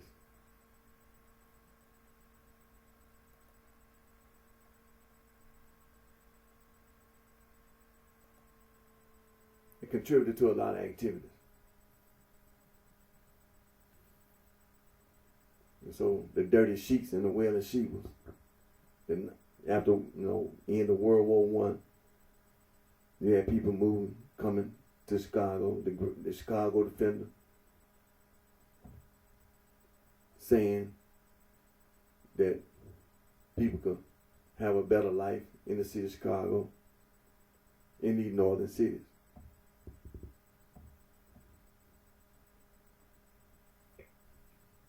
And so, the dirty sheets and the wet sheep. When people would come to the city of Chicago,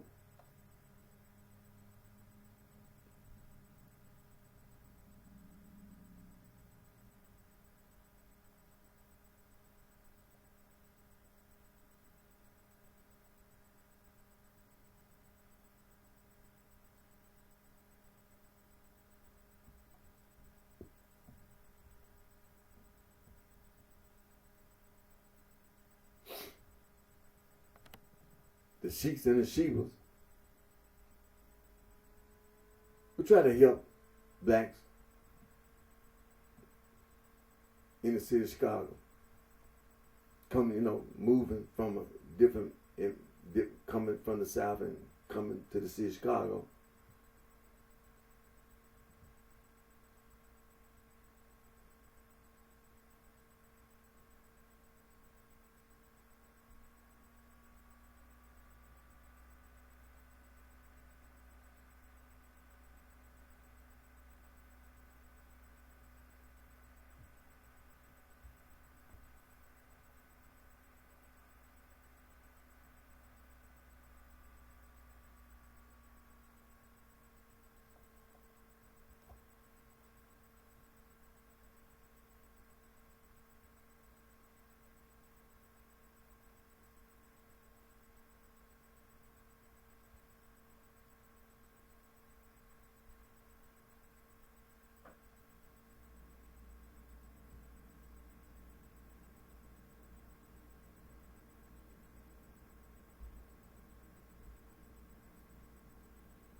And coming to the city of Chicago, there was only certain places blacks could live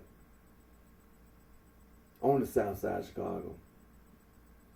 And see, that was another thing that it was just limited housing. And so you can't you can't leave one thing that you have a problem with, then get all the way up to Chicago and you ain't got no place to live.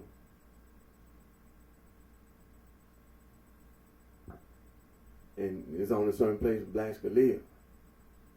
So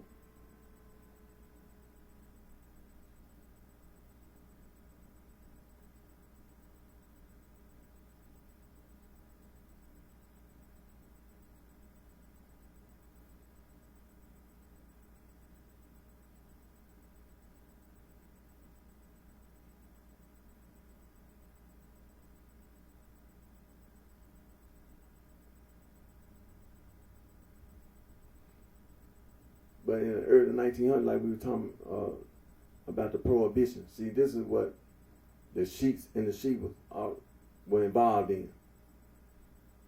Bootlegging.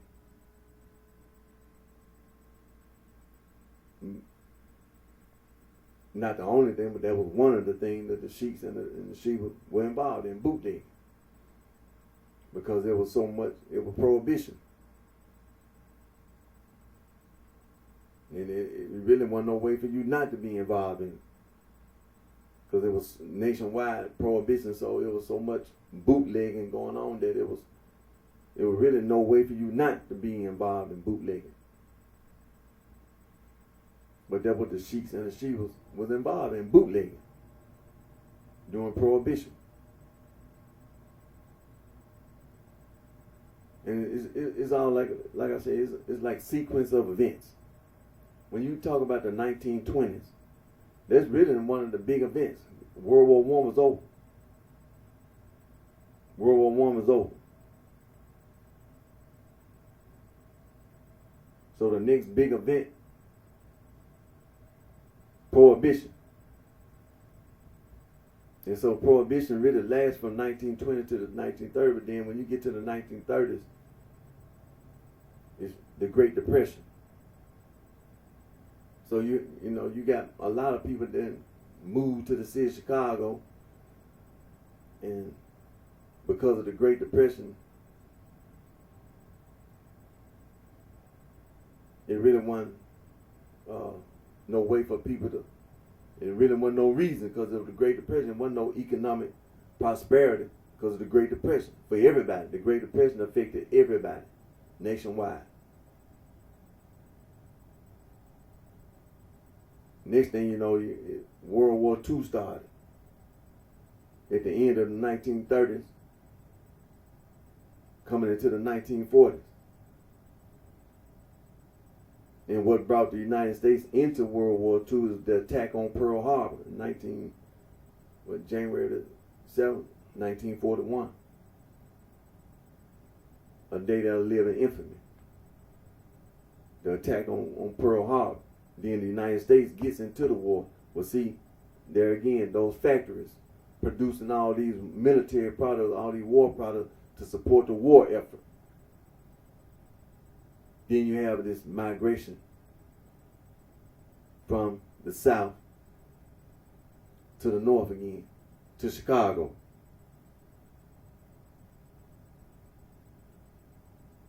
The sheiks and the sheep. If you're too old to be drafted, then that's what the sheiks and the sheep were. You're probably too old to get drafted, so they were still there in the city of Chicago. The sheiks and the sheep, they were there.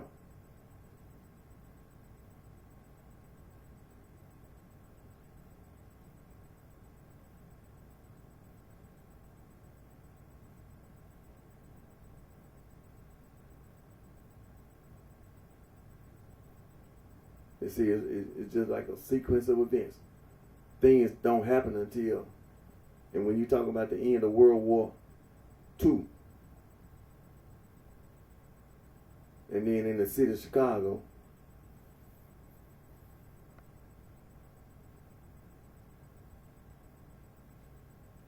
at the end of the 1940s, early 1950s, the Dirty Sheiks and the Wailing Shivas, they created the Imperial Chaplains in the 14th Street Clovers, over there on Halstead Street.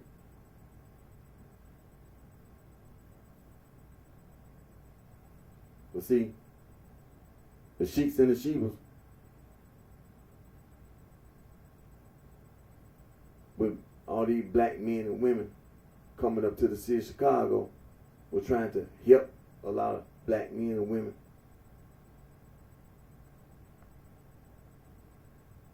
With all this housing discrimination and just all this discrimination and racism and prejudice in the city of Chicago,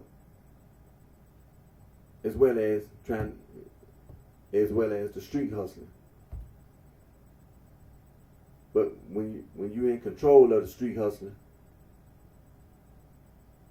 when the people coming up to the city of Chicago,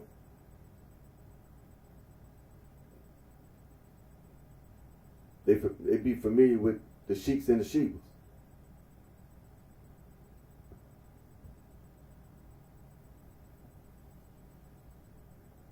Because there wasn't nobody else around. Because the sheiks and the shivas had already made that clear. Wasn't nobody else known. And the sheiks and the shivas had that type of influence. And we have to remember that during in 1945 discovery of the Nagamon Library. After 1945. So when it's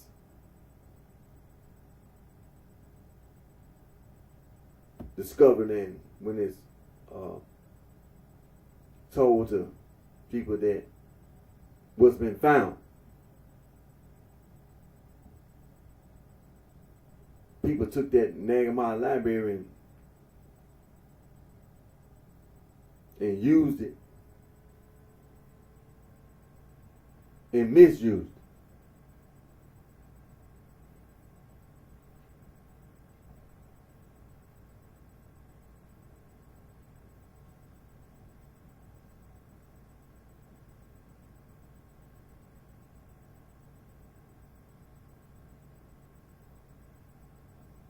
And so that would trigger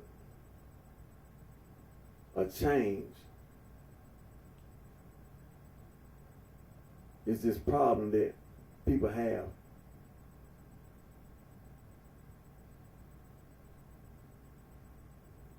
with the Nehemiah Library. In all these years, see, the Catholic Church had already refuted Gnosticism. In all them years,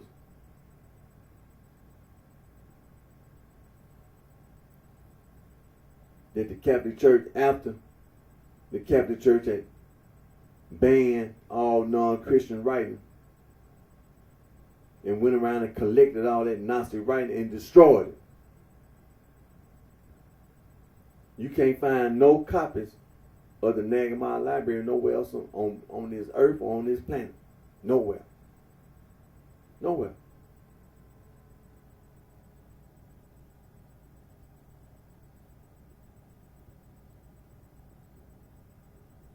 You can't find it nowhere on this planet. That's because it was destroyed. And so in 1945, this little boy outside playing over there in Nehemiah, Egypt.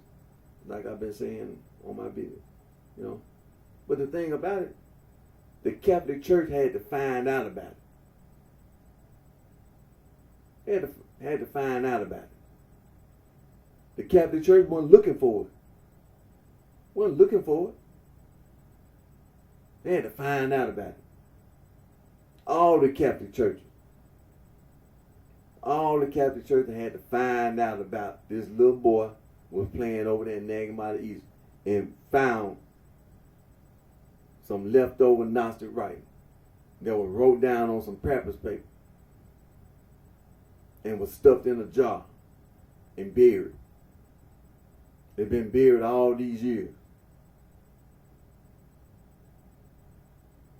Nobody looking for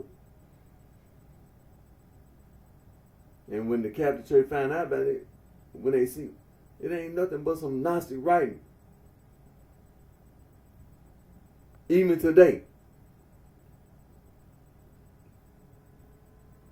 Even today, when the bishops and the deacons in the Catholic Church, when you talk about the Nehemiah Library, it's still saying the same thing.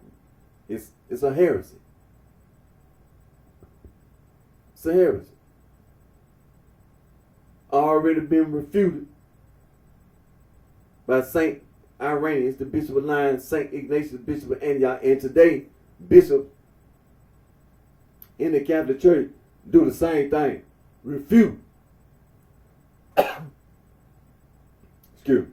Refute Gnosticism as being a heresy.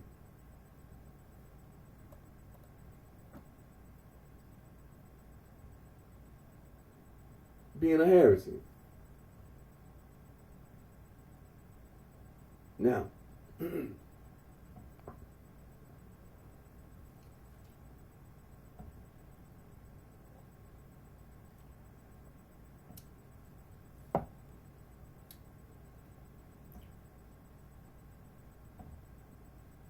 when we talk about the Nehemiah Library, and when I think about the dirty sheets and the wailing sheep, before the discovery of the Nehemiah Library, I guarantee they ain't thought nothing about it.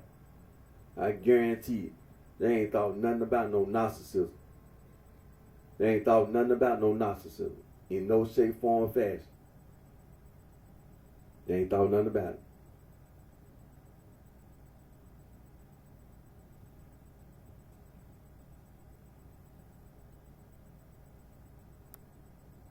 Because at all these colleges and universities, all around the world, before 1945,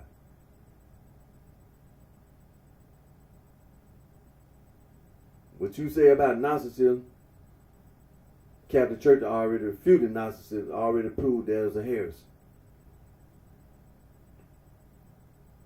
So it wasn't no reason for you to even mention no narcissism.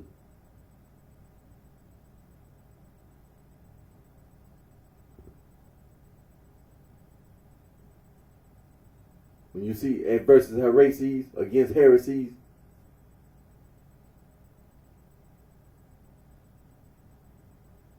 that's the only recorded record of narcissism.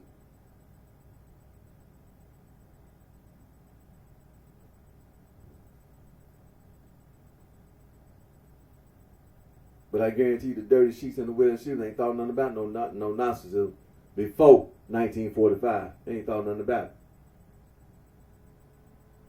They ain't paying no attention to it.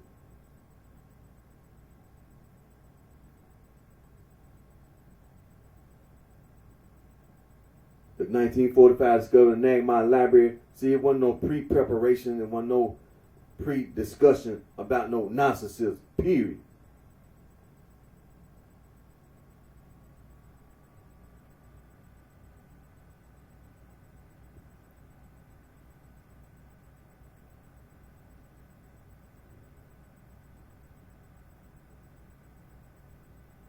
It ain't nothing to worry about. Ain't nothing paying. You doing them a line. That's all narcissism is, a lie. You're trying to distort information. That's all you do is distort information.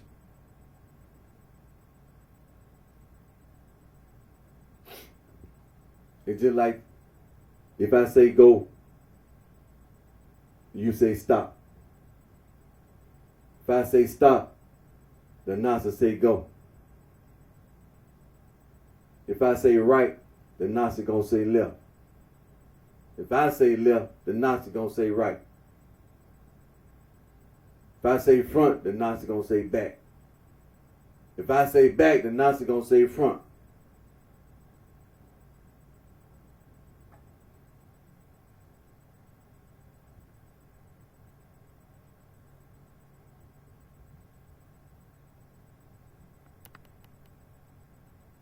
But see, the dirty sheets and the wailing sheep, they ain't thought nothing about no narcissism. They ain't thought nothing about it.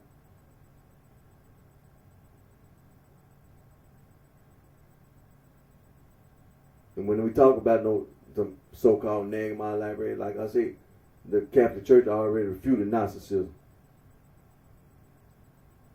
And see, when you talk about it in history, Plato, a student of Socrates, in this book, the Timaeus, talking about the demiurge, or whatever, what Plato said about the demiurge and what the Neoplaton said, the demiurge was a benevolent god. They desired this material world to be good. The so-called Gnostics, they took the information and claimed that the demiurge was a clumsy god and made up some more lies talking about the material world is evil.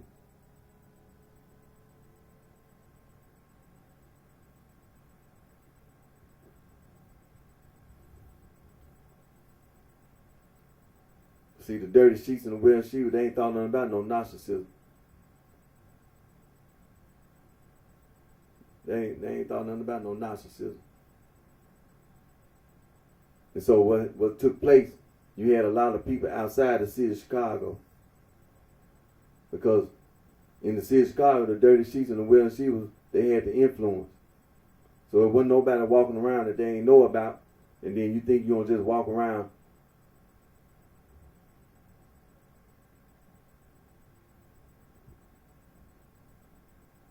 But see, there were people outside the city of Chicago coming up to the city of Chicago.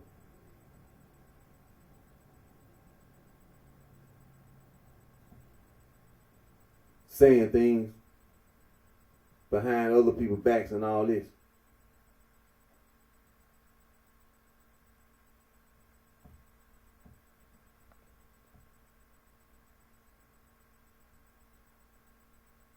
They're trying to use the Nagamon Library as a weapon to victimize men, women, and children, to be destructive, self-destructive.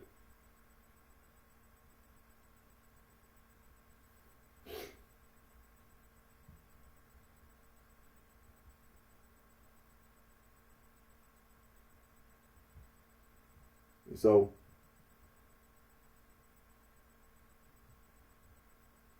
the dirty sheets and the wailing sheep, they started the Imperial Chaplains in the 14th Street close.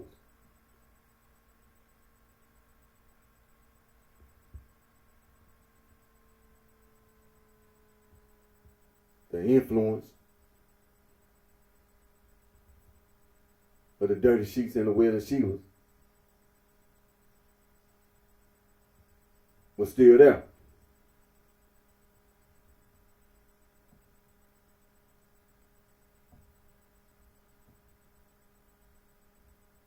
The dirty sheets and the wailing sheep, a lot of people. Been around for a few years now, since the early 1900s.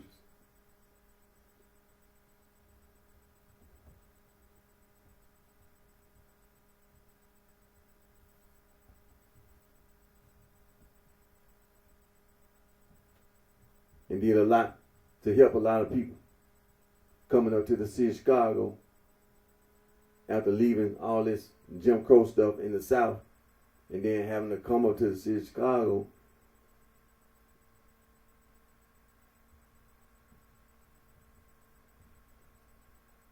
with with a lot of uncertainties. And so you had people that were there who've been living there a little bit longer, know their way around and know who to talk to and all this, to help other black men, black women, black children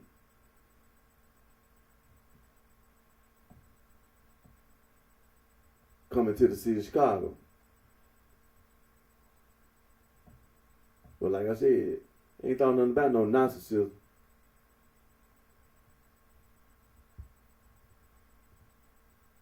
And all these people that's coming up to the city of Chicago, they ain't heard nothing about no narcissism either.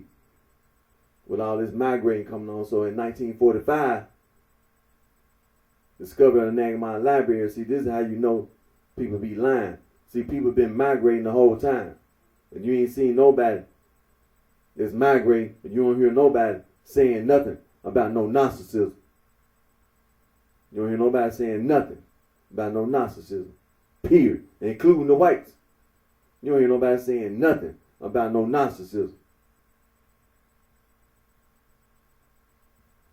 The 1945 discovery of the Nagamon Library, now you got people saying things about narcissism. Shouldn't have been saying nothing in the first place. Because nothing that you're saying is right.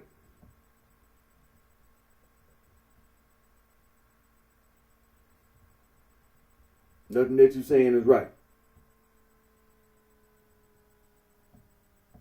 So the dirty sheets and the wailing sheep, they wasn't going around lying behind other people's backs. They're trying to use and misuse the Nagamon Library.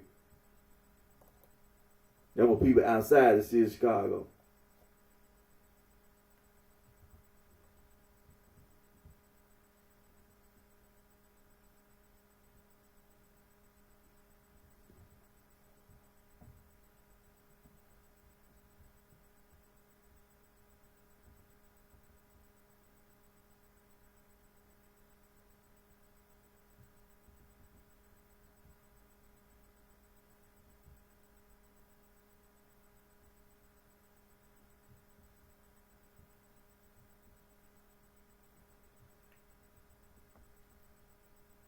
Wasn't no such thing as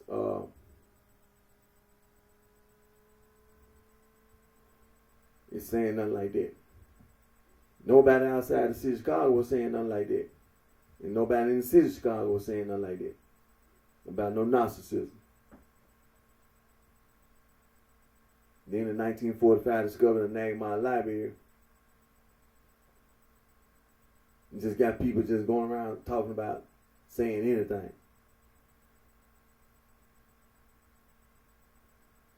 Don't necessarily mean it's right. They just go around talking about narcissism.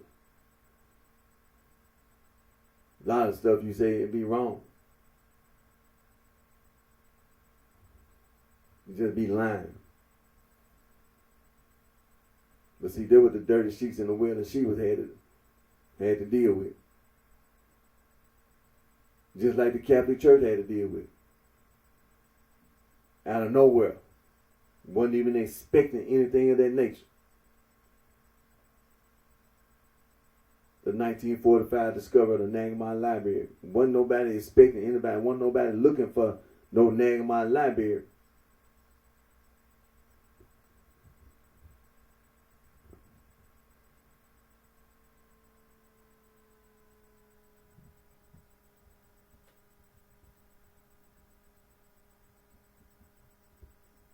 When nobody looking for no Nagamon Library, nowhere.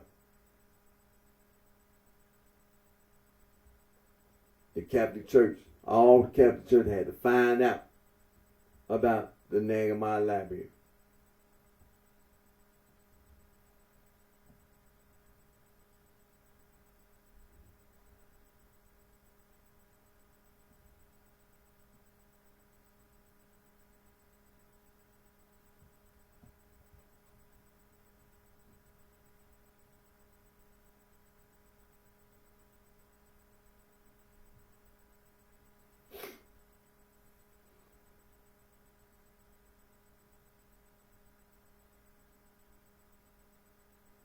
And so, the sheiks and the shivas, before 1945, discovered the Nagamon Library, did a lot to help black men, women, black/African American, in the city of Chicago, as well as outside the city of Chicago. Because when you say people migrate, they don't mean the whole family migrating. A lot of people had family members still living wherever they left, was still living there. And then other family members would leave the South and go up to the city of Chicago as well as other cities. Because during World War II, the factories and things, and they were producing products in the war effort. But everybody in the family didn't move. Some people. Then some people did. Just like Sam Cooke. His mom and dad took the whole family. After all the children were born, the last child that was born, they packed up and left Mississippi, moved to Chicago.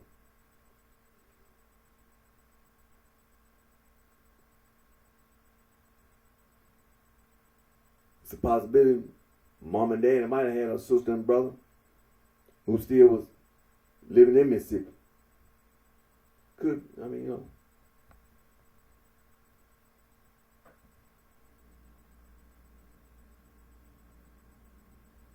There's a lot of family members who left wherever they was living in the South and moved to the city of Chicago. But they don't mean that the whole family moved. But the sheiks and the shivas, before the 1945 discovery of the Nagamon Library, they ain't thought nothing about no narcissism, as well as anybody else. Nobody said nothing about no narcissism. And all these historically black colleges and universities, you ain't heard nobody say nothing about no Nagamon Library. You ain't heard nobody say nothing about no narcissism in that way. Just walking around, running off at the mouth. Well, nobody doing it. And all these other colleges and universities, well, nobody talking about no narcissism in that way. But But then in 1945 discovered the Nagamon Library. Now you got any and everybody walking around lying.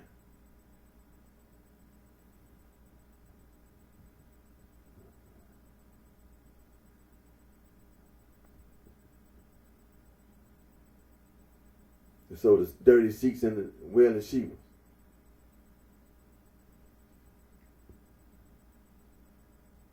Did a lot of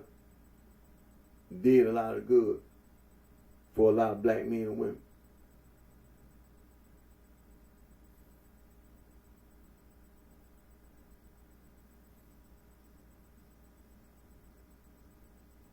They did a lot of good.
Don't forget Sam Cooke. He was born in Mississippi. Him and his sisters and brothers. Mom and Dad moved all the children. Them and they, moved to the city of Chicago, living on the south side of Chicago. It came up during that period of time when the Dirty Sheets and the Wailing Shebas was very influential in the city of Chicago. And Sam Cooke, childhood sweetheart, is Barbara Campbell Cook, also living in the city of Chicago and was raised up under the Dirty Sheets and the Wailing Shebas. Don't forget Sam Cooke.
And don't forget King Von.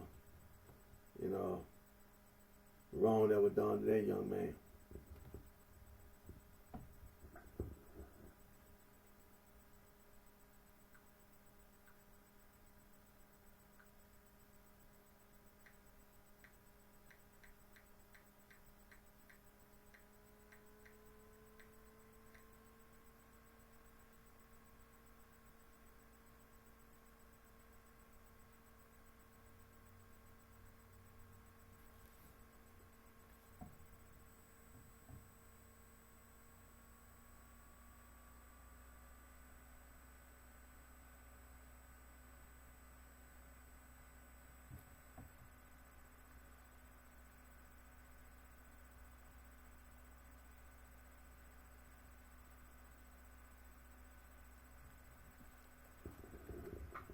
And don't forget Young Dolph.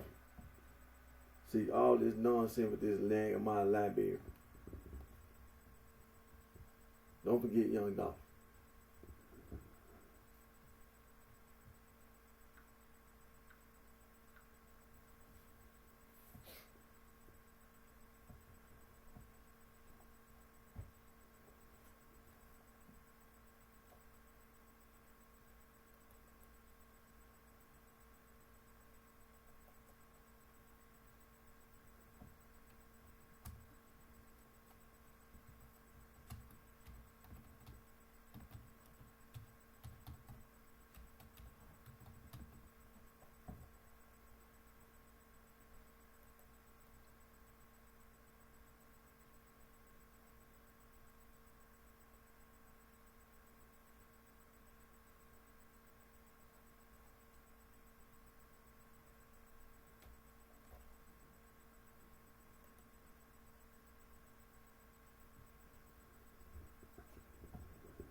And so, get my time and go ahead and end my video today. But I'm gonna read this Russian newspaper and see if it's in it, which I already know. It's not really too much of a big change in the war in Ukraine. See, they tried to do the same thing. They tried to use the Nagamata library.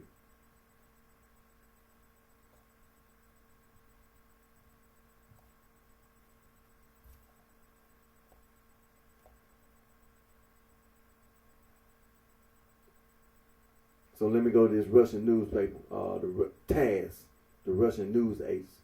See, you know already, you see, you can't, don't listen to CNN and Fox, because they will lie to you. They lie to you all the time.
When you read the newspaper, as you can see, a lot of the things that happened last year, they're not happening.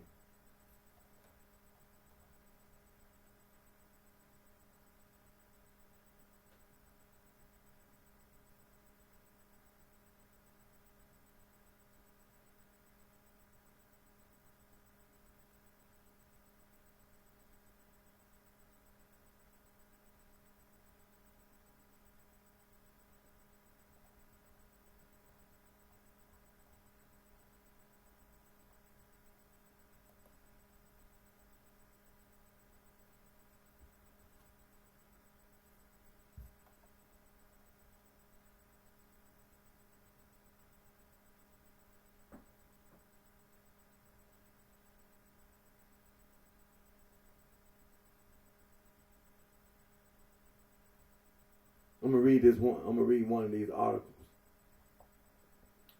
What's this? This from yesterday, April the 22nd. Revolts erupt among Ukrainian troops in Kasov Yar, Konstantinovka. Said according to the founder of the PMC Wagner, Yevgeny Prigozhin, they are dropping their arms and walking out. Said rebellions have begun among Ukrainian servicemen in Kasov Yar and Konstantinovka as they are dropping their arms and walking out. Yevgeny Prigozhin, founder of the PMC Wagner, said on Saturday, revolts have begun among the servicemen of the Ukrainian armed forces in Kasov Yar and Konstantinovka. They are dropping their arms, rising and leaving, said Prigozhin, citing on his press service Telegram channel. This is how Prigozhin responded to a request to comment on reports that Ukrainian Ukrainian President Vladimir Zelensky had demanded from Ground Force Commander Alexander Syrskyi that his troops stand their ground in Artyomov, known as Bakhmut in Ukraine, until May 9th, so as to prevent a big informational victory of Russia. Artyomov, located in the Kyiv-controlled area of the Donetsk People's Republic, DPR, is a major transport hub supplying the Ukrainian military grouping in Donbass.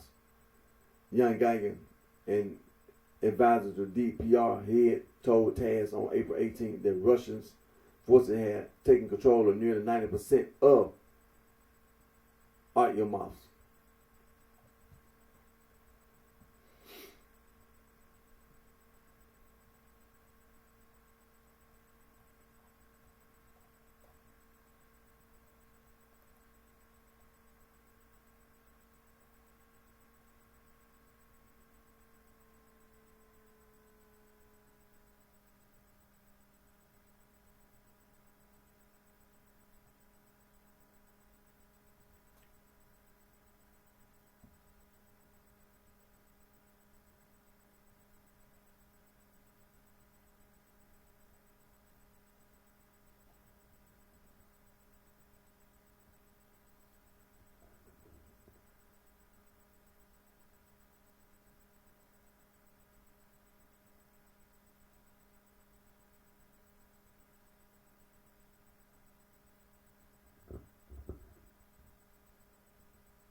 according to the TASS Russian news, they didn't really ain't anything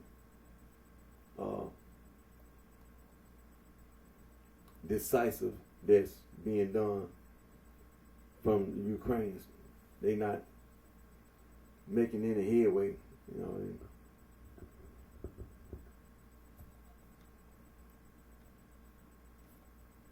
Still, you know, you have to watch the weather. You know, the weather is unpredictable. The weather is unpredictable.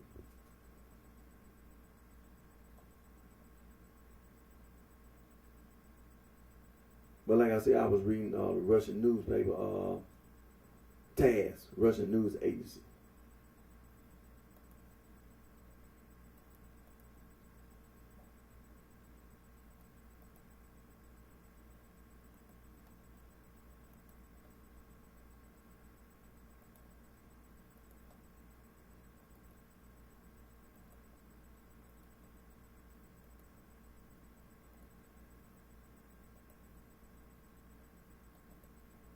I'm gonna get ready to end today's video.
Esoteric and exoteric.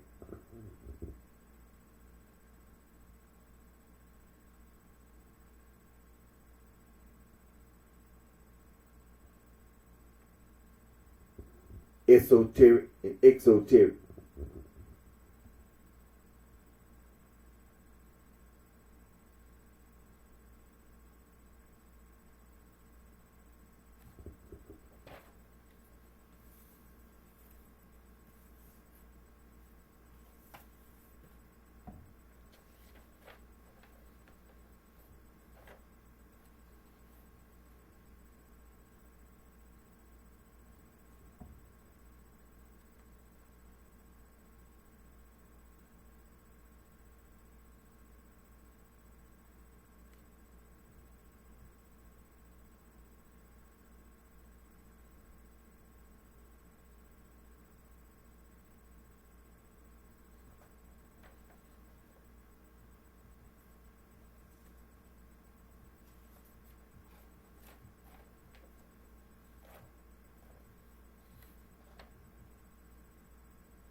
Rejecting knowledge.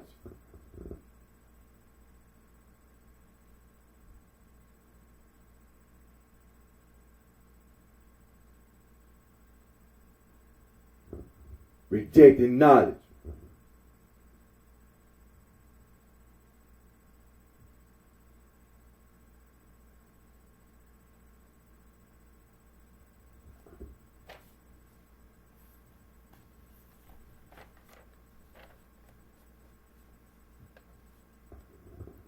Rejecting knowledge.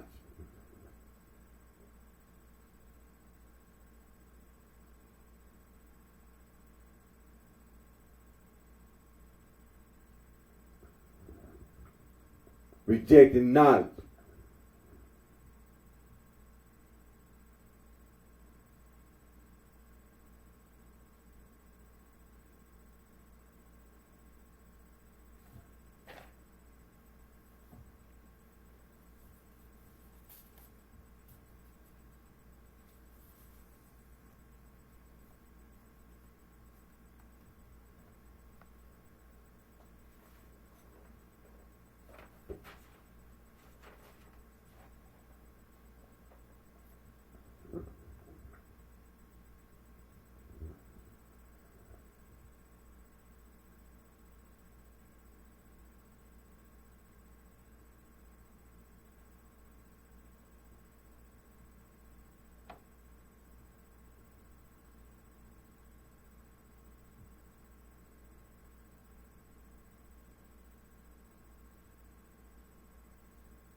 The Almighty, Vice Lord, Four Corner Hustle. The Almighty, Black Prince Stone. The Almighty, Black Disciple, Poppin'. The Almighty, Mickey Cobra, Cracking. The Bluefin Black Disciple, the Black Disciple. The Lord, Stone Disciple. 7-Eleven, G Killer. Gangster Disciple Killer. GD Killer. Glazed Donut Killer.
See, all that nagging my library ain't no but a lie.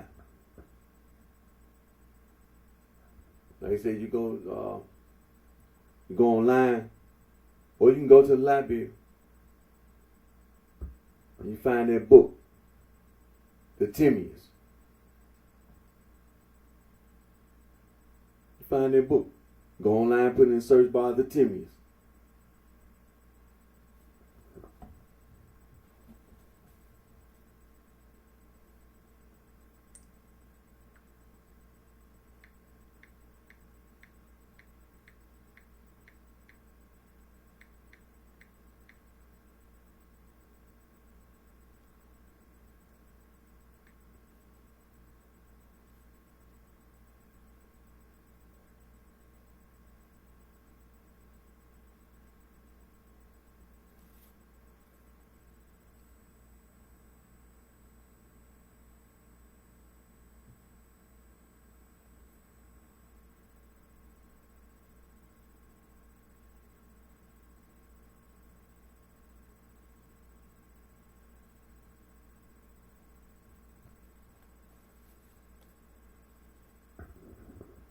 See, when the conservative vice lord be in Chicago, then you got people living outside the city of Chicago like myself. See, it don't make, whether you're in the city of Chicago, whether outside the city of Chicago, conservative vice lord, you know what I'm saying? And all that nonsense about some nagging my library, talking about some narcissism. You ain't gonna never get away with that. Recruit. Elementary school, junior high school, high school. You want to talk about some narcissism? You want to talk about the demiurge? You want to talk about the material world? Talk about the Timmy's.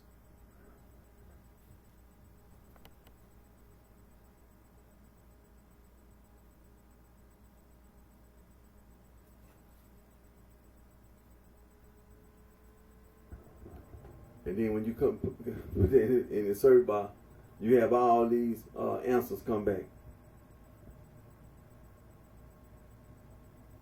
University of Illinois Urbana-Champaign, Encyclopedia Britannica, University of Washington,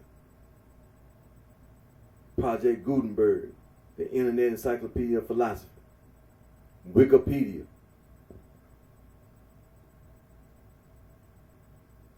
Amazon.com, Goodreads, University of Houston, University of Idaho,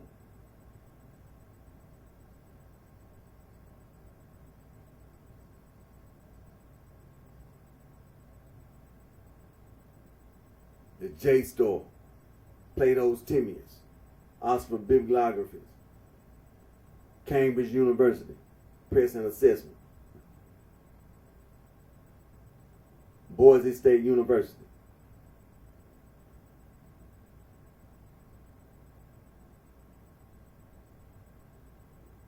the Platonic Foundation,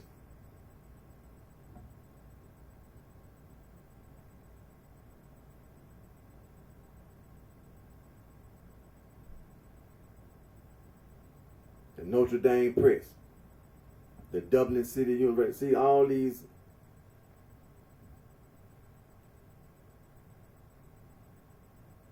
Then you got an ebook, Barnes and Noble, Timmy's by Plato, University of Virginia. Man, I can go on and on.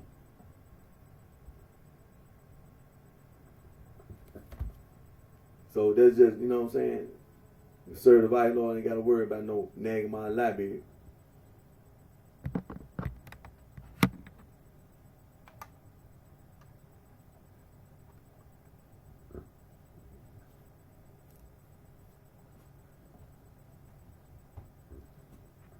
I'm gonna come back on my reading next time I do my video, but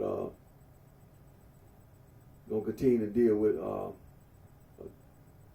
gonna continue to acknowledge and recognize the contributions, the dirty sheets and the willing sheep. And I'm gonna go ahead and end today's video. I want to always first give thanks to God for all the blessings and guidance that God provides all with. And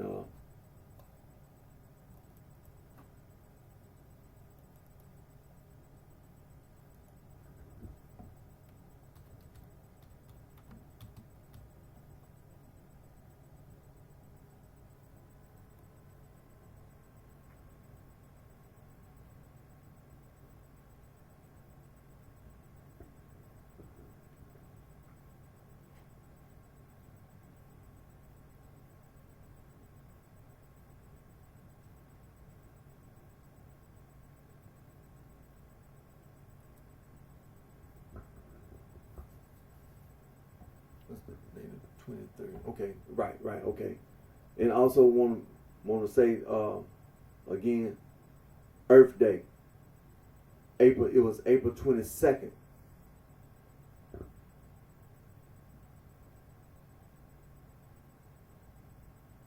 Of 2023, which was yesterday, because the day is the 23rd. But still, want to always remember Earth Day and environmental protection.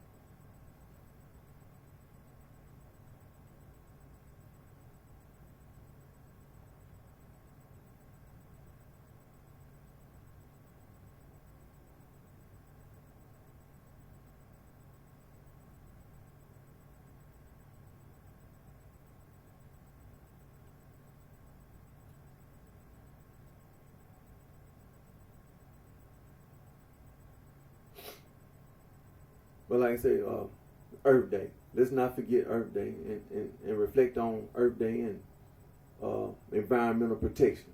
It's important.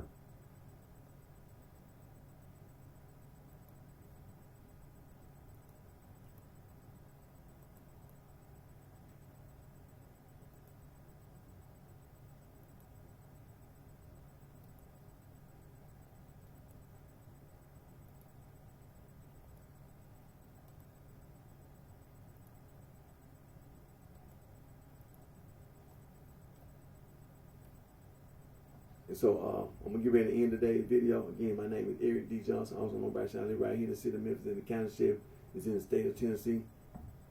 Thank all my family, my support for your continued encouragement support. And until next time, take care of yourself. Wish each and every one the very best.